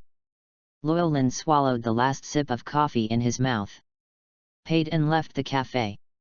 After saying goodbye to old Tom at the Leaky Cauldron, we took Black and Longbottom to find a hotel nearby to rest. He still had a lot of pounds that he had not spent. So Llewellyn splurged. I bought a lot of delicious-looking things outside. Britain is a food desert. Llewellyn couldn't agree more with this. Since he travelled to England, he has almost never tasted a dish that shocked him. So before entering Azkaban, he cooks most of his meals. The quality is not that high, but it is still edible. At least it is better than fish and chips and countless breads. After entering Azkaban, he rarely cooks. Because he gave his craft to an undead servant. The craftsmanship of the undead servants was worse than his at first, but gradually became much better than his. The ingredients that Llewellyn asked the Ministry of Magic to purchase outside every week were all cooked by his undead servants. It can be said that so many years have passed. Llewellyn's stomach is still a Syaguo stomach. But it's not bad to eat some foreign food occasionally. London is a big city after all. There are most types of meals in the world here. Just don't choose local British food. Basically the taste is not too bad. Of course, the prerequisite is that you have money. If you don't have money, you have no choice. Come to the hotel. Llewellyn tasted the things one by one and felt that some things were delicious, but some things looked so good that they tasted disgusting. He suddenly missed the food cooked by the undead servant. But looking at Black and Longbottom beside him, Llewellyn still suppressed his heartbeat and gave up the idea of continuing to summon the undead servants. 2 undead servants are enough. In this way, you will inevitably encounter other people's strange eyes. If there are more, it will definitely become more troublesome. Llewellyn hates trouble. Even if it can't cause him any substantial harm, trouble is trouble, and he doesn't want to be exposed to trouble. He kind of wanted to go back to Hogwarts as soon as possible. The food in Hogwarts Great Hall is varied and tastes pretty good. It's all thanks to those house elves in the basement. Wizards know how to enjoy themselves. House elves are very helpful to wizards. Llewellyn originally thought about getting a house elf if he had the chance in the future. But thinking about his many soul servants, he still gave up his idea. For him, soul servants far surpass house elves in terms of loyalty and ability. What's the point of having a house elf in that case? Have that money. It's better to buy some new bodies for the soul servants to make them happy. Finished eating. It was almost night time. Llewellyn went to bed on time to rest. Starting from tomorrow, I will send the notice. Chapter 31 Go deliver the notice to the first Muggle family. The next day, Llewellyn woke up early. Blake brought him some clothes. Longbottom brought the shoes he would wear today. Wake up and take a look. The traces of yesterday's eating in the room have been cleaned up. Llewellyn patted Longbottom's skull with satisfaction. Well done, Mr. Longbottom, the room looks brand new again. Everyone in the hotel should be grateful to you. Longbottom smiled honestly. This is my duty, Master. Blake was a little dissatisfied on the side. Master, why don't you praise me? I've obviously done a lot. For example. Llewellyn looked at her and asked. For example. Blake first raised his voice, then lowered his voice after thinking about it. For example, I also directed Longbottom where to dispose of the garbage. Can't this be regarded as my credit? Yeah. Llewellyn smiled at Blake and said nothing. Blake was also a little confused and did not speak further. After a simple wash. Put the daily necessities that you took out yesterday into the space living area. Llewellyn left the hotel. He took out the first notice. Justin Finch Fletchley. Look at the address above. Rollin soon found the home of the little wizard named Justin Finch Fletchley. Looking at the closed door, Llewellyn used his soul power to sense it a little. After confirming that there is someone in the room, he stepped forward and knocked on the door. Boom, boom, boom. Soon, a voice came from inside. Who is it? I am Roland Rasma, professor at Hogwarts. Professor? Hogwarts. The people inside had obviously not heard of Hogwarts' reputation. But I know he is a professor. He opened the door politely. Walking out of it was an elegant lady in her 30s. She looked Llewellyn up and down. After noticing what Llewellyn was wearing, her eyes quickly became alert. But after seeing Llewellyn's appearance, his eyes relaxed a lot. Excuse me, Professor Rasma, why are you here? The woman asked with some confusion. Llewellyn came over to deliver letters to students. Naturally, he was wearing a wizard robe. And it's his Ministry of Magic uniform. To be honest, this uniform is quite nice. But in the eyes of ordinary people, wearing such clothes is obviously a bit strange. No wonder women were wary of him. Mrs. Finlay, I'm here to see Mr. Justin Finlay. Llewellyn said gently. I heard that he was looking for his son. Mrs. Finlay was stunned for a moment, and then she came to her senses. Oh, what do you want from my son? She didn't call her son right away. The main reason was that the identity of the person in front of her was somewhat suspicious, and she had never heard of Hogwarts. Llewellyn calls himself a professor, but he looks too young to convince her directly. Llewellyn had already anticipated this.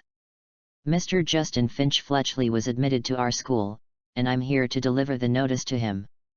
Admission. Mrs. Finlay seemed to have thought of something, her body suddenly trembled, and her voice was a little nervous. Hogwarts. Yes, our school is called Hogwarts. But I have never heard of this school. Where are you from? A public school? Is it from England? Mrs. Finch Leary continued to ask, and we don't seem to have gone to your school to register. My son is going to Eton College. Llewellyn waited quietly for him to finish before speaking. Our school is not a public school, we are a magic school. Magic school. MRS. Findlay's eyes widened at this news. It also seemed to confirm a certain guess in her mind. She didn't panic immediately, but judging from her trembling voice, she was still a little panicked. Professor Rasma, I don't understand something. I understand what you are thinking. Madam, can you please let Mr. Justin Finch Fletchley come out? After meeting him, I will give you a detailed explanation of Hogwarts. Llewellyn asked with a smile. Mrs. Finlay thought for a moment and agreed. Okay, Professor Rasma, you come in and sit down first, and I'll call Justin. She welcomed Llewellyn into the door. Soon he went upstairs and called Justin Finch Fletchley. Apparently Justin had heard about Roland's identity from his mother. When he saw Llewellyn, his eyes were full of excitement. He couldn't wait to come to Llewellyn. "Professor, is what you told my mother true? Can I go to a magic school to learn magic?" Mrs. Finlay stood behind him, with a slightly worried look in her eyes. Llewellyn nodded, with his palms raised. A light yellow envelope appeared out of thin air in his hand. "See this scene?" Fenrir's mother and son were stunned. Justin became more and more excited and completely believed in Llewellyn's identity. Llewellyn handed the envelope to Justin. "Mr. Justin Finch Fletchley, as long as you read this letter, you will probably understand." Justin eagerly reached out and took the envelope. "Open a few pages and look at the contents." Soon he read through the contents of the letter, and the more he read, the more excited he became. "Hogwarts School of Witchcraft and Wizardry, where can I go to study?" Justin looked at Llewellyn with wide eyes. Llewellyn nodded slightly. "This is a notice from Hogwarts.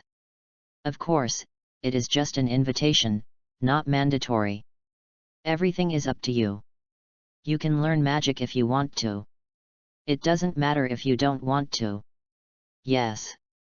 Of course I am willing," Justin said excitedly. "Justin!" Mrs. Finlay suddenly spoke sternly. "Justin, you don't know much about magic, do you? You should go to Eton." "Mom, I am no longer a child. I can make my own choices. Eton College does not attract me. Hogwarts is where I want to go now." Justin was very insistent. "Can?" Mrs. Finley's tone softened. "But the magical world is not necessarily safe. My child, I am very worried about you." "Mom, I believe Hogwarts is not a dangerous place, don't you, Professor Rasma?" Justin suddenly threw the question to Llewellyn. Actually, for Llewellyn, he felt that if Justin went to Eton College, maybe it will be a better choice. After all, the magical world is not as beautiful as ordinary people imagine. After finishing magic school, you also need to find a job. And the job opportunities may not be as good as those for students from Eton College. In other words, there is a high probability that they will not be able to catch up with students from Eton College. It is really difficult for ordinary wizards to find a job that suits them. After all, wizards are an extremely niche group. Job opportunities in the wizarding world are few and far between. As for whether Hogwarts is safe or not, in theory, Hogwarts is the safest place in the wizarding world, and basically nothing will happen. But in the past few years when Harry Potter was at school, this was not the case. Chapter 32 Convince Mrs. Finlay to go to Diagon Alley. Of course, it was impossible for Roland to persuade Justin with what might happen in the future. As a teacher and professor at Hogwarts, he wants to recruit students to Hogwarts, not drive others away. What's more, as long as it doesn't have too much to do with Harry and the others, basically nothing will happen. Meet Mrs. Finley's gaze. Llewellyn nodded. "Mr. Justin Finch Fletchley is right. Our Hogwarts is the world's #1 wizarding school. We have the greatest wizard principal of the current era, and it is naturally one of the safest places in the world." Mrs. Finch Fletchley had not yet spoken. Justin became excited again. The greatest wizard headmaster of the current era? Is the headmaster of the magic school I want to go to so powerful? Of course, Principal Dumbledore is undoubtedly a legendary wizard. All wizards will respect him. You will know when you enter the wizarding world. Rowling began to praise Dumbledore without hesitation. In other words, this can't be called flattery, it's just telling the truth. Seeing Justin's expression becoming more and more determined, Mrs. Finlay was a little anxious. She was no longer as strong as before, but looked at Justin pleadingly. "Justin, isn't Eton College good? As long as you graduate from there and go to London University, you can step into the upper class and have a good life." Justin only had the magical world in his mind at this time, and he didn't care about the upper class society. Mom, that's not the life I long for. It wasn't before, and it's even less so now.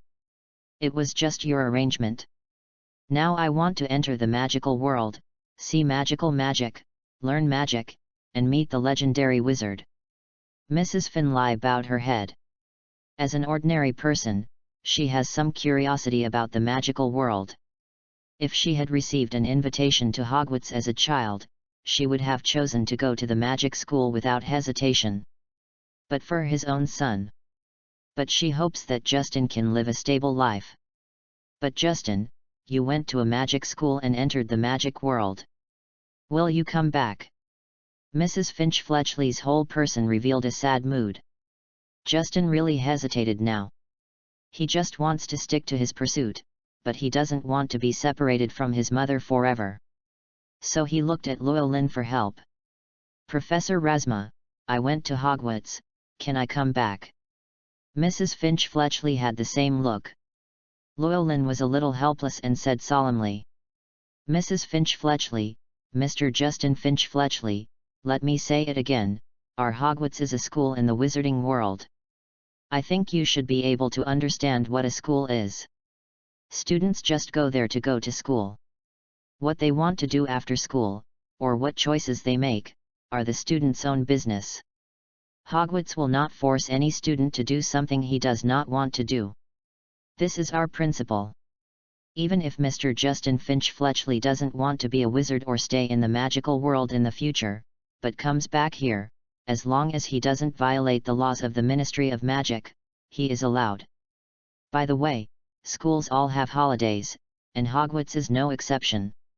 The latest holiday is Christmas, and students can choose whether to go home or not. Hear his words. Justin cheered and looked at Mrs. Finlay.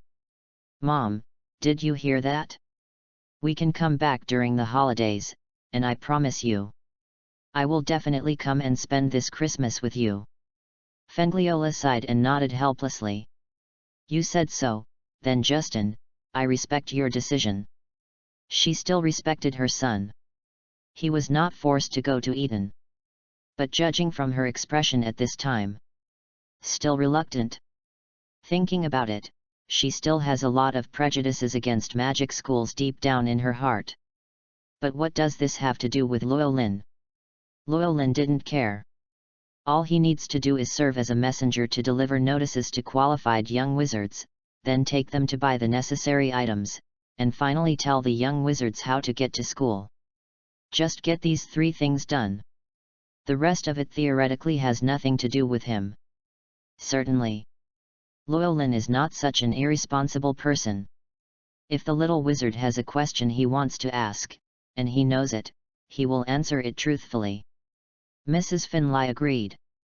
Justin let out another cheer and almost ran around the room. Fortunately, he knew that Professor Llewellyn was beside him and controlled his behavior. Llewellyn looked at this scene with a smile. It is normal for ordinary people to be so excited when they have the opportunity to see the magical world. So was he then. But what greeted him was not the beautiful magical world he imagined, but an aura sent by the Ministry of Magic. Wait until Justin feels calmer. Llewellyn spoke again. Then I'll start the next process. You must have seen the contents of the letter, as well as the list of books and equipment attached to the letter. Next, I will take you to a special store to buy the things you need. Great. Justin looked extremely impatient. Professor Rasma, I'm ready. Feng Lily obviously thought more comprehensively than Justin. She pulled Justin and then looked at Llewellyn. Professor Rasma, it should cost a lot of money to buy magic items, right? Only then did Justin realize that he seemed to have no money.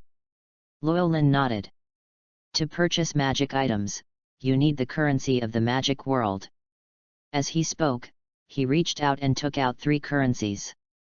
This is called gold gallon, this is called silver seco, and this is called copper nat. 1 gold galleon is equivalent to 17 silver sickles, and 1 silver sickle is equivalent to 29 copper nats. Look at the shiny coin in his hand. Justin showed great interest. Mrs. Finlay was actually a little worried. But what if we don't have the currency? For families in the non-magical world, banks in the wizarding world allow the use of British pounds to purchase these magic coins. Llewellyn explained, the exchange ratio is 5 pounds to 1 galleons. Of course, it can only be exchanged for a certain amount of galleons, but it is enough for students to study and live. Mrs. Findlay breathed a sigh of relief. Okay, Professor Rasma, how many pounds do you think I should give Justin? 5 pounds a galleon doesn't sound like much. For Mrs. Findlay's family, it is completely affordable. 200 to 300 is enough. Galleons still have a lot of purchasing power, and after entering Hogwarts, students have nothing to spend money on, especially the new students. Llewellyn did some calculations and gave his answer. Chapter 33 Justin's Surprise, Meeting Longbottom and Black. I heard it only costs 200 to 300 pounds. Mrs. Findlay was completely relieved. She took out her bag directly from the side, took out 10 50-pound notes, and handed them to Justin. Take it and go shopping with Professor Rasma. Thank you, Mom. Justin hugged Mrs. Findlay happily. Professor, let's go. Justin looked at Llewellyn excitedly. Llewellyn nodded and took Justin to the door. Next we have to go to Diagon Alley. In fact, Justin's home is not that far from Diagon Alley. Just take a taxi or take the subway and you'll be there in no time. Today London's subway system is still quite good in the world. After all, London built its first subway in 1860. There is a subway line close to the Leaky Cauldron and it's just a short walk away. But Llewellyn did not choose either of these methods. He is a professor at a magic school. It's too embarrassing to just take students in a taxi or subway. Later Justin entered Hogwarts. Ask students in the same grade. The other students were all operating, but he was traveling entirely in the Muggle way. Wasn't this a slap in the face? So he had already made up his mind. No matter how close it is. Unless you walk 2 steps to the Leaky Cauldron. Otherwise, he must let Justin experience what it means to travel in the magical world. Justin also realized this problem at this time. Professor, where are we going? How? By car. If we need to take a car, I can ask my mother to take us there. Llewellyn calmly shook his head. The place we are going to next is called Diagon Alley, which is the largest magical shopping street in London. As for how to get there, look at your feet. Justin lowered his head and looked at his feet in confusion, then was startled and screamed. Ah! Professor, what are these bones? Llewellyn twitched the corner of his mouth. Fortunately, the soundproofing spell was applied in advance, otherwise, if Justin's screams were heard, countless people would definitely watch. But this was also an oversight on his part. I thought Justin would just be surprised, but he didn't expect such a big reaction. It seems that neither wizards nor muggles are very accepting of undead creatures. He quickly explained. This is one of my soul servants. If you don't understand what a soul servant is, you can understand it as my pet. Llewellyn's words made Justin calm down a little. He calmed down the fear in his heart. Look carefully at the bones on the ground. Found out it was a cat skeleton. Moreover, this cat's skeleton is very white and smooth, and can be said to be as gentle as jade. It's not that scary if you look at it carefully. As a child, Justin has a strong ability to adapt, and his mood quickly changed from fear to curiosity. He began to squat on the ground and looked at Longbottom, while asking Roland. Professor, are all wizards' pets so special? It's actually a bone cat. Llewellyn shook his head. No, it's just that I'm special. I'm a necromancer, so my pets are undead creatures. Oh. Justin's expression was casual. The main reason is that he has not entered the magical world yet and does not know what the concept of a necromancer is. Those who don't know are fearless, and naturally they won't react much. He thought that necromancer was just a normal profession among wizards. Llewellyn didn't remind him deliberately. After all, no one would tell others that they represent evil. This can only be understood after Justin enters Hogwarts to study. Justin observed Longbottom for a while. Llewellyn thought it was almost done. "Come on, Mr. Finch-Fletchley, I'm going to take you to Diagon Alley." "Ah, okay." Justin reacted, then remembered what Llewellyn had just said. His eyes suddenly opened wide, and he pointed at Longbottom on the ground. "Professor, did you just mean that we should use this cat to go to Diagon Alley?" "Of course, he is my pet and one of my ways to travel," Llewellyn said with a natural expression. Justin's mouth opened wide, looking at the not-so-big cat skeleton on the ground, his small eyes filled with confusion. How can such a small cat skeleton be used for travel? Could it be that he stepped on this bone cat? I could see Justin's confusion. Llewellyn pointed to his shoulder. "Just watch what I do and then do what you want." Justin discovered it then.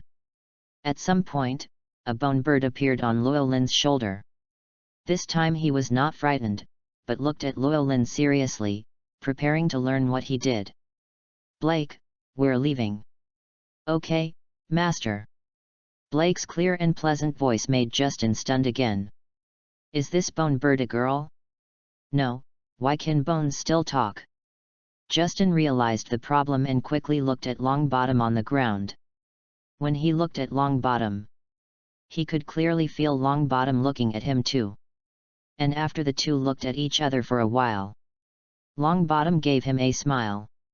"Hello, Mr. Finch-Fletchley." Justin jumped up suddenly and pointed at Longbottom. "You can indeed speak." Llewellyn was helpless on the sidelines. He forgot all about it. Bones speak and are sure to surprise. His name is Longbottom and her name is Black. They both can talk. You can call them Mr. Longbottom and Ms. Black. Rollin explained. Justin gradually calmed down, realized that he had been rude just now, and apologized to Longbottom. "I'm sorry, Mr. Longbottom, I overreacted a little." Longbottom was an honest man and shook his head. "It doesn't matter, it's normal." Then Justin turned to look at Blake. "Hello, Miss Blake." "Hello, Mr. Finch-Fletchley." Blake answered him in that sweet voice. A smile appeared on Justin's face. "Miss Black, your voice is so beautiful." "Thank you for the compliment." Blake's tone was calm. "Okay, now is not the time for you to chat, it's time to go." Llewellyn spoke, letting Justin focus on him. Rollin then began to demonstrate how to sit on Blake and then let Blake take him off. "Just like this, you just need to sit on Longbottom, and he will protect you and not put you in danger." Llewellyn finished his words. Justin is eager to try. He looked at Longbottom with longing in his eyes. "Mr. Longbottom, may I?" "Of course." Longbottom took the initiative to come to Justin's feet. Justin sat on Longbottom with excitement. "Call."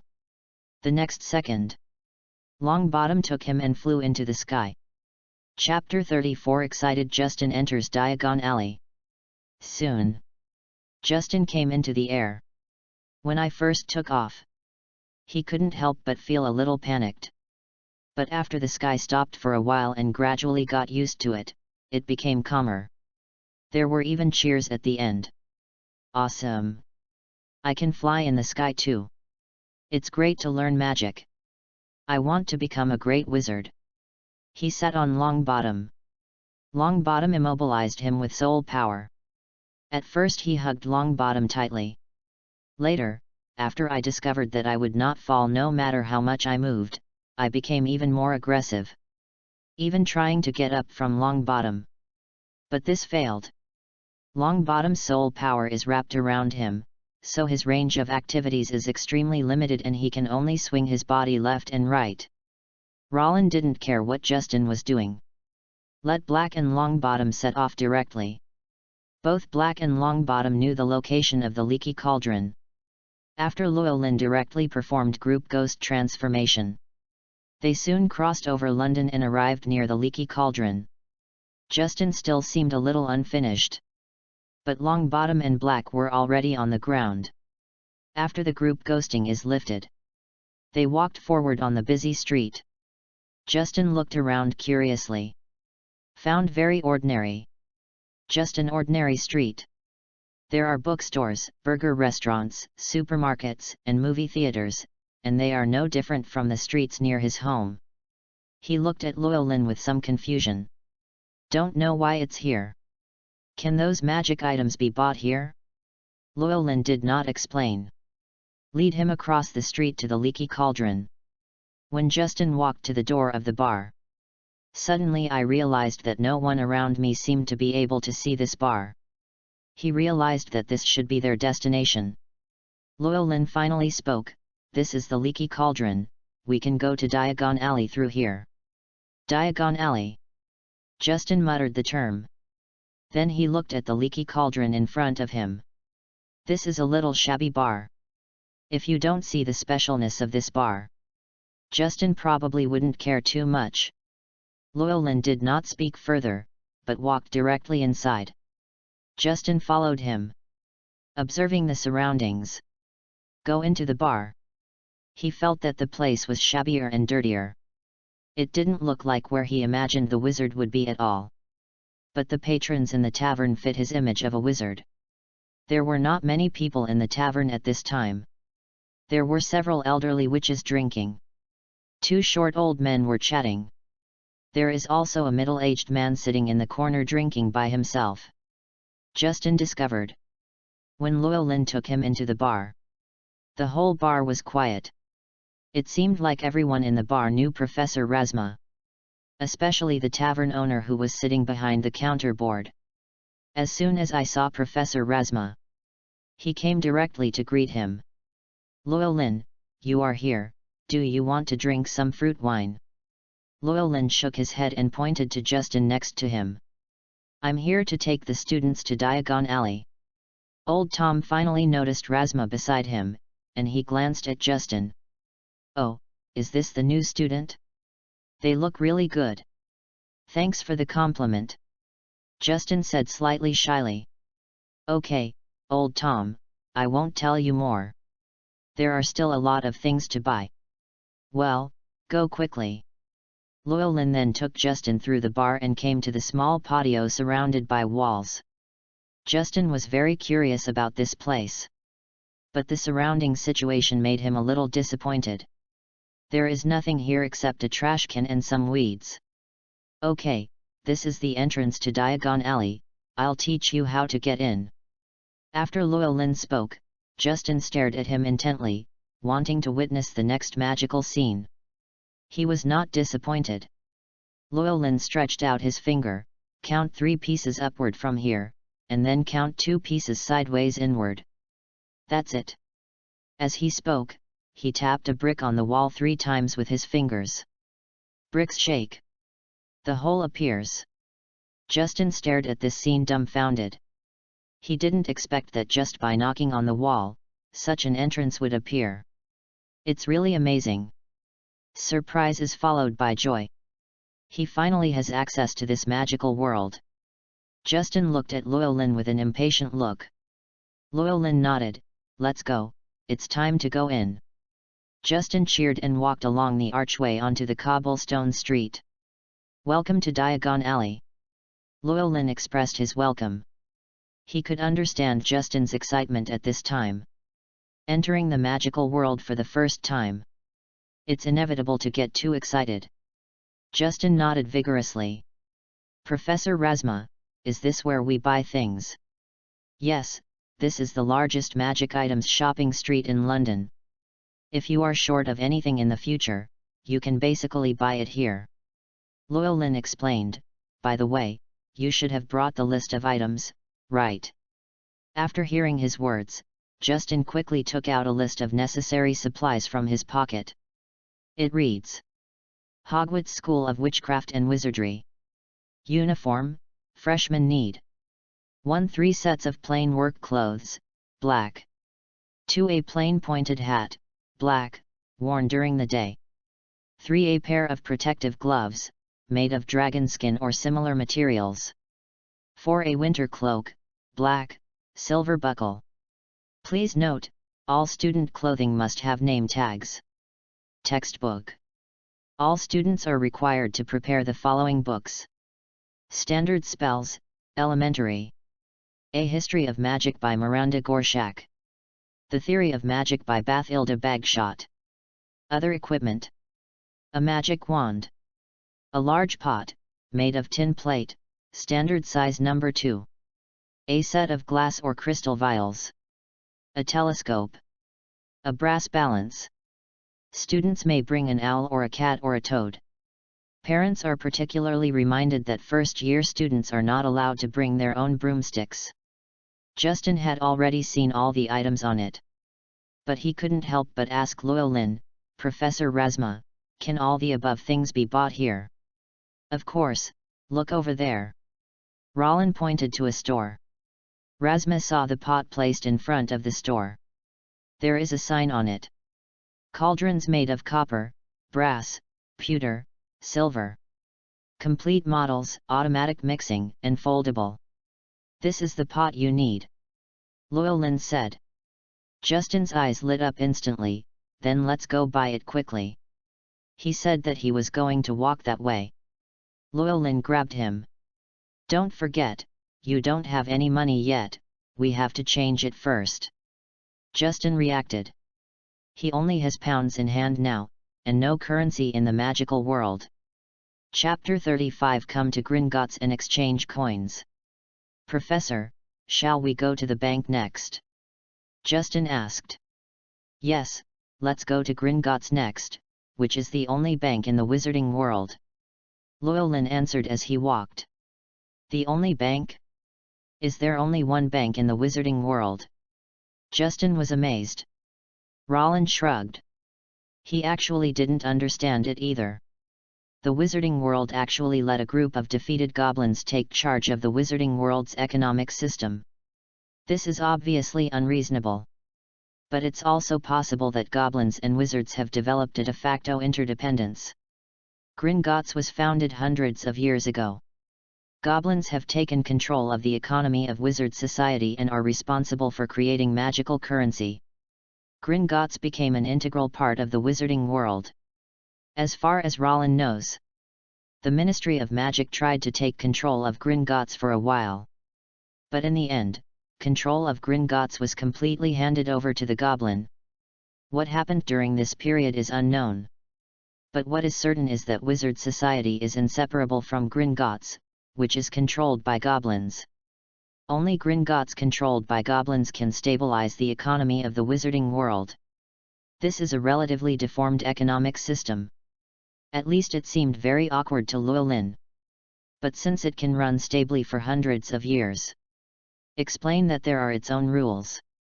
Llewellyn has no intention of controlling Gringotts, so it doesn't matter to him who controls Gringotts or whether Gringotts is the only wizard bank. Soon, the two arrived at Gringotts. Gringotts Wizarding Bank is a tall, snow-white marble building. It is also the most conspicuous building in the entire Diagon Alley. At the entrance is a gleaming bronze gate. Standing at the door was a figure wearing a scarlet uniform with gold trim. This is not a person, but a humanoid creature. He is short in stature, has sallow skin and black eyes. The hands and feet are long, but the legs are a little short. He is not tall, but his head is much larger than that of a human being, and has a pointed beard. Saw this strange humanoid creature. Justin became nervous instantly. Professor, what is this? This is the goblin, the controller of Gringotts. Rollin explained. Fairy. Yes, goblins are subhuman creatures with excellent financial talents, so they are responsible for running the wizard bank. Justin seemed to understand. But he was no longer afraid at this time. Curiosity took over again. He looked at the goblin, and the goblin naturally noticed them. When the two entered the door, the goblin didn't pay attention to Justin's somewhat rude look, but bowed politely to the two of them. Enter the first bronze door. A second silver door appeared in front of the two of them. There are some words engraved on the silver door. "Come in, stranger. But you have to be careful what happens if you are greedy. Asking blindly and getting something for nothing will be punished severely. So if you want to take a piece of wealth from our underground vault that was never yours. Thief. You have been warned. Be careful not to attract treasure, but evil retribution. This is a warning to people who enter Gringotts not to be greedy." Llewellyn didn't pay attention to these words. In his cognition, goblins are the most greedy beings. Their values are completely different from humans. It is believed that the rightful owner of anything is its maker, not the buyer. In other words, anything made by fairies. In the eyes of the goblins, the pocket belongs to them. The wizard pays a fee to buy it, and what he buys is the right to use it, not the ownership. If a wizard bought something they made from a goblin, wait until they die. The goblin thought these things should be returned to them. If you pass it on to your next generation or give it to other wizards, it is considered stealing. And they are very persistent about getting their belongings back. Never give up easily. For this value, Llewellyn couldn't decide whether this was reasonable or unreasonable. But he definitely disagrees. Rollins' thoughts are: what he buys with money is his, and no one can take it away from him. Professor, as the only wizarding bank, Gringotts must be safe, right? Justin couldn't help but ask. Llewellyn nodded. If Hogwarts is the safest place in the wizarding world, then Gringotts is the second safest place. Justin thought thoughtfully. Hogwarts is because of Dumbledore. What is Gringotts because of? I don't know about that. Maybe it's because there is a dragon guarding their vault. Llewellyn answered casually. Evil dragon. Justin suddenly became interested. Wanting to continue questioning, Llewellyn had already entered the second door. He had no choice but to follow. Entering Gringotts, two goblins immediately bowed to them. Take them to a large marble hall. There were over 100 goblins in the room sitting behind the long counter. There are some differences from banks in the Muggle world, but the difference is not particularly big. Justin was so dazzled. So many goblins at work. Some are checking coins, some are checking gems, and some are writing something in the ledger. What surprised him most was that there were countless doors in the entire large room, and he couldn't even count them. I don't know where these doors lead. Goblins guide visitors to Gringotts through these doors. Llewellyn took Justin directly to a counter. He is a new student enrolling this year and needs to exchange some galleons. Justin took out his £500. After hearing that pounds were exchanged for galleons, the goblin sitting on the high stool behind the counter was obviously not that enthusiastic. She reached out and took Justin's pound. £500 can be exchanged for 50 galleons. Do you confirm the exchange? The goblin confirmed. Justin nodded quickly. Exchange. Okay. The goblin put away the pounds, counted 50 galleons from a drawer behind the counter, and handed them to Justin. Please confirm the quantity. When Justin saw gallon for the first time, he couldn't wait to count them. 50 pieces, no more, no less. No problem. Good customer, welcome to visit next time. The goblin's tone was extremely calm. Justin was in high spirits and didn't pay much attention. Llewellyn wouldn't care even more. He is not a petty person. As long as you don't steal his money, he won't be angry at all. Justin took the galleons and counted them happily. Counted over and over again. Llewellyn didn't care about him and just led him out of Gringotts. With money. Next it was time for Justin to do his shopping. There is no shortage of items on the list. And the first stop they want to go to. It's Madame Malkin's robe shop. Chapter 36 Buying school uniforms and other things, leaving only the wand and owl. Madame Malkin's robe shop. The full name is Lady Malkin's Robe Store. It can basically be regarded as an exclusive cooperative enterprise of Hogwarts. Hogwarts students all have their uniforms made here. The store also sells dress robes and travel capes. This is not the only store selling clothes in Diagon Alley. There are also Twofan clothing stores and second-hand robe shops. Needless to say, second-hand robe shops sell second-hand clothes. The positioning of Twofan clothing store is different from Madame Malkin's robe store. This is a high-end store. In addition to buying school uniforms, those pure-blood wizards who consider themselves noble will be more inclined to buy clothes in Twofan clothing stores. When Llewellyn brought Justin here, there was no one in the store. When the short and fat Madame Malkin saw their arrival, a smile suddenly appeared on her face. But after noticing Llewellyn, her smile became slightly stiff. But as a businessman who opens a store, Mrs. Malkin quickly adjusted her mentality and came to the two of them. "This is Professor Razma. Welcome to my robe shop." "Hello." Llewellyn greeted her. Madame Malkin then turned to Justin. "Dear, you are a student who will be enrolling this year. Do you want to buy Hogwarts school uniforms?" Justin nodded.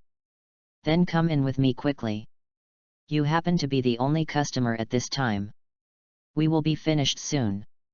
Madame Malkin led the way inside. Justin looked at Llewellyn. After Llewellyn indicated that it was okay, he followed. This was the first time Llewellyn came to Madame Malkin's robe shop. He went inside and took a look. It's no different from a store in the Muggle world. "Go into the back hall." It was just Justin. Lady Malkin stood beside him, trying on his clothes. Madame Malkin made Justin stand on the footstool, pulled a robe over him and pinned it to fit him. The whole process took no more than 10 minutes. "Already tried, dear." Soon, Justin paid the money and got his own school uniform. This put him in a pretty good mood. When I walked out of the robe shop, I had a smile on my face. Finished buying school uniforms, Llewellyn took Justin to Flourish and Blott's bookstore again. They need to buy textbooks for school here. Flourishes and Blott's is not an exquisite bookstore, it looks just as ordinary. The bookshelves here are filled with books, reaching to the ceiling. There are all kinds of books inside. There are books filled with all kinds of strange symbols. There are books with very special materials. There are also extremely large books. There are also some wordless books. While Justin was shopping for textbooks, Llewellyn flipped through a few books at random. Then he found that he couldn't understand most of it. After all, his knowledge of wizards in this world is extremely limited. The level may not be as good as that of a Hogwarts student who is about to graduate. It seems that I still need to study harder in the future. Otherwise it would be a bit embarrassing if you are too ignorant. Llewellyn put the books down after reading them. He has no intention of buying a book. If you want to read these books, there is no need to buy them. There are many more books in the Hogwarts library than this. He is now a professor at Hogwarts. He was allowed to browse even the restricted book section, let alone those ordinary books. He could watch it any time he got back to Hogwarts. No need to spend this wasted money. The textbooks are all fixed. Justin quickly got his textbook. Llewellyn can see it. Justin was tempted to look through it now. But he still held back.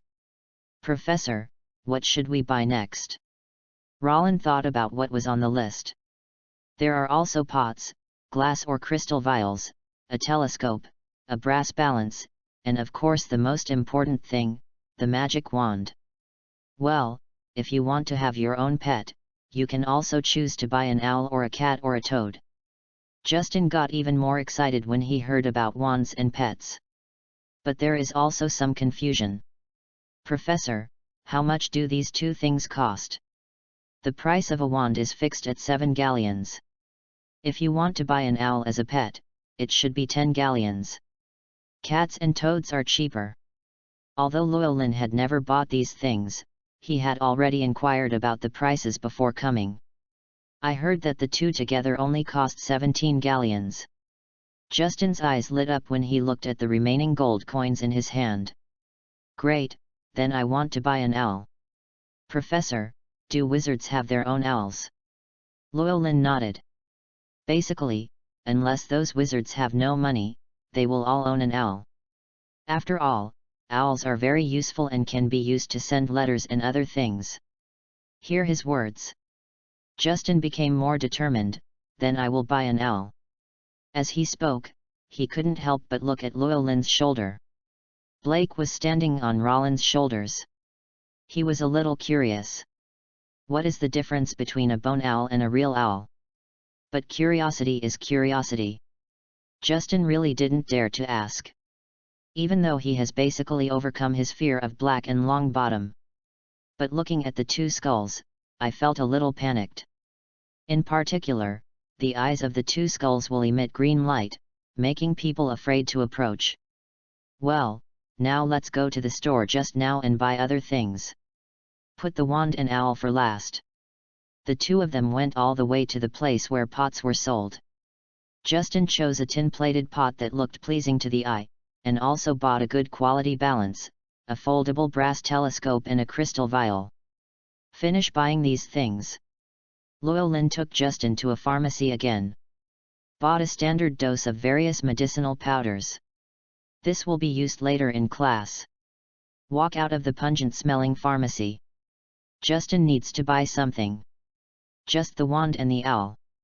Okay, let's go to Ollivander's wand store to buy you a wand.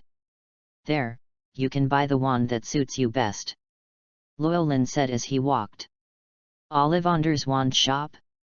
Is there only one wand shop here? Justin raised his own question.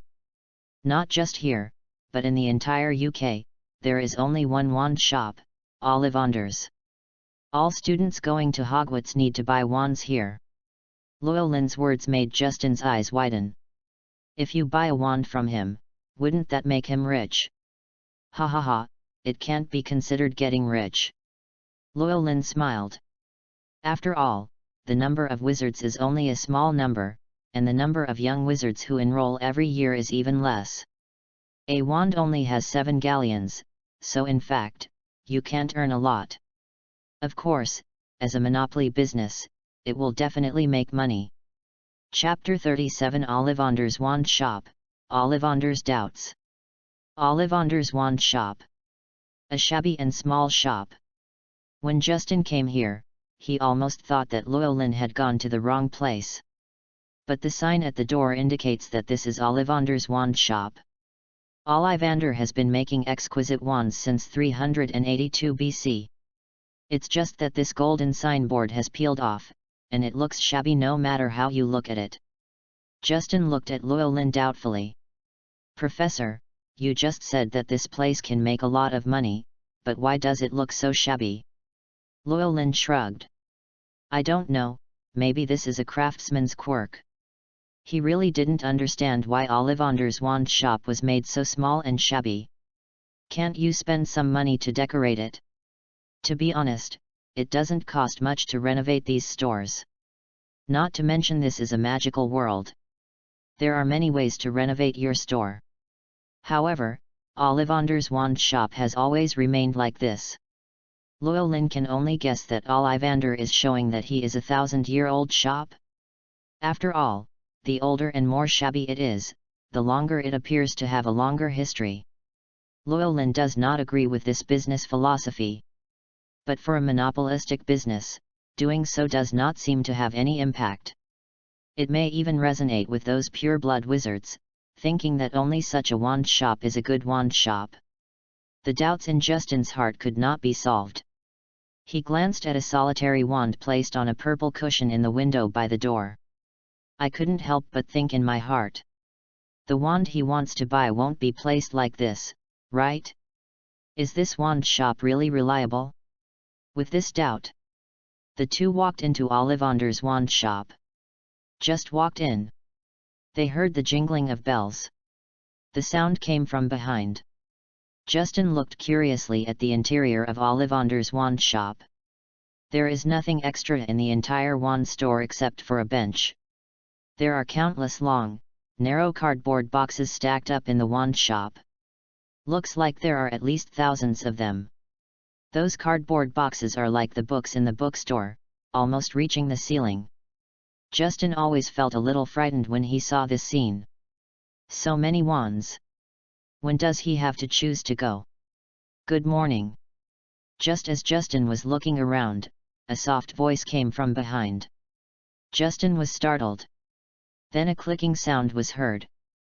Mr. Ollivander appeared before them. His big eyes looked so bright in the slightly dim store.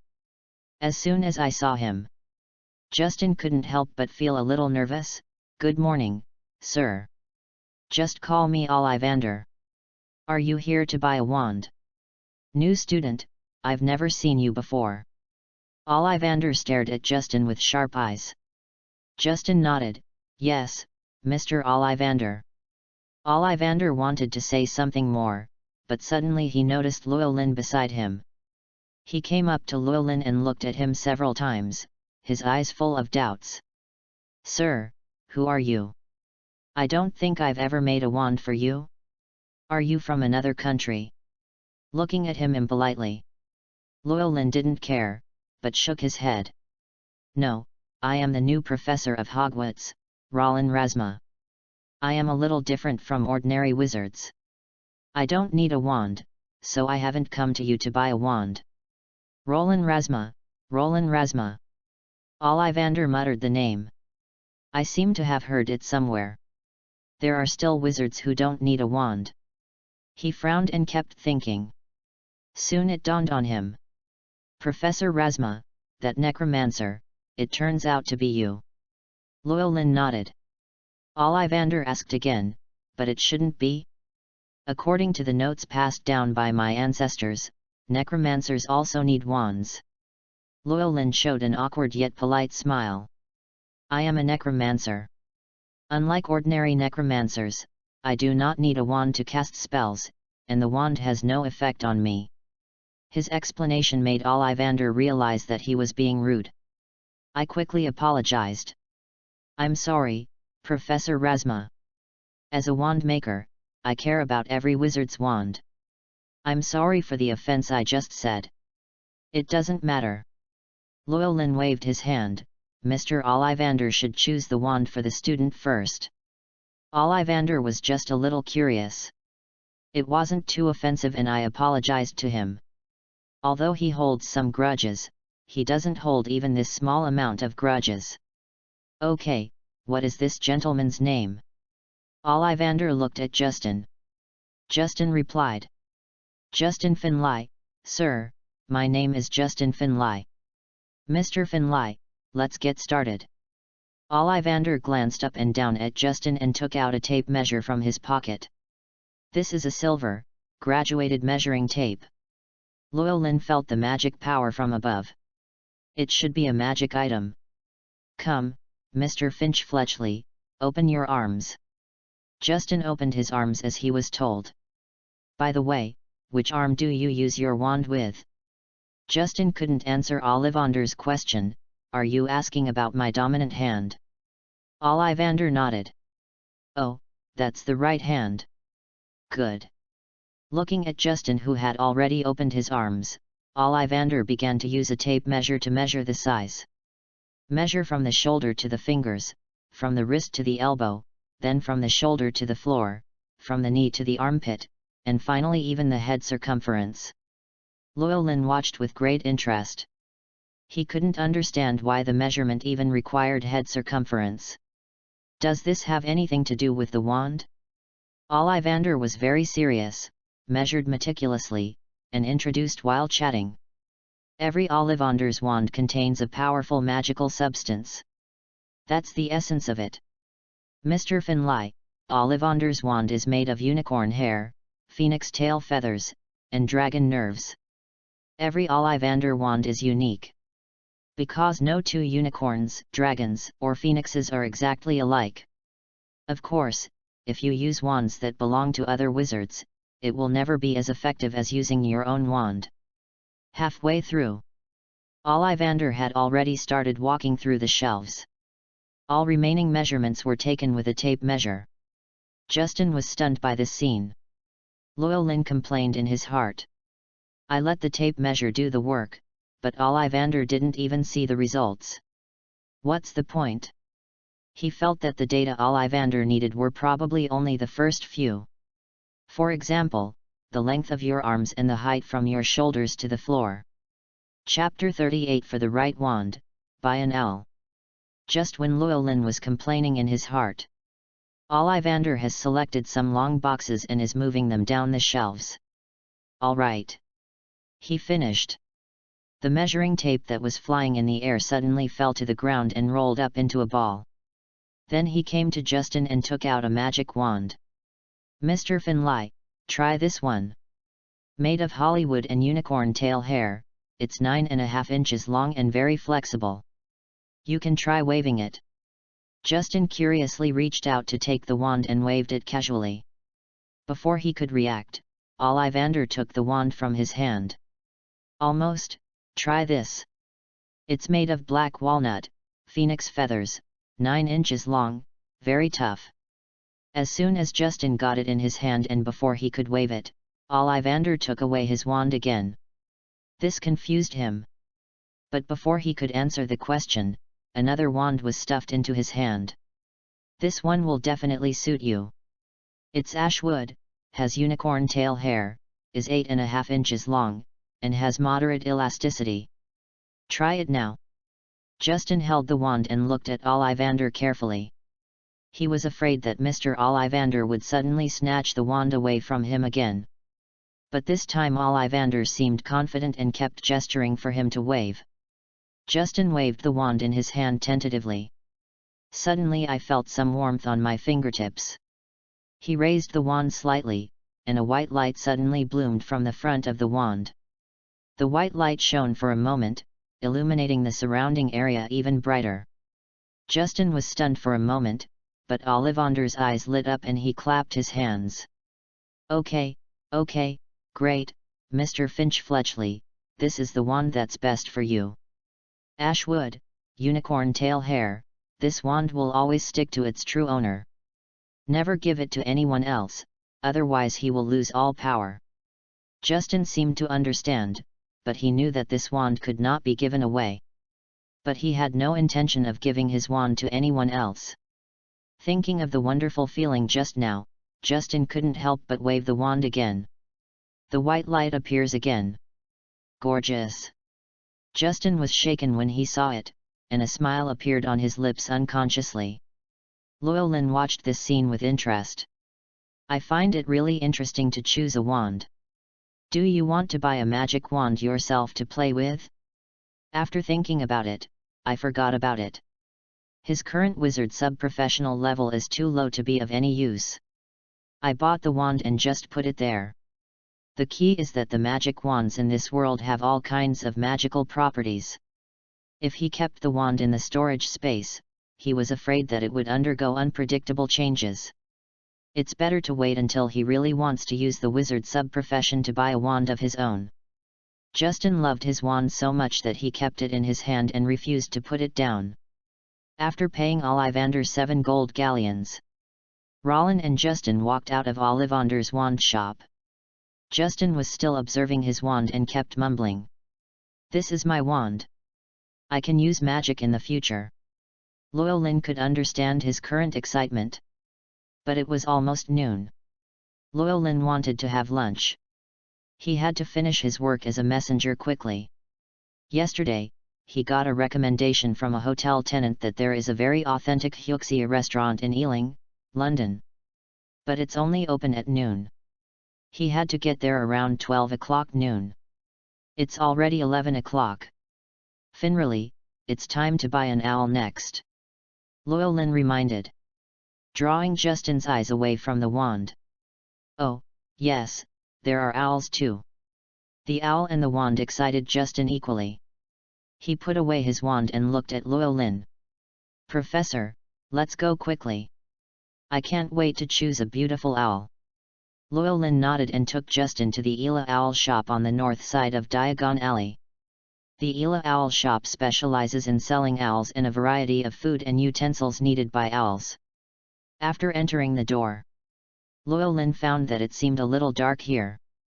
Maybe it's because owls prefer this kind of environment. He looked around. I found a variety of owls inside. Grass owl, brown owl, screech owl, snowy owl, grey forest owl. Llewellyn was dazzled by the sight of these owls. Justin was much more excited than him. Already trotting up to each owl, he began to observe which owl was more in line with his wishes. The clerk at the Ela Owl shop welcomed them. But it was obvious that she also recognized Llewellyn. Her expression was somewhat unnatural. Llewellyn didn't care, but waited for Justin to choose his own owl. Justin seems to have trouble choosing. He stayed in front of the two owls for about 10 minutes. You should be deciding which one to choose. Llewellyn did not rush. Owls are companions that always accompany the wizard, so they must be chosen carefully. Justin thought about it and finally chose a snowy owl. With Llewellyn's aesthetics, he considers the snowy owl to be the most beautiful of all owls. The head is round and small, the faceplate is not obvious, the eye sockets are large, the body is white, the claws are large, curved and sharp, and there is an inexplicable cuteness when looking at people. He had seen a snowy owl in the zoo in his previous life. I also thought about raising one. But then I checked. It was discovered that the snowy owl is actually a national second-level protected wild animal. His idea was naturally shattered. In this life, it can be raised legally. But his thoughts have long since faded. Taking care of a live owl is too much trouble. It is more convenient to have undead servants like Black and Longbottom. Not only do you not need to take care of him, you can also work for him every day and help him with work. This is the most perfect pet in Llewellyn's heart. After Justin finished selecting the owl, he paid 10 gold galleons. He stared at the beautiful snow owl in front of him with wide eyes, and infinite joy arose in his heart. This snowy owl looks very energetic. Justin scratched his head and thought for a while, then gave it a name. You will be called Emily from now on. Emily, Emily. After giving the name, Justin became even more excited and kept teasing Emily.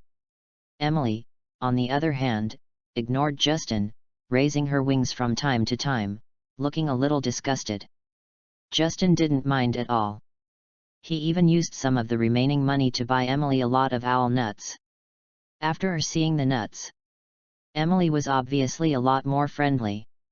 Arrogant at first and respectful at the end, it makes people laugh when they think about it. Llewellyn couldn't help but think of this sentence. It seems that this owl is quite spiritual. But it's far behind compared to Blake. Think of this. Rollin couldn't help but touch Blake's skull on his shoulder. I feel like I've won. Chapter 39 Delicious Restaurant, Be Hermione's Messenger. Justin finished buying Emily. Llewellyn's mission is completed. He did not stay long in Diagon Alley with Justin. Instead, he took Justin directly out of Diagon Alley. After saying goodbye to old Tom, Rowling asked Longbottom to carry Justin back to his home. Parting is about to happen. Justin was a little reluctant to give up. Llewellyn couldn't wait any longer. There are still 5 minutes until 12 o'clock. He was going to the Hyuxia restaurant right away. Llewellyn took out a letter from the storage space and handed it to Justin. Here's your ticket to Hogwarts. September 1st, King's Cross Station, specific information is on the ticket. It will be Station 9 3/4 then. You can just go in between Station 9 and Station 10. If you can't find it, just observe the people around you. There will be many wizards riding the Hogwarts Express by then. Train. Justin reached out and took the ticket and put it away carefully. Thank you, Professor Rasma. He bowed to Llewellyn. Llewellyn smiled, this is what I should do, then let's see you again. Finished. Rollin stood over Black. Blake quickly rose into the air and took him away from here. Move away from Justina. Llewellyn didn't stop and asked Blake to take him to the recommended Hyuxia restaurant. The time is just right. A little past 12 o'clock. He arrived in time for lunch. Finish this meal. Llewellyn was very satisfied. It certainly lives up to its reputation. It tastes great, much better than what he fumbled to make. He decided to eat here at noon every day for the next period of time. Although the price is a bit expensive and you can only have one lunch, it's not often that you have such a satisfying dining experience. There were many dishes on the menu in the restaurant that Llewellyn wanted to try. It's almost mid-July now. Normally, the recruitment period for new students at Hogwarts is before August 1st. That is to say, Llewellyn has to send all the notices before the deadline. Certainly. Llewellyn's last notice was delivered on July 26th. It's a notice for Hermione. After serving as Hermione's messenger, Rowling can choose to return to Hogwarts. This period of time is almost enough for Llewellyn to experience all the dishes on the restaurant menu. Think of this. Llewellyn felt that when he ate at this Huxley restaurant in the next few days, he should order more dishes so that he would not miss certain dishes. Eat and drink enough. Llewellyn began to summarize his first task. From going to Justin's house to being separated from Justin. After this period of experience, he was quite satisfied with his performance. At least there are no questions that cannot be answered completely. All the answers that need to be given have been given. All processes are completed. Justin got what he wanted, and he also had everything he needed for school.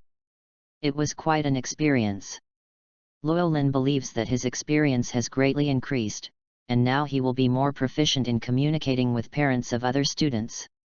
Some time afterwards, Llewellyn went to the homes of several other incoming freshmen, brought them notices, and then took them to Diagon Alley. As expected, everyone chooses to go to Hogwarts. Especially when he displays magic and 2 magical pets. The little wizards are looking forward to going to Hogwarts. At the same time, I have also achieved my set goals in terms of food these days. Ate more delicious food. Not just the recommended Huxley restaurant. Later he found a quite delicious afternoon tea shop. The various cakes there are quite delicious. Rowling became increasingly skilled at being a messenger. On the last day, July 26th, I went to Hermione's house. He seemed quite relaxed. Just finish Hermione's side. Next, he can choose to spend time in Hogwarts directly, or go to the Ministry of Magic first and then return to Hogwarts. Rowling stood on Black and arrived at Hermione's house. Since today is a day off, Hermione's parents are not at work at this time. After Rowling knocked on the door, he met Hermione and Hermione's parents. Hermione has brown eyes and thick, fluffy brown hair. The most noticeable thing is naturally her rather conspicuous front teeth. In the confused eyes of Hermione's parents, Llewellyn made it clear why he was here. The eyes of the two people changed from curiosity to surprise. They had strong acceptance ability and accepted it all at once. Hermione looked very excited. She had long realized that she was unusual. But I checked a lot of books and couldn't find the reason. Now we can finally know what's going on. Especially after knowing that Llewellyn is a professor. Hermione seemed to have countless questions to ask him. From the situation at Hogwarts, to who will be in the future classmates, to what Hogwarts will teach, what magic is, and so on. Some of these questions Llewellyn could answer, and some he was not sure about, so he could only give a general introduction. In order to prevent Hermione from asking questions that he couldn't answer at all, Rowling chose to change the subject and took Hermione directly to Diagon Alley. As the daughter of a family of dentists, Hermione was not short of money at all. She got a bigger share of the money than Justin did. Naturally, he bought more things than Justin. After exchanging money at Gringotts, Rowling first took Hermione to buy all the items on the list. Includes wand. Hermione's wand is a grapevine wand. 10 3/4 of an inch long, the core of the staff is the heart nerve of the fire dragon. Buy everything on your list. Hermione also chose to buy an owl. Rowling remembered that Hermione didn't seem to buy an owl in the original novel. This should be the change he brings. Hermione's owl is a grass owl, which she named Lewis. She loved her wand and owl. But her favorite thing was the variety of books at Flourish and Blots. In addition to the textbooks on the school list to buy, Hermione also bought a set of books for extracurricular study. Llewellyn has never read many of these books. For freshmen who have just entered school, it is definitely a relatively profound book. Look at Hermione. After buying it, I definitely didn't put it away like other people do, and occasionally look through it pretending to do so. She should study the contents carefully. For a studious student like Hermione, Llewellyn was quite impressed. He always wanted to be a top student in his previous life. It's a pity that in the end he just became an ordinary person. Better than a bad student, because at least he got into a pretty good university. But compared with geniuses like Hermione and the King of Volume, the gap is really far. No matter in terms of learning attitude, learning talent, or academic performance, they are far inferior. But in this way, he actually became a professor at Hogwarts. I can only say that sometimes fate is really strange. Chapter 40, Heading to the Ministry of Magic, An Unexpected Mission. Take Hermione to buy all the things. Llewellyn didn't have much contact with her. The attitude towards her was no different from that of Justin and several other new students. Finally, after giving the ticket to Hermione, he left directly. Finished being Hermione's messenger, Llewellyn felt relaxed all over. The mission assigned to him at Hogwarts was completed. He can now go back to deal with Professor McGonagall. No student refuses to attend Hogwarts. Naturally, there is no need to use the forgetting curse. Next, he only had to consider whether to go back to Hogwarts first and then go to the Ministry of Magic, or whether to go to the Ministry of Magic first and then go back to Hogwarts. Llewellyn did not hesitate on this point. Why make another trip? Just go to the Ministry of Magic. Rowling had been staying in Azkaban before. I don't go to the Ministry of Magic often. But in terms of familiarity, it is definitely more familiar than Hogwarts. Rowling still has some acquaintances in the Ministry of Magic. These people all met when they went to Azkaban to see him. He stood over Blake. After a while, we arrived at the place where the Ministry of Magic was. After entering the Ministry of Magic, he was quickly recognized. The people at the Ministry of Magic were not surprised by his arrival. It's just a bit unfortunate. Llewellyn did not see the old acquaintances he had seen in Azkaban before. Instead, what I saw were some unfamiliar department heads. But he didn't really care. The person he had met the most in the entire Ministry of Magic was Fudge. Without Fudge, there would really be no difference to him from the others. After saying hello to them, Llewellyn told the purpose of this trip. This time he came to the Ministry of Magic to ask for his salary. He wants to confirm whether his current situation is equivalent to holding 2 jobs and whether he needs to be paid 2 salaries. To his question, the people at the Ministry of Magic were also very happy. I paid last month's salary on the spot. Holding a bag of gold galleons, Llewellyn was very satisfied. As expected of the Ministry of Magic, it is so atmospheric. So he took the initiative to ask if he needed to go to Azkaban to do something. Rejected by the Ministry of Magic. People from the Ministry of Magic said that everything was fine in Azkaban and that he was not needed yet. Llewellyn didn't care about this. Anyway, apart from the luxurious lounge, there was nothing worth remembering about Azkaban.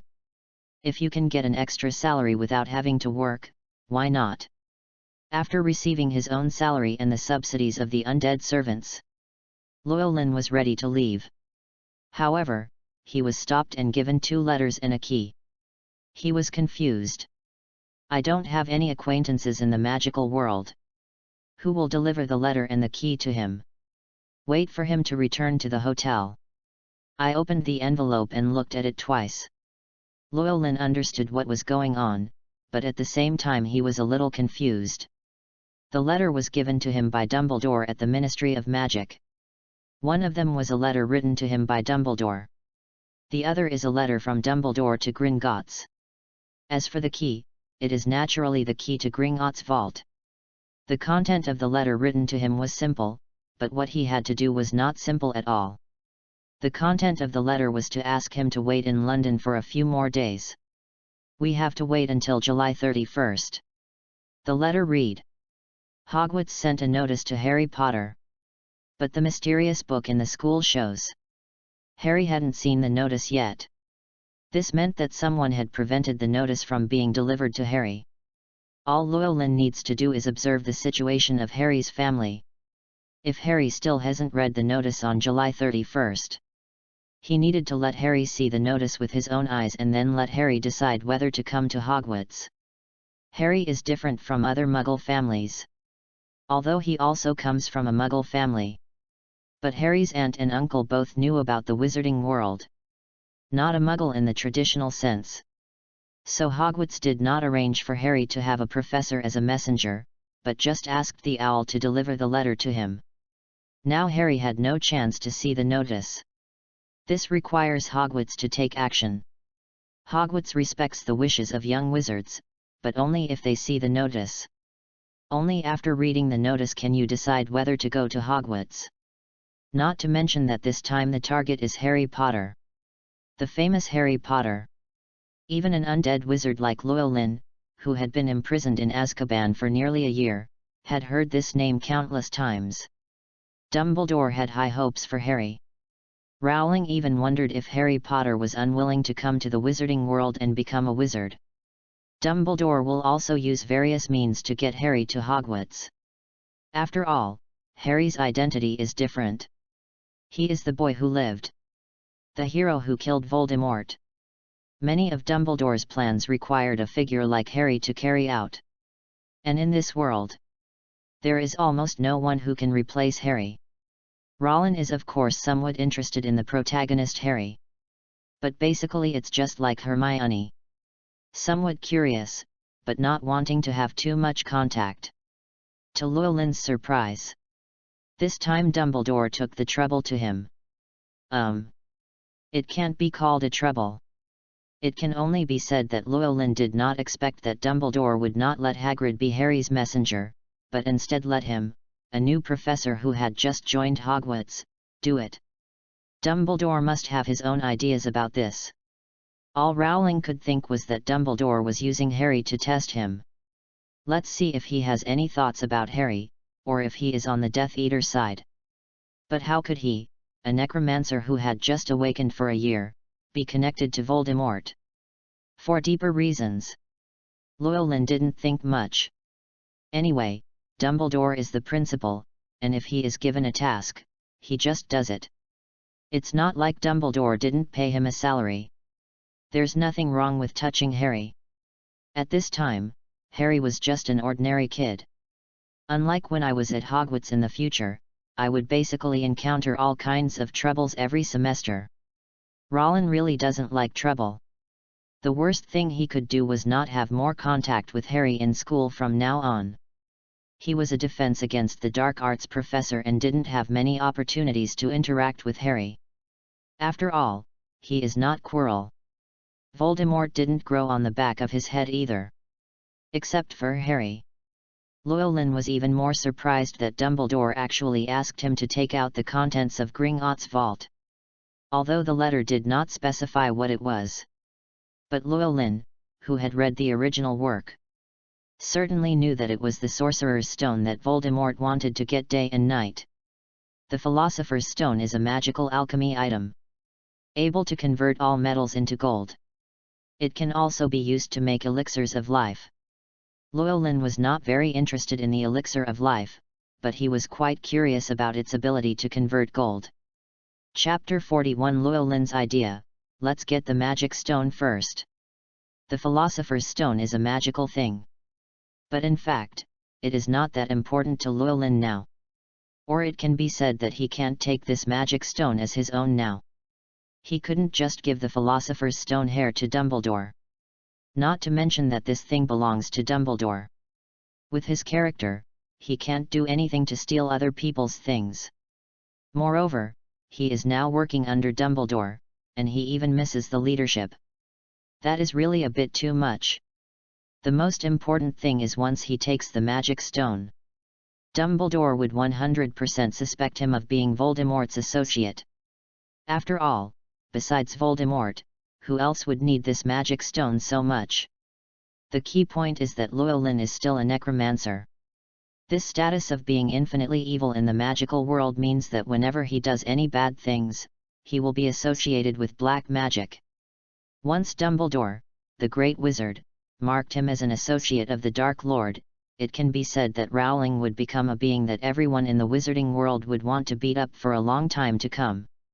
Unless Rowling replaces Voldemort as the new Dark Lord and exercises high-pressure rule over the magical world, no one in the magical world dares to resist him. Can Llewellyn do such a thing? Llewellyn thought for a while and shook his head slowly. Unless it's a very extreme situation. He certainly couldn't do such a thing. Or there's another way. That is, he replaced Dumbledore as the greatest wizard. Of course, replacing Fudge as Minister of Magic seems to be able to achieve this goal. By then, wizards in the magical world can't still question him as Voldemort's accomplice, right? Not necessarily. Many wizards in the magical world have abnormal brain circuits. No one knows what they will think. Llewellyn hates trouble and likes to live in his comfort zone, so he will not do things that may bring him big trouble. He just wants to experience the beauty of this world and be a low-key but powerful necromancer. Leave the matter of the Philosopher's Stone behind. Llewellyn decided to find a way to get a magic stone by himself in the future. That way he would never have to be short of money again. Llewellyn is not that greedy about money. But as a necromancer, it is really difficult to move forward without money. Whether it's buying bones, various materials, or many scattered items, it all costs a lot of money. At this time, the subsidy given to him by the Ministry of Magic is barely enough. But Rowling knew it.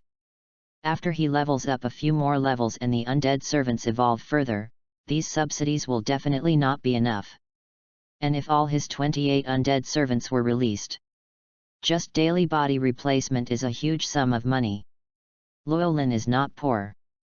The salary offered to him by the Ministry of Magic is not low. But until now, he didn't save much money either. There was only a pile of gold coins in the storage space. He was certainly a rich man compared to the Weasleys. He was a bit poor compared to Harry. Llewellyn's goal is to save at least as much money as Porter's treasury. At that time, he may be able to sleep peacefully and stop thinking about money. But this is not absolute. What if there is inflation in the wizarding world in the future, and even a little money won't do anything? Llewellyn always considers things comprehensively. He felt that he needed a deposit of at least 1 million gold galleons to be safe. Of course, this is just the goal. Unless he robbed the Gringotts vault. Otherwise, it would be impossible to have so many gold coins in a short period of time. He still has to slowly accumulate wealth. Thinking about money, Llewellyn couldn't help but think of Hagrid in his mind. In the world of Harry Potter, talk about having money. It has to be Hagrid. The value of just those things in the hut on the edge of Seagreen is hard to estimate. But Hagrid was one of Rowling's few friends at Hogwarts. He would not go so far as to covet his friend's property. Llewellyn firmly believes that making a fortune depends on oneself. Just like the last time I was at the Bojan box store in Nocturne Alley, didn't I make a fortune? How generous Mr. Borgin is! So many bones were given to him. That is a great good man. It's a pity that Mr. Borgin became a bit stingy this time. After reading the letter, Llewellyn put everything into the storage space. For him, there is nothing wrong with putting anything in the storage space, at least it will not be lost. And since I started throwing things around in the kitchen space, it was very troublesome to find things. Llewellyn divided the storage space. What living area, utility area, food area, exclusive area for undead servants? There are various areas. It looks very complicated. But when storing, you only need a thought, which is extremely convenient. This time, the letter and keys were placed in the most conspicuous place in the utility area to ensure that they could be found as soon as possible. After putting away his things, Llewellyn thought about what to do in the next 2 days. There are still more than 2 days until July 31st. He can't stay in the hotel all the time, it would be a bit too boring. How about going to Azkaban by yourself? Llewellyn suddenly had an idea, and then shook his head. The Ministry of Magic had just paid him his salary and told him that he did not need to go to Azkaban. There was no need for him to violate this requirement. So where else could he go? Always looking for delicious food outside is an option. Another option is to go shopping in Diagon Alley or Nocturne Alley to see if you can find something useful. Equal to these two options. Llewellyn wasn't even that interested. Eating delicious food takes up to more than an hour a day. He doesn't like shopping that much. It's also hard to find what you want. Suddenly, Llewellyn had an idea. He didn't need to find Harry until July 31st. Then why couldn't he go ahead and take out the Philosopher's Stone from the Gringotts vault? After all, Professor Quirrell, who was possessed by Voldemort on July 31st, was going to Gringotts to rob something. What if his arrival caused a butterfly effect and allowed Professor Quirrell to take action in advance and grab the Philosopher's Stone? Wouldn't he become a sinner? Although Llewellyn, who is a sinner and not a sinner, doesn't care that much. But after all, he was entrusted by someone, and he didn't want this to happen unexpectedly. It just so happens that you can use this thing to pass the time. Experience the intricate underground vaults of Gringotts. Think of this. Llewellyn was immediately interested. But taking a look at the sky outside, it was already evening and it seemed that we could only go again tomorrow. After reading the Defense Against the Dark Arts textbook in the hotel room for a while, Llewellyn fell asleep. A night of silence. When Rollin woke up, Black and Longbottom brought him clothes and shoes respectively. After putting on his clothes and shoes and putting all the things he took out yesterday into the storage space, Llewellyn was about to set off.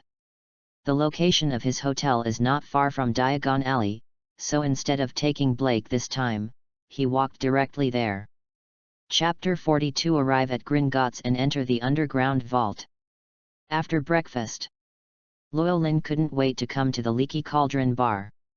The Leaky Cauldron has just opened its doors. Old Tom looked a little lackluster. "Why do you look listless?" Llewellyn asked with concern. "It's not my granddaughter. She received the notice from Hogwarts yesterday and was so excited that she didn't go to bed until late at night. I was so disturbed by her that I couldn't fall asleep." As he spoke, Old Tom yawned. Old Tom's granddaughter? Llewellyn remembered that the girl seemed to be named Hannah Abbott. He had the impression that it was probably a character with a name in the original work. After all, the name seemed familiar to him at the time. "Okay, but that's a good thing, isn't it?" Rollin shrugged. A smile appeared on Old Tom's face. "Of course it's a good thing. Being able to enter Hogwarts has always been what she looks forward to most. By the way, you will be her Defense Against the Dark Arts teacher after she enters school. You will have to pay attention to her then. This is what we agreed." "Certainly." Just because of the free drinks he got from Old Tom these days, he was able to help with this. "By the way, you should have sent all your notices.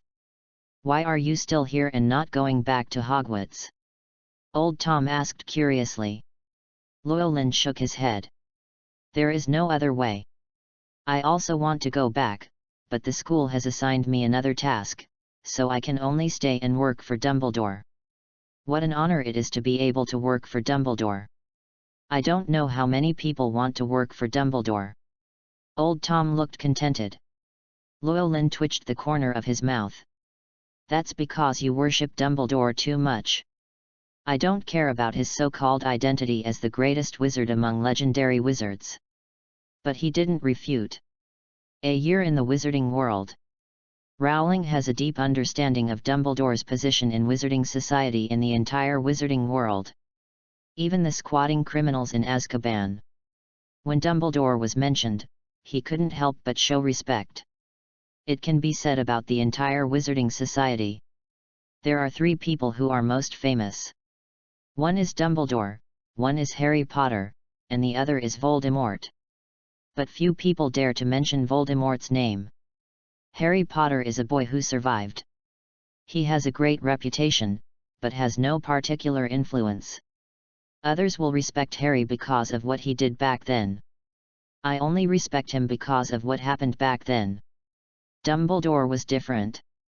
Dumbledore is undoubtedly the number 1 in Wizarding Society in all aspects, regardless of his strength, status, influence. Not even just in the wizarding world. Those demi-humans also respected Dumbledore. House elves were proud of their ability to serve Dumbledore. This is the influence that Dumbledore has accumulated subtly over the years, and almost no one can surpass it. It can be said that Dumbledore is the veritable minister of the British Ministry of Magic. If Dumbledore were to become minister, there will be countless people forcing Fudge to abdicate.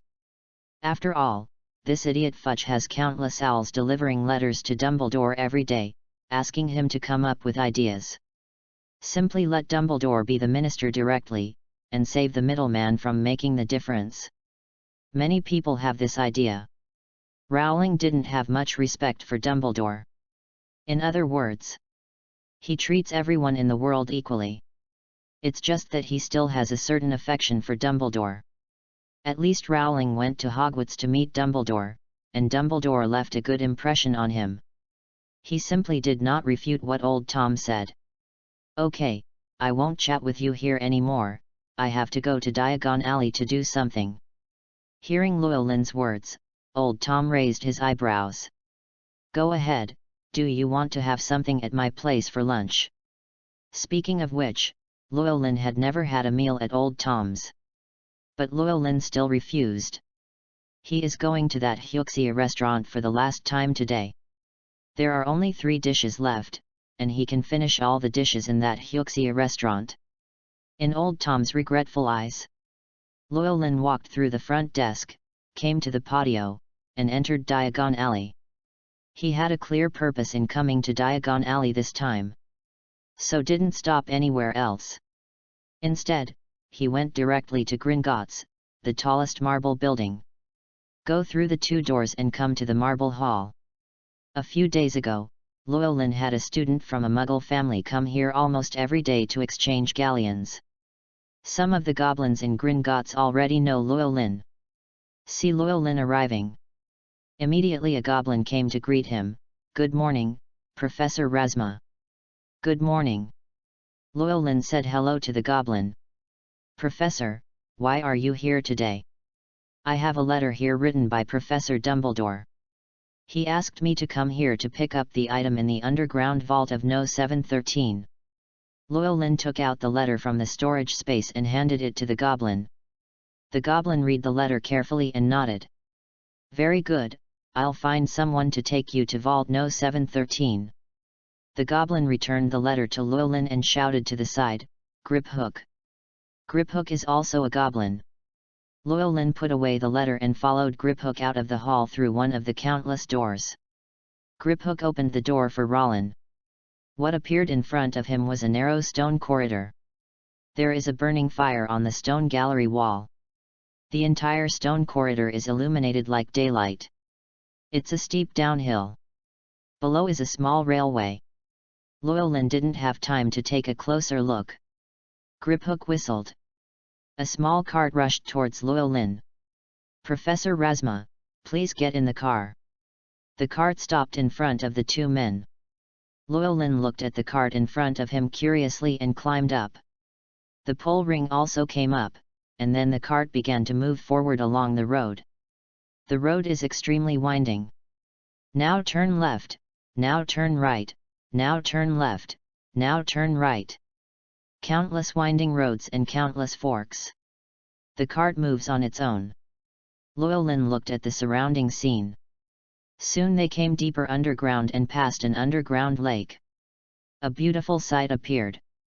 The stalactites look from top to bottom, and the stalagmites look from bottom to top.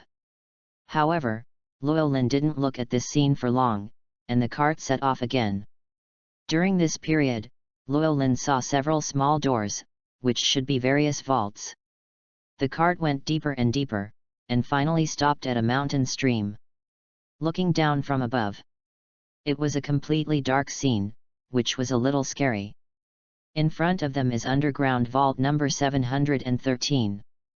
This is a very special vault. After Llewellyn got out of the car and approached, he found that there was no key to the vault.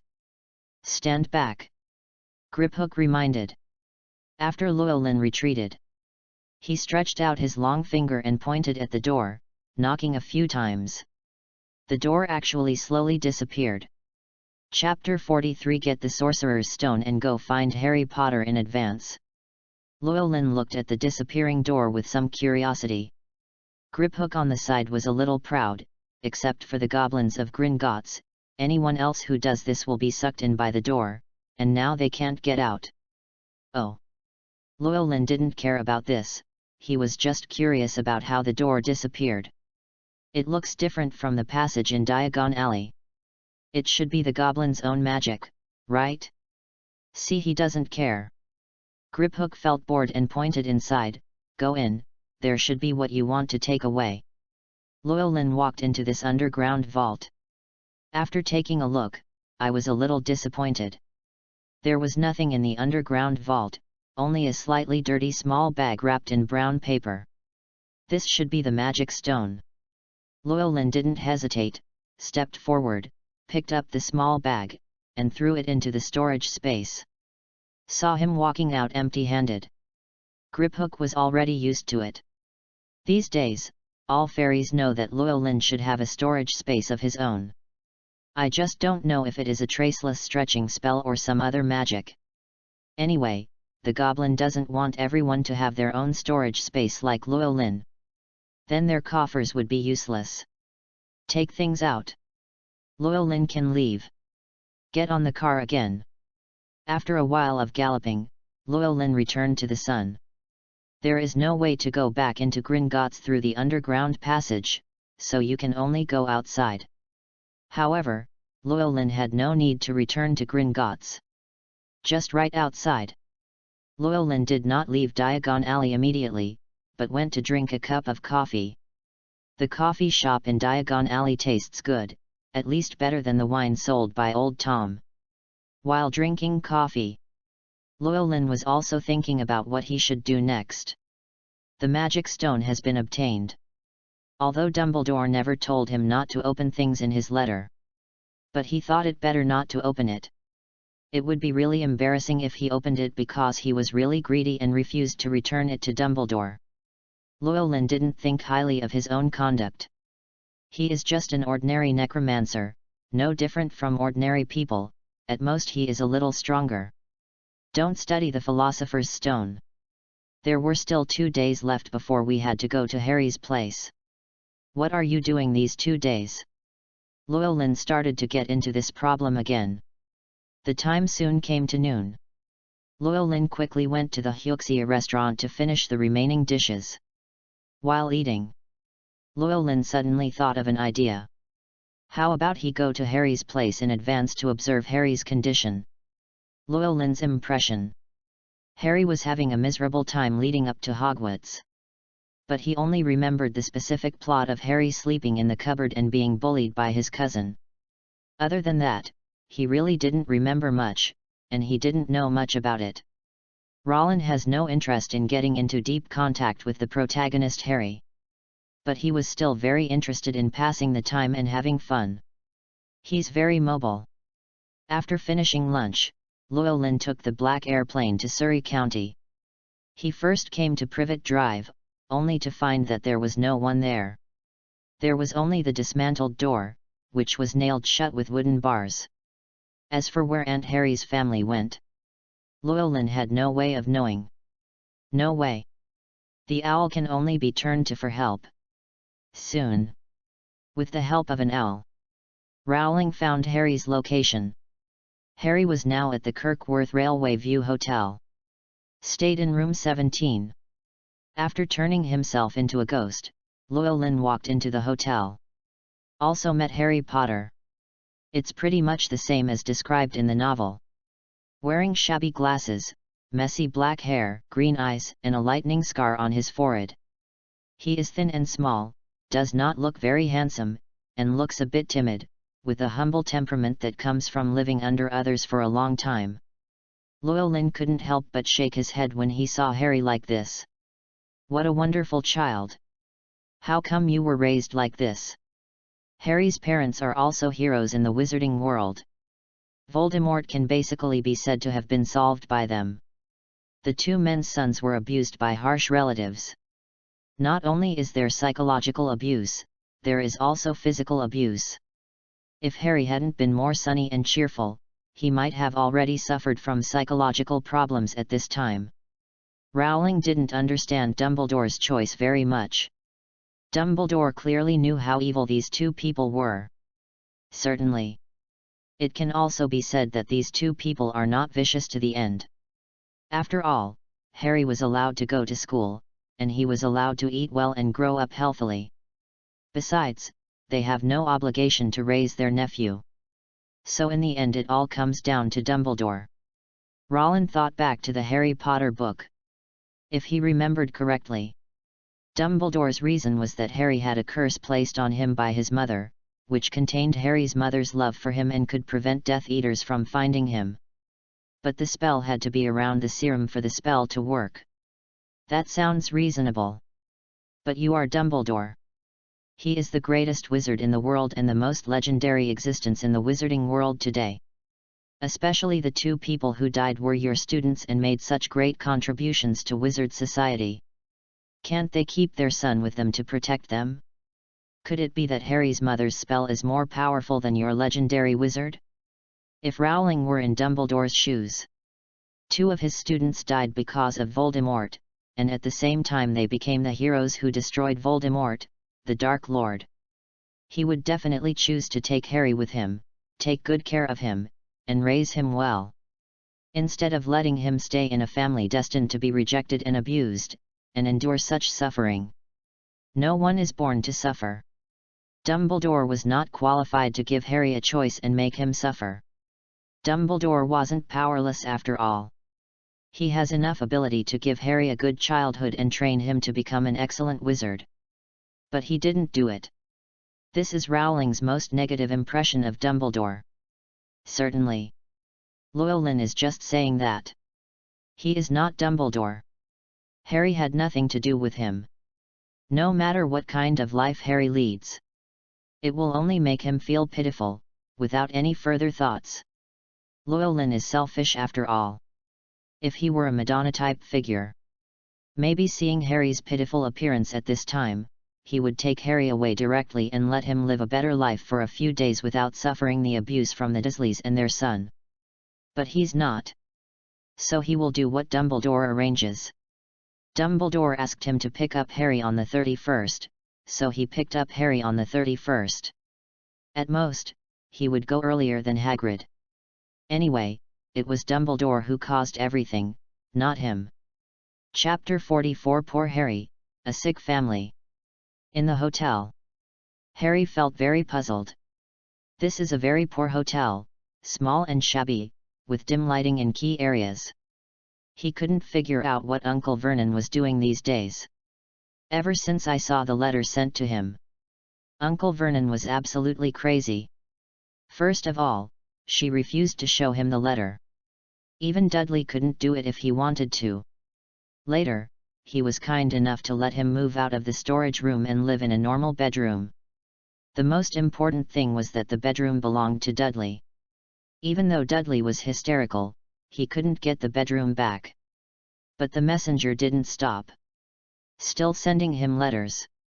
Uncle Vernon went crazy after seeing those letters. Not only did they nail the mailbox in the house, but they also used wooden boards to nail all the cracks in the front and back doors. No one can get out. However, it still failed to stop the arrival of the letter. The key is that there are more and more letters. 1 letter. 3 seals. 12 letters. 24 letters. 30 or 40 letters. Too many to look at. Even so, Uncle Vernon still insisted on not letting him read the letters. This made Harry more and more curious. Then they moved away. I moved to this place where the sheets were damp and moldy. Uncle Vernon shouted to get rid of them. But who are we leaving behind? Harry was extremely curious. He wanted to know who could be so persistent in writing to him. What is the content of the letter? Too bad Uncle Vernon would never let him see those letters.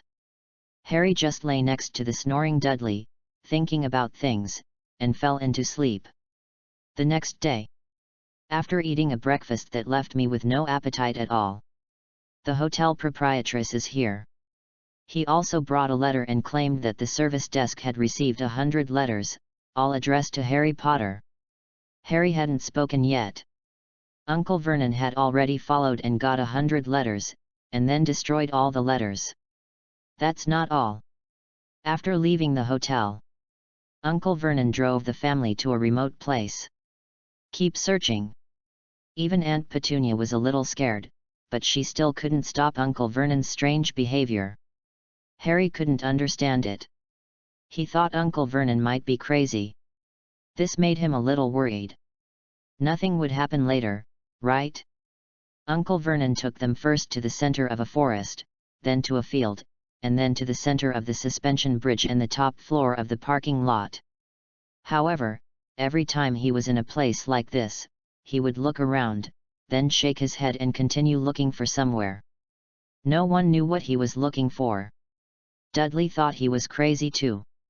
By evening, Uncle Vernon actually parked the car at the beach, locked them in the car again, and went out. Stay in small, confined spaces. Harry felt a little helpless and couldn't help but look up out of the window. Then his eyes widened. Why does it seem like there is a person floating in the sky? Did that person step on a bone? When he blinked again, the figure disappeared again. Is it an illusion? Harry was confused. It happened to be raining outside at this time. Raindrops hit the roof of the car, making a crisp sound.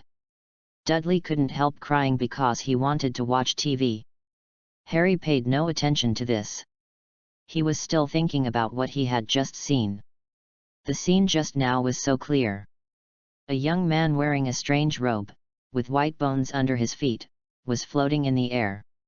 It doesn't look like a scene that hallucinations can produce at all. But it disappeared too quickly.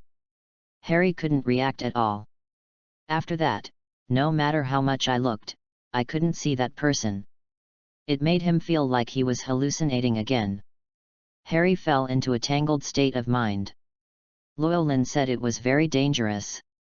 He just looked at the surrounding scenery from Blake, and for a moment he forgot that the ghosting period had expired. As a result, Harry discovered it. Fortunately, he is very perceptive. After noticing the gaze, he used ghost transformation again and disappeared in front of Harry.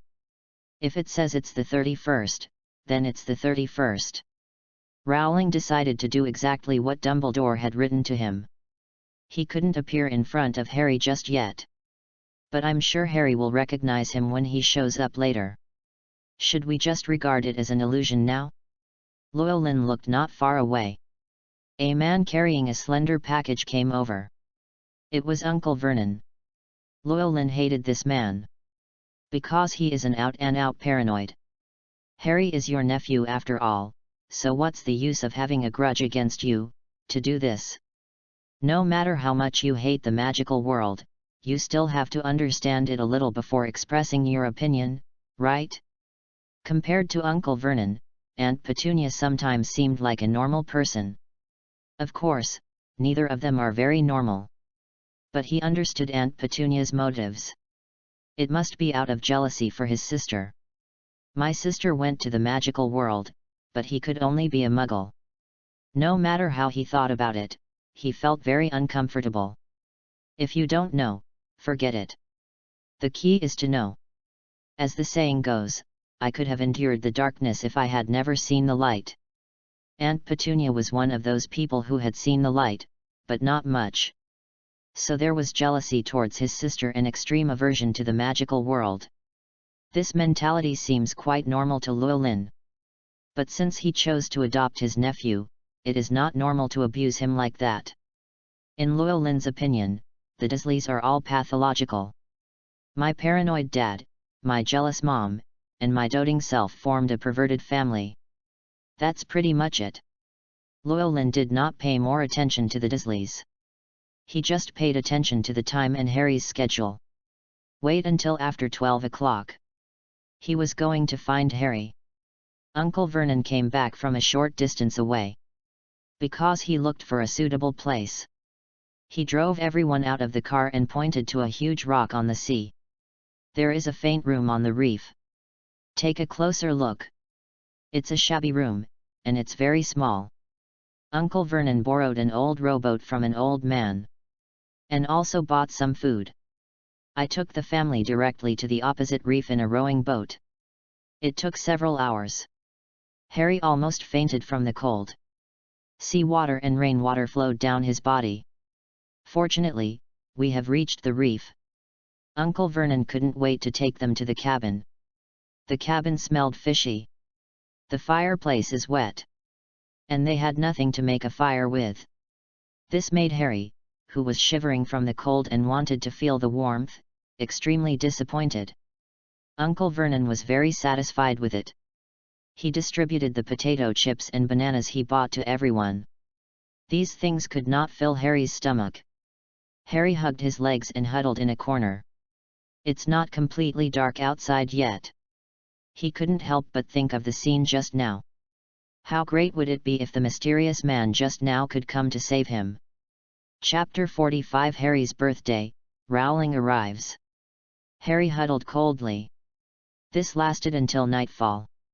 The storm is coming. The whole hut shivered. The windows rattled, and the cabin looked like it was about to collapse. Uncle Vernon was even happier. He didn't care about the harsh environment either.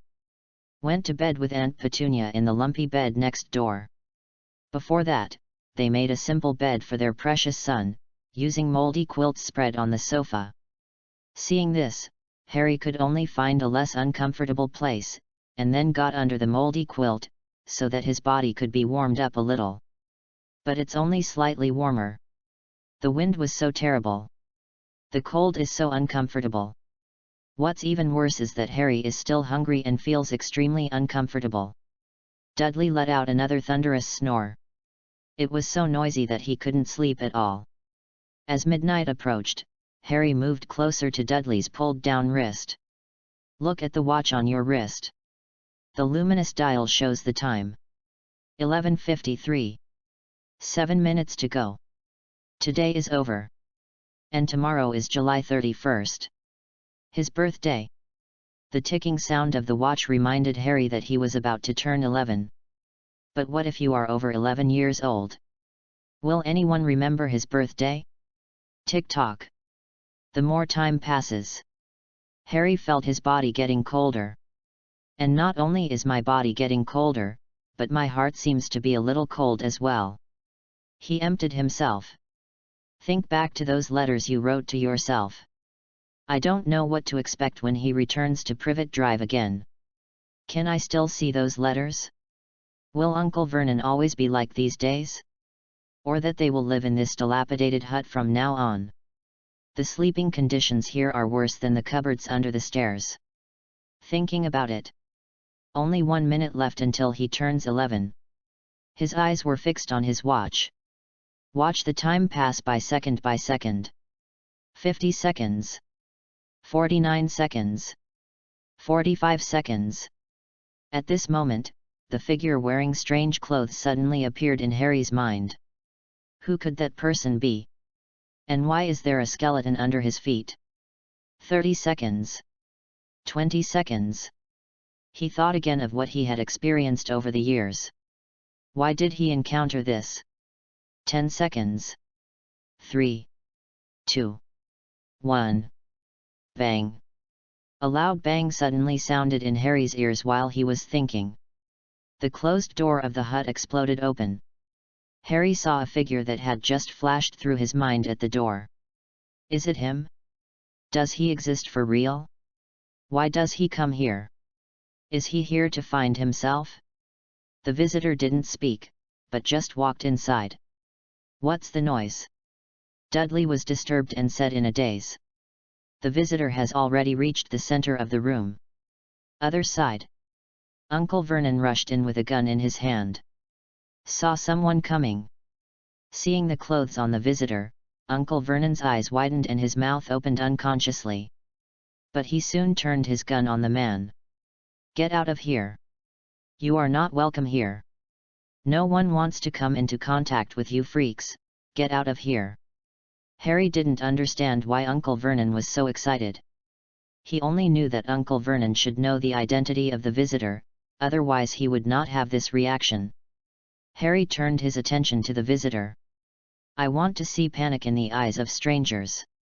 After all, if you are pointed at by a rifle, you may die the next moment." The visitor was unmoved and instead smiled at Harry. His smile completely angered Uncle Vernon. "Get out of here right now, or I'm going to shoot you.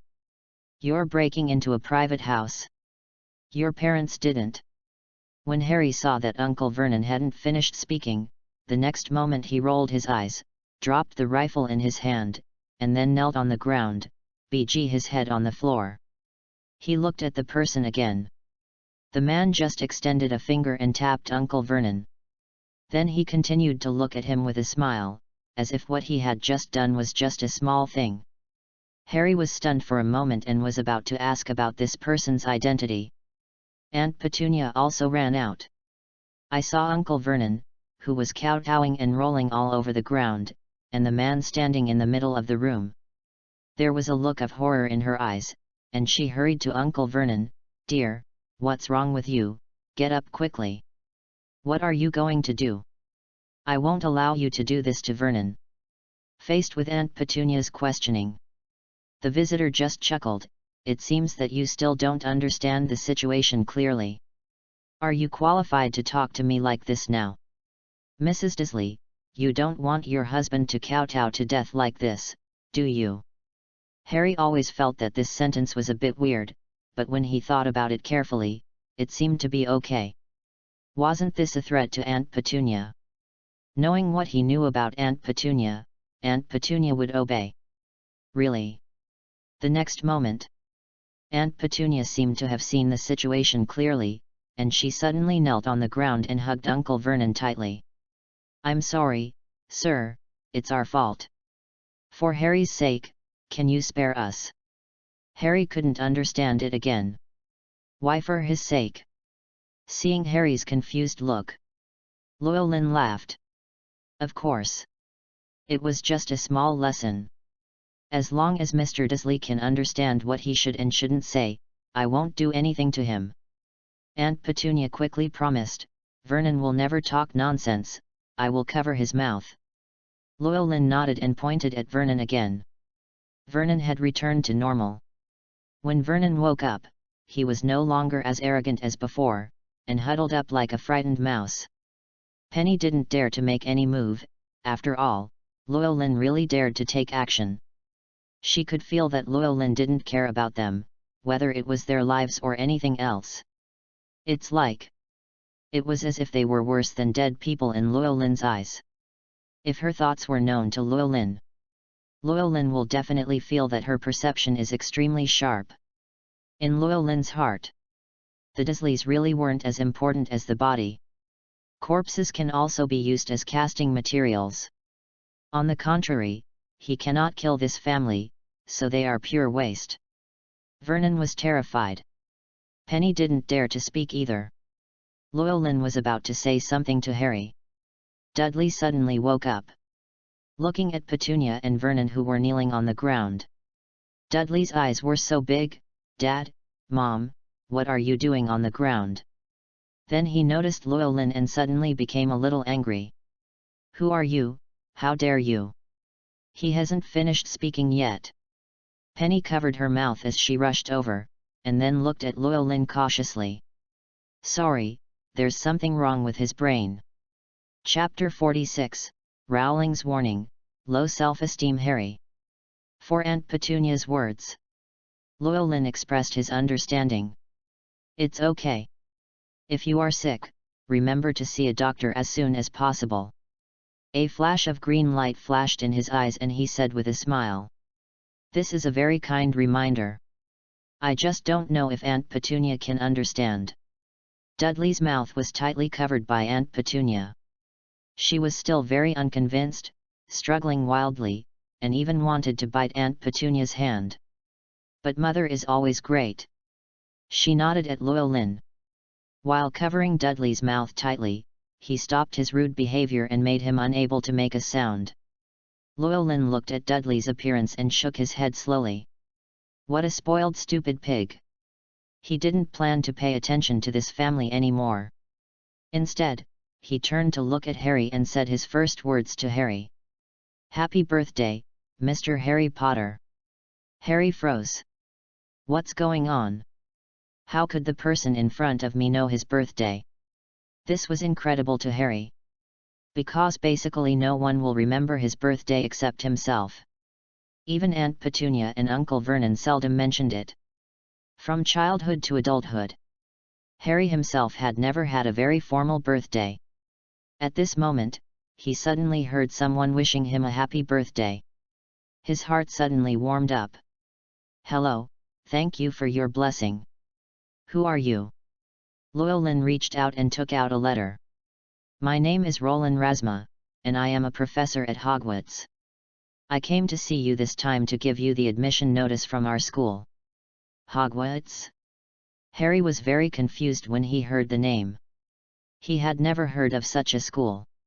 "Sorry, I don't know what Hogwarts is. Can you please introduce it? Also, you are a professor at Hogwarts. Are there all special people like you in Hogwarts?" Harry couldn't help but ask. Llewellyn has not answered yet. Uncle Vernon, who was sitting on the ground, suddenly felt courageous for some reason, and subconsciously spoke to stop. "No. He's not going to Hogwarts, he's going to Stonewall High School." Hear his words. Llewellyn couldn't help but frowned, turned around and stared. A green light flashed in his eyes. "Mr. Dursley, do you have the right to speak here? Didn't I warn you just now?" Aunt Petunia was about to say something. Uncle Vernon suddenly covered his head and began to roll on the ground, screaming in agony. That way, Dudley was stunned, and his body that was still struggling stopped instantly. He probably understood why his mother wouldn't let him talk. Aunt Petunia had to let go of Dudley, worriedly came to Uncle Vernon, fixed him, and then looked at Lorraine pleadingly. "I'm sorry, sir, he was confused and talked nonsense. Please spare him once, please. I promise it will never happen again." Llewellyn raised his eyebrows, a little impatiently. "Remember, don't anger me again. I'm talking to Mr. Harry Potter. If you weren't Mr. Harry Potter's elders, this would never be such a small punishment." The green light flashed in his eyes again, and Uncle Vernon stopped moving, his whole body was twitching, and he no longer dared to speak or look this way.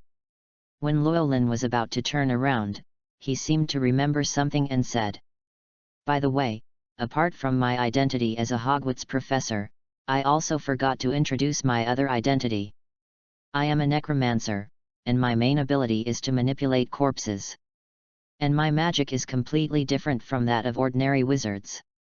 You can try to complain to the Ministry of Magic, but they will not be able to detect traces of my magic. I also want to tell you that in my eyes, you are worse than a corpse. Don't make me feel dissatisfied again, okay?" Aunt Petunia nodded repeatedly. Uncle Vernon was also frightened and nodded subconsciously without speaking. Even Dudley was obediently hiding behind Aunt Petunia at this time, his eyes full of fear. Llewellyn was very satisfied with this scene. This evil family is really disgusting. If they are more honest, they will feel better in their hearts. In fact, what he said was completely true. For Rollin, the body was undoubtedly worth more than the Dursleys. The Dursleys couldn't be killed and used as corpses. Llewellyn turned to look at Harry again. Harry was not frightened by the identity of the necromancer revealed by Rowling, but was quite surprised. Professor Rasma's methods are really powerful. To be able to scare Uncle Vernon and Aunt Petunia like this. And the annoying Dudley also became well behaved. Harry had to admit. I felt a little happy in my heart. Mr. Potter, for the first question you just asked, you need to read this notice. Llewellyn reached out and handed the envelope in his hand to Harry. This is a light yellow envelope. Written in emerald green ink on the cover. See. Hut on the rock. On the floor. Mr. Harry Potter accepts. Harry's eyes widened. I didn't expect the information on the envelope to be so complete. He opened the envelope and took out the letter paper inside. Hogwarts School of Witchcraft and Wizardry. Headmaster, Albus Dumbledore. Recipient of the Order of Merlin First Class, Chief Wizard of the Grand Wizards Association, and President of the International Federation of Magicians. Dear Mr. Porter, we are pleased to inform you that you have been admitted to Hogwarts School of Witchcraft and Wizardry.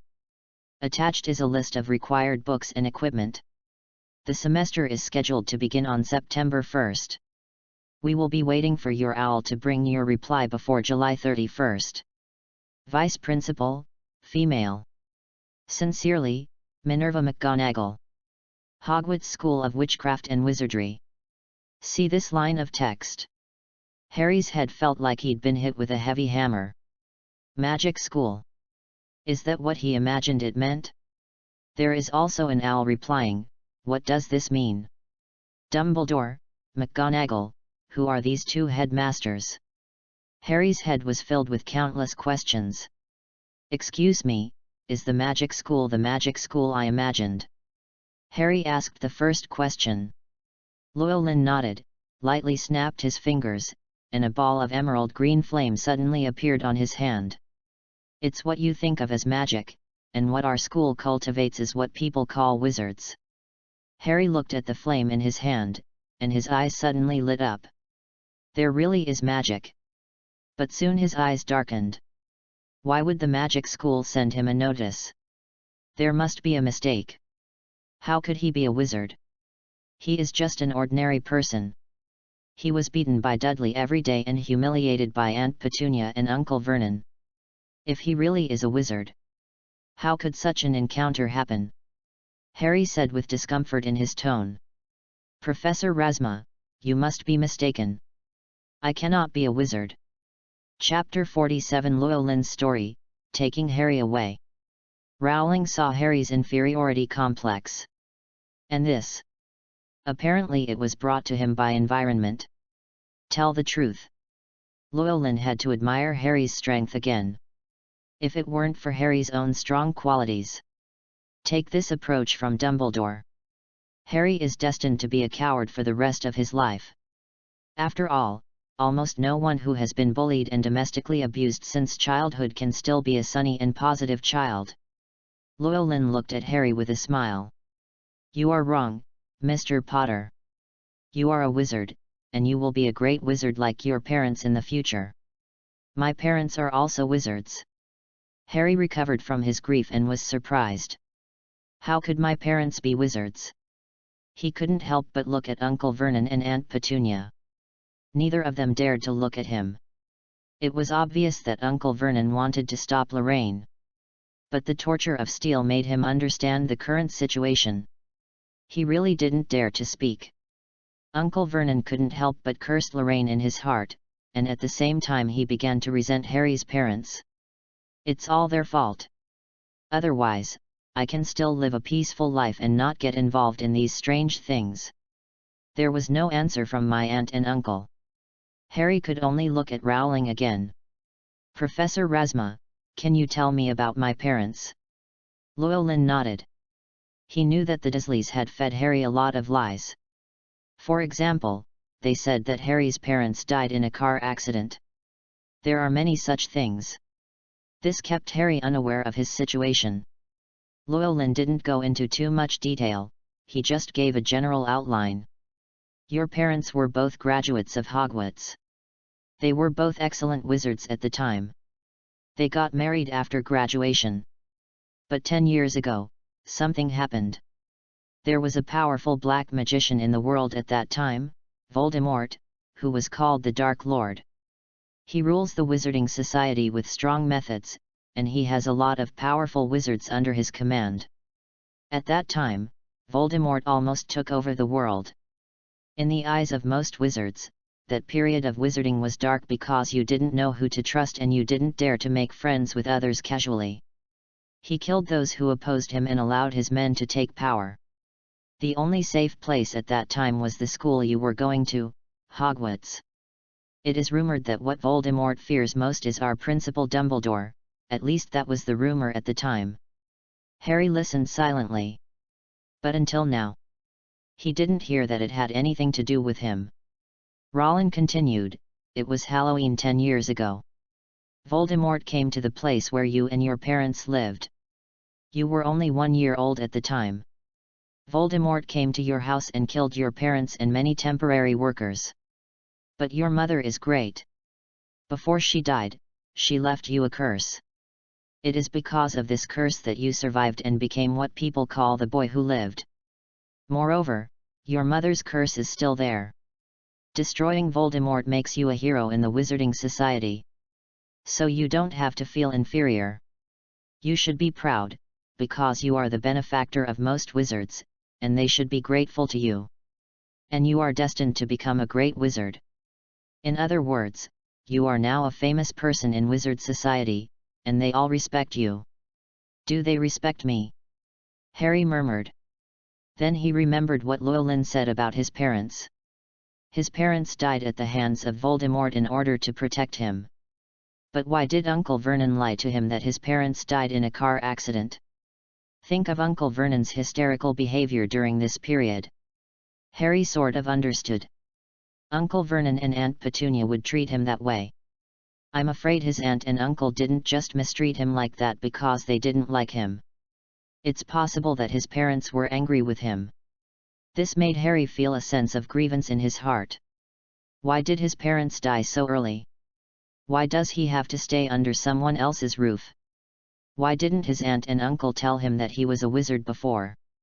Rowling saw Harry's sadness and confusion. He didn't comfort Harry. He just continued. "Mr. Potter, have you made a decision now? Should you go to Hogwarts to study?" Harry came back to his senses and looked up at Llewellyn. "Hogwarts? School of Magic? Am I really a wizard and can I learn magic?" He still couldn't believe it. "Of course, haven't you experienced all kinds of strange things in your daily life? That is proof that you are a wizard," Llewellyn said softly. "Strange thing?" Harry began to recall past events. Sometimes when being chased by Dudley and the others, he always found a way to prevent them from catching up. After every ridiculous haircut, it quickly returns to its original shape. And the giant python in the zoo before. Wait. Many incredible things flashed through Harry's mind one by one.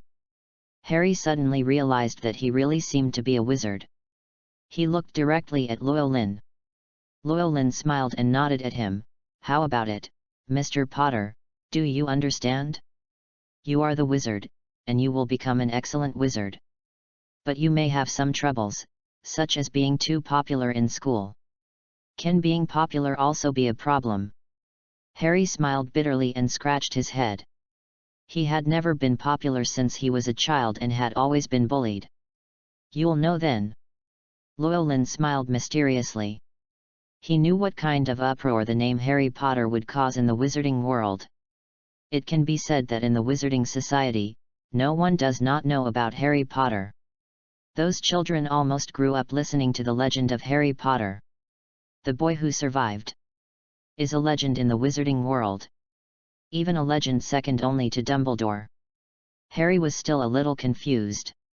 Llewellyn no longer wants to stay here. Looking at the Dursleys who were still shivering on the ground, he again kindly reminded, "If you feel sick, remember to go to the hospital." After saying that, he looked at Harry again. "Mr. Potter, let's go. Now." Harry couldn't help but glance at Uncle Vernon, a little surprised. "Of course, you are already a student of Hogwarts. As a professor, how can I let you stay in a place like this?" Okay. Harry walked towards Rowling hesitantly. The two of them slowly came to the door. There was still a violent storm outside. Looking at this scene, Harry was a little confused at first. How should they leave in the face of such a violent storm? Then he seemed to have thought of something and looked at Llewellyn fiercely. Professor, why are you not wet at all? Chapter 48 Answering Doubts, Harry's Surprise and Confusion. Heard Harry ask. Llewellyn smiled slightly, of course, because I am a wizard. Can a wizard survive a storm without getting wet? Harry was extremely curious. Of course, this is magic. Llewellyn said matter-of-factly. But I don't know how. Harry's tone was slightly lower. Llewellyn looked at Harry and shook his head slightly. You don't need to know how to do it yet. I'm a professor and I'll help you. Really? Thank you so much, Professor Razma. Harry couldn't help but look forward to it. What kind of magic will Professor Razma use to lead him through the storm? The next moment, his eyes widened. Because it's on Rollin. Suddenly two bones appeared. One of them is the skeleton bird he just saw, and the other seems to be a skeleton cat. Professor, who are these two?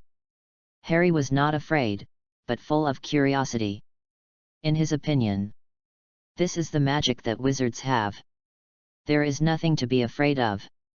Llewellyn could remember his birthday and also helped him teach his aunt, uncle, and Dudley a lesson. In his heart, he was a person with infinite good qualities. Although the necromancer sounds a bit evil. But for Harry, being evil doesn't matter at all. Professor Razma is obviously a good person. Oh, these are my two pets. Her name is Black, and his name is Longbottom. Rowling introduced Black and Longbottom. She. Before Harry could ask, Black spoke first. Hello, Mr. Potter, I am Black. Hear this clear and sweet female voice. Harry froze. The skeleton bird in front of me is actually a woman. Longbottom also spoke. Hello, Mr. Potter, I am Longbottom. Hear his voice. Harry woke up from a dream and quickly apologized to the two people. Sorry, Miss Black, Miss Longbottom, I'm Harry Potter, nice to meet you. Nice to meet you. Two skeletons greeted Harry. Harry turned his attention to Rowling. Professor, Miss Black, and Mr. Longbottom are your pets. Will I have such pets in the future? Llewellyn shook his head. Harry was immediately disappointed. He was now interested in Black and Longbottom. This is the magical world he knows, magical and beyond common sense. It's a pity that he can't seem to have such a pet. Undead pets are exclusive to necromancers. If you are a normal wizard, you will also have your own normal pets. Llewellyn added. Harry's eyes lit up and his spirits suddenly lifted. Can I also have my own pet? Is it also a magical pet? Well, from an ordinary person's perspective, it should be a very magical pet. Llewellyn pointed to the envelope held in Harry's hand. There is another piece of paper in it. You should understand it if you take a look. Harry picked up the light yellow envelope and found that there was indeed an equipment list inside. Looking from top to bottom, he saw the last words. You can bring owls, cats, and toads. Are these common pets for wizards? Harry couldn't help but think of the previous admission notice.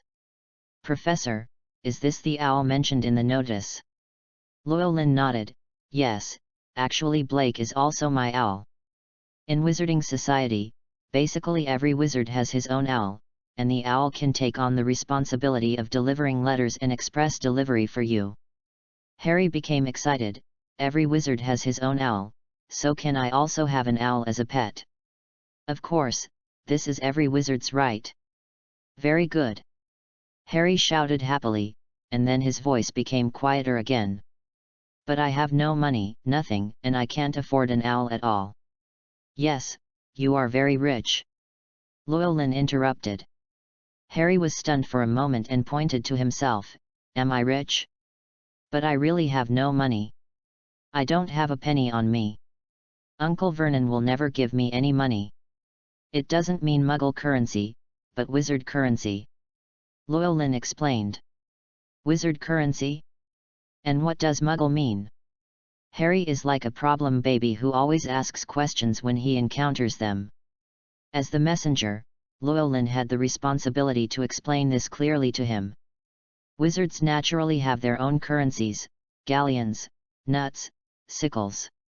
As for Muggles, they are ordinary people like your aunt and uncle who are not wizards. They are called Muggles by wizards. After listening to Llewellyn's words, Harry was still a little confused, but he had already figured out the basic concepts. But I don't have any wizard's currency. Professor, why do you say I'm rich? Harry couldn't help but ask.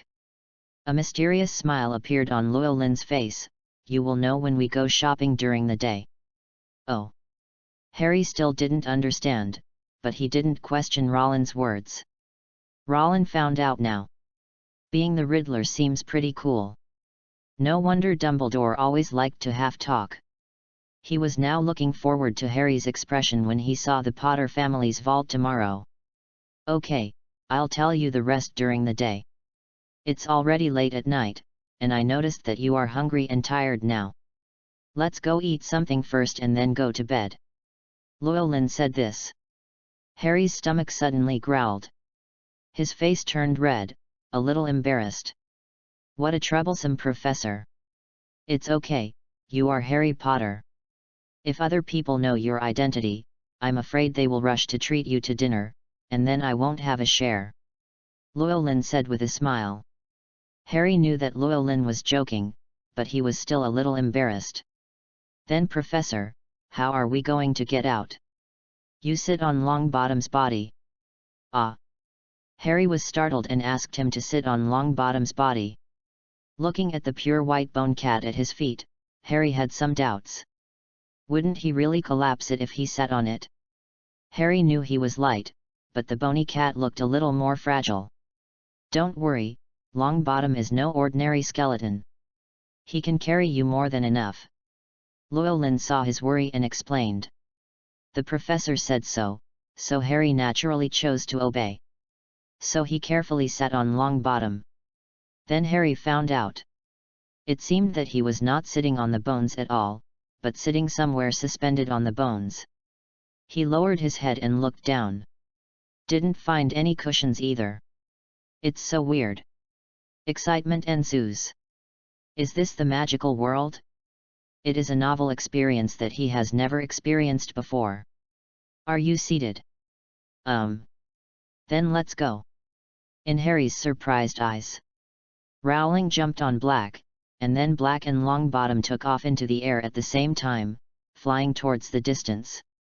Chapter 49. Harry is in disbelief and feels inferior. Fly in the sky. Harry was surprised at first. Then there is unparalleled excitement. He found himself flying in the sky sitting on Longbottom, not afraid at all. Instead, I felt like a fish in water. After the excitement, he began to observe Longbottom and Black. Llewellyn was wearing a wizard's robe, standing on Blake's body, his clothes fluttering in the wind. Fluttering clothes? Etc. Harry suddenly discovered a problem. Isn't it stormy now? Why doesn't he feel wet at all? Harry looked around. He found that the raindrops were bounced away silently just a few centimeters away from him. This is... Harry is also a good boy. If he doesn't know something, he just asks. Mr. Longbottom, please tell me why the rain can't touch me. Longbottom is a pet that can communicate and is as intelligent as ordinary people. Harry felt Longbottom could give him an answer. And indeed it is. Longbottom didn't pause at all, and at the same time he answered Harry's question. This is a special barrier I formed with the power of my soul, which can isolate the storm from the outside world. Soul power. This was the first time Harry heard this thing, but he could probably understand what it meant. But he still had a question, then why can I feel the wind blowing? You should only be able to feel the breeze, right? That's right. That's because the membrane is a filtering device that filters large molecules and only allows small molecules to pass through. Well, Harry didn't understand it at all. It is really a bit difficult for him, an 11-year-old primary school student, to understand what large molecules are, small molecules are, and filtering is. Longbottom also felt his confusion and changed it into a more understandable statement. The heavy rain cannot penetrate the film, and only a small part of the wind can pass through, so it forms a gentle breeze. Harry barely understood. But it feels even more magical from this. The soul power can be controlled so finely. Isolating the heavy rain but not the breeze is really a desirable power. Harry wanted to get to Hogwarts as soon as possible. Only in that place. Only then could he learn these magical methods. If only Rollin knew what he was thinking. You will tell your child that you think too much. Hogwarts also cannot learn the so-called soul power. In the current world, soul power is the power that belongs exclusively to the necromancer. In other words, it is Llewellyn's unique power. As for the so-called souls controlled by others, they are all about the control of spiritual bodies, not the control of soul power. Including Voldemort. However, the Horcrux does involve a certain amount of soul power, but it is relatively superficial and far inferior to the Lich's phylactery. Of course Harry didn't understand this. He now thought that the wizards in Hogwarts were all like Rowling. He completely forgot that Llewellyn had just said that he was a necromancer, which was different from ordinary wizards. Longbottom and Black took Llewellyn and Harry to Llewellyn's hotel in London in less than 20 minutes. This is Harry's first time in such a luxurious hotel. The last place he stayed was called a hotel, which had a dark environment and moldy quilts. Rollin's Hotel is not the best in London, but it is a relatively new 4-star hotel. This hotel has just been built not long ago. So everything is up to date at this time. Including the latest lighting system, the latest air conditioning system, and the latest massage bathtub. Llewellyn only stayed here once and already liked it. Not to mention it was Harry's first time on such an occasion. He walked into the luxurious hotel timidly. I'm afraid that my muddy shoes will stain this place and then be scolded by others. But he was overthinking all this. When the hotel front desk saw Llewellyn, he immediately recognized him. After all, Llewellyn has been living here for nearly half a month. The whole hotel had a certain influence on him. At this time, I saw that he had brought a little boy over, and I was a little curious. Mr. Rasma, is this your son? No, this is my student. Llewellyn explained with a smile. Student, so you are still a professor? The front desk was a little surprised. Llewellyn nodded. The expression on the front desk became a little more respectful. No matter what country you are in, the teaching profession will always be respected to a certain extent. The UK is no exception. The front desk obviously respects teachers. Professor Rasma, does this kid want to live with you? Llewellyn shook his head. Give him a separate room, preferably next to me. The front desk made some inquiries and nodded after confirming, no problem, there is an empty room opposite your room. Llewellyn casually took out a stack of pounds. The front desk took the money, took out the room fee, and was about to return the rest to Llewellyn. Llewellyn waved his hand. I'm too lazy to go out in this weather. Could you please ask the chef to prepare 2 delicious dinners for me? I'm a little hungry. Although it is already late at night. But this hotel provides food and drinks 24 hours a day. Llewellyn heard that the chefs here work in 3 shifts. The chefs who can adapt to 3 shifts here in the UK are either paid a lot or are foreign immigrants. He had breakfast once in the hotel. Judging from the taste, the chef in this hotel is most likely a Turkish chef. Turkish cuisine is a very famous cuisine in the world. But if there are 3 chefs, maybe the 3 chefs may not all be Turkish chefs, and it depends on what dinner is served. Looking forward to dinner. Llewellyn turned to look at Harry. Let's go. I'll take you to your room first. You can take a shower first. Harry took a look at his clothes. They were torn, old, and very dirty. They were obviously dusty from sleeping on the floor. He couldn't help but blush, and nodded sheepishly. But when Harry actually came to his room, still a little unbelievable. Can he actually live in such a luxurious room? So bright, so clean, and tidy, so... Harry could not think of words to praise this castle. That's right. Within Harry's field of vision, the standard rooms in this hotel are as big as a castle. The bed in the room alone was several times larger than the cupboard where he would stay. Surely you don't have to curl up to sleep on a bed like this, right? Harry couldn't help but think. Then a feeling of inferiority arose in his heart that was difficult to heal. Can I also stay in a room like this? The professor must have paid a lot of money for this room, right? Otherwise, let's forget it. He thought the carpet in the hall below was quite good, and sleeping there would be more comfortable than sleeping in the cupboard. Chapter 50 Harry is having fun. Anyone who doesn't like jacuzzi is a heretic. Rowling didn't know what Harry was thinking. Harry was stunned when he came in. I thought he was a little surprised. It's normal to be surprised when you see something luxurious for the first time. Llewellyn had such an experience. Back then, he went from a small town to go to college in Shanghai. When I first came to Magic City, I was also shocked by the prosperity of the Magic City. But after I stayed there for a long time, it just felt like that. After experiencing it a few more times, I wouldn't be surprised anymore. Llewellyn patted Harry on the shoulder and said with a smile, "We'll see later. You go take a shower first. We have a big meal to eat later. I wonder what kind of chef will be cooking for us tonight. I'm really looking forward to it." Harry suddenly came back to his senses after being patted, and when he saw the smile on Llewellyn's face, his heart suddenly warmed up. The professor is such a nice guy. She was so gentle to him. Such a good person. If he can't stop asking, the professor will definitely be sad, right?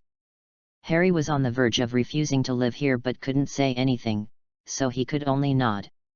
Okay, then I'm going to take a shower and change my clothes. This wizard robe is a bit uncomfortable to wear. I still prefer my casual clothes. Llewellyn left after saying that. Harry was left standing in the room blankly. He looked around again, looking at this extremely luxurious room in his opinion, and his heart was filled with gratitude. Professor Razma is so sweet. There was even such a room specially prepared for him. He was embarrassed to refuse. But if he accepted it, he really didn't know how to repay Professor Razma. You know, he is penniless now. Penniless? Suddenly an idea flashed in Harry's mind. Wrong. He is not penniless. The professor said that he was rich and very rich. Although Harry didn't know why he was rich or how he got the money. But he was willing to believe Llewellyn's words. And Llewellyn said that he knew it when he was shopping today. Harry now sincerely wished he had money. Because if you have money, he can live here with peace of mind. Just pay back the money to Professor Razma later. Think of this. Harry began to look forward to daylight. Think of daytime. Then he can know why he is rich. With anticipation, Harry started taking a shower. He walked into the bathroom and looked at the clean and luxurious bathroom. A feeling of surprise could not stop rising in my heart. It's unimaginable that even the bathroom is cleaner than the Dursleys. Especially such a big bathtub placed next to the wall. The tub was longer than his entire body.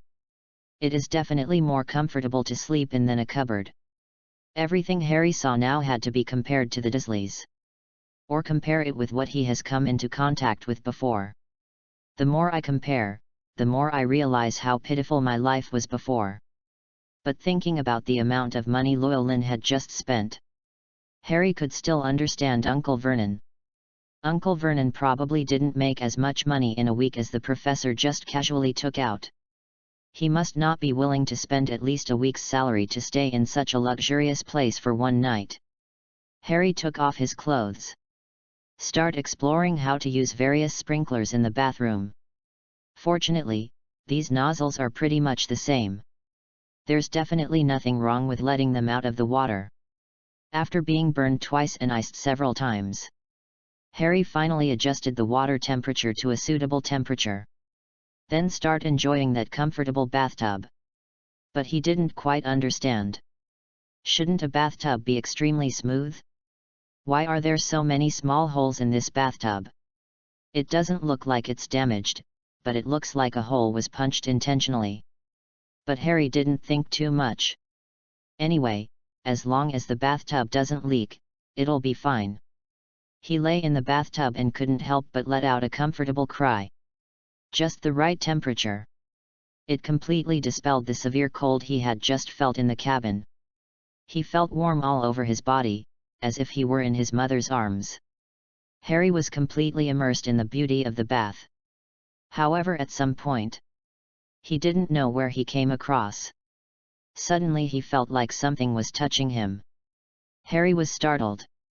When I turned around and looked around, I found that there was nothing under the water, but there was a jet of water spraying out. Could it be wizard magic? He cautiously reached out his hand. I felt the impact of the water column above the small hole. He was a little confused at first, but he gradually came to his senses. Could it be that these small holes serve this purpose? Harry was not a timid person. He decided to give it a try. So he lay his body in the bathtub again. Feel the impact of the water column. Gradually, Harry adjusted to the force of the water column. He began to adjust the switch he had just touched. That's all. Harry had so much fun playing in the jacuzzi that he almost lost track of time. Until Llewellyn knocked on the door. Are you ready? It's time to have dinner. Only then did Harry realize that he had wasted time. Get up quickly. Then he discovered a new problem. I don't seem to have a change of clothes. He was a little embarrassed. He glanced at the dirty clothes next to him and his white and clean body that he had just washed, and felt a little resistant. Instinctively, he asked Llewellyn for help. Professor, I don't have any clothes to change now. Outside the door, Llewellyn slapped his head fiercely. How could I forget this? He felt that he was really careless and said apologetically. Sorry, I was negligent. I will ask someone to prepare clothes for you. Logically speaking, this is not entirely his fault. But it is impossible for Llewellyn to let a child bear this part of the responsibility. Okay, thank you, Professor. Harry was even more moved. He feels that the professor is simply the best person in the world, and no one treats him better than the professor. Later he will have money. He must repay the professor well. From Llewellyn, Harry felt a long-lost family affection. Not like his father, not like his mother, just like a responsible and gentle elder. Compared to Uncle Vernon and Aunt Petunia, Harry felt that Rowling was simply an angel sent from heaven to save him. Rowling didn't delay. Immediately call the phone number in the room and ask them to prepare a set of little boys' clothes. The hotel is very efficient. After a while, a standard set of blue shirt and black pants was delivered. Llewellyn handed it to Harry along the crack of the door. Harry finished dressing quickly. I walked out of the hotel room with some embarrassment. Sorry, Professor. The bathtub here is so interesting that it delayed me. Heard him mention the bathtub. Llewellyn's eyes lit up instantly. You like jacuzzis too? Harry didn't understand why the professor had this reaction, so he nodded. Yeah. Great, I said they don't know how to enjoy themselves. The jacuzzi is obviously the most comfortable thing, but they actually like showering. It's simply heretical. Llewellyn said happily.